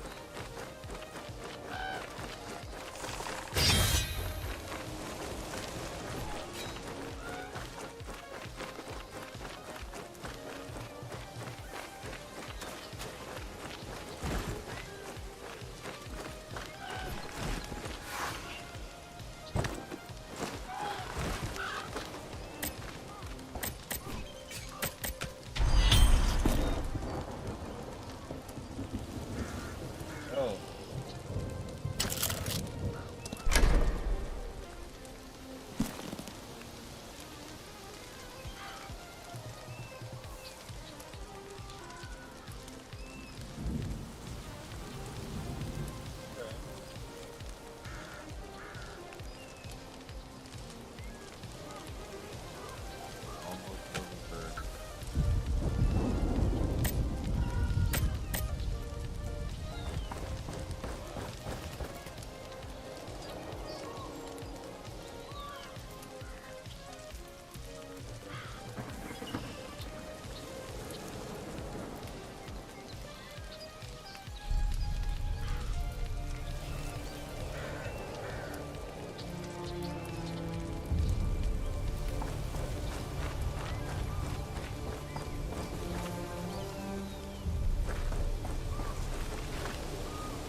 This light? Oh, it's the cloud. You just need to get rid of that right now.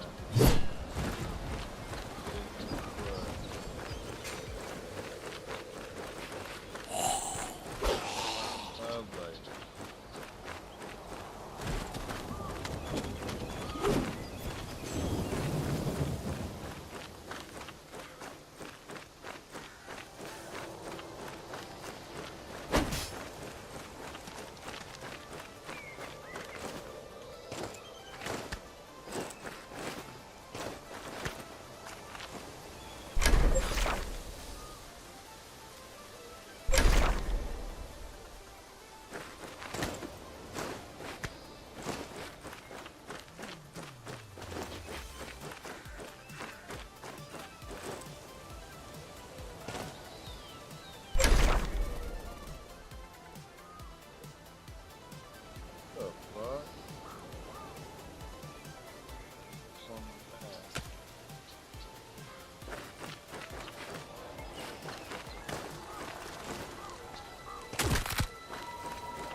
Kill the giant spider.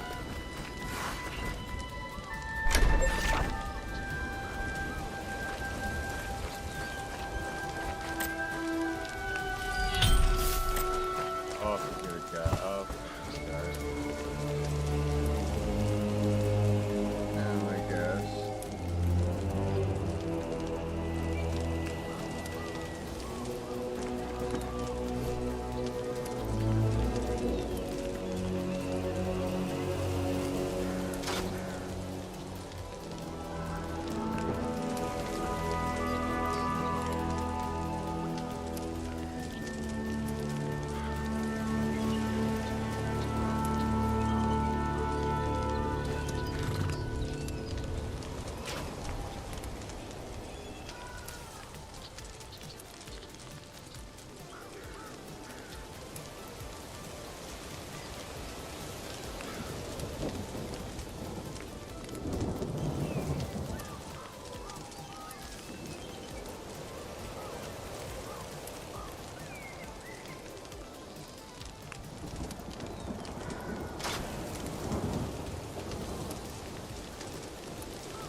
These.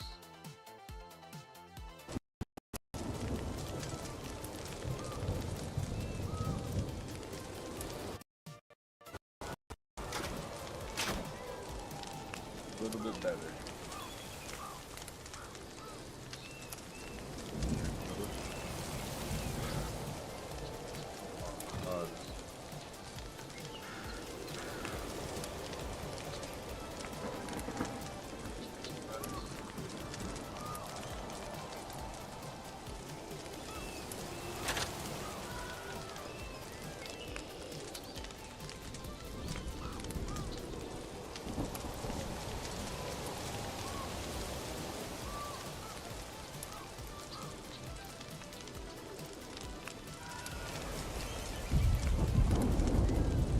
Unlock your mount.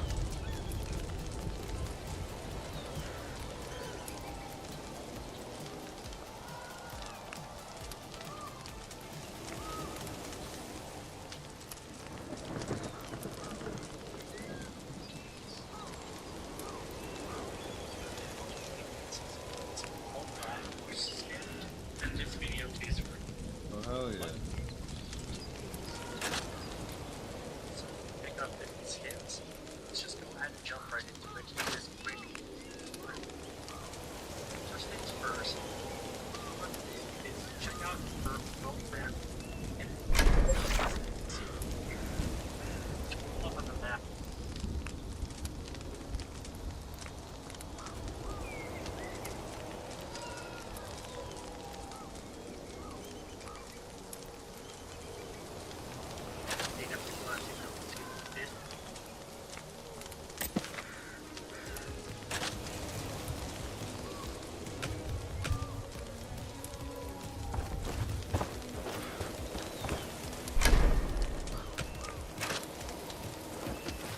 no guide to this mission.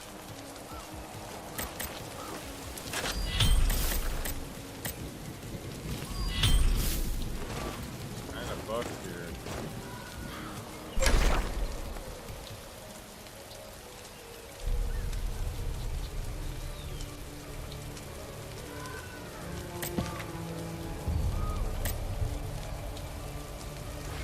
Check this out.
That's actually the other side.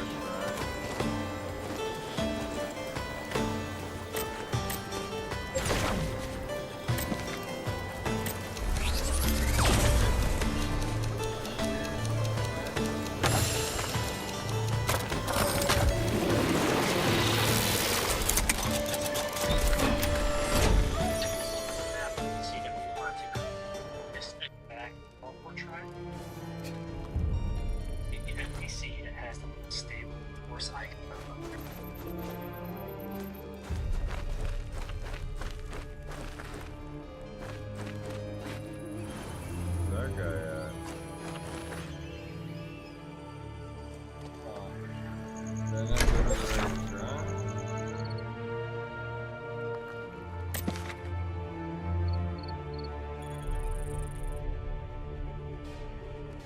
On the map, the sea that we want to go to this.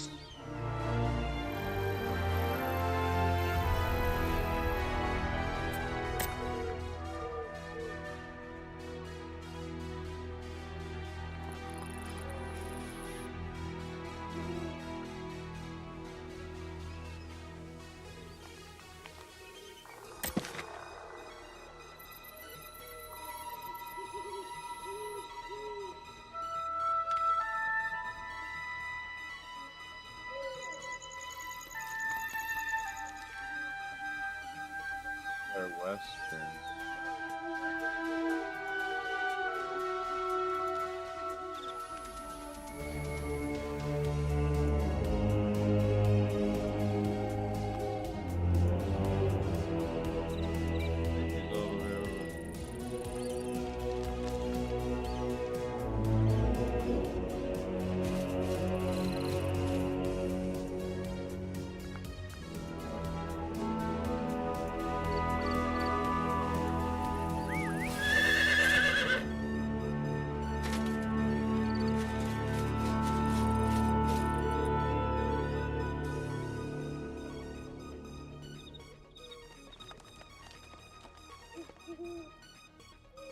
have to explore.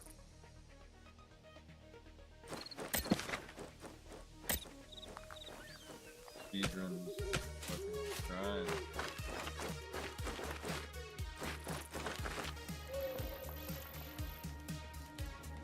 Take a little bit of a break, guys, and I'll be back.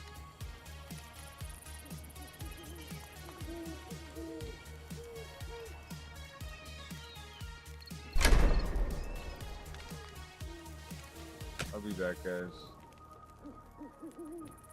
Again, a little bit. Don't forget to like, follow, and smash that subscribe button. Hope you guys had a good time, and I'll talk a little bit. And I'll be back with y'all for more gameplay. We'll be back, guys. Peace.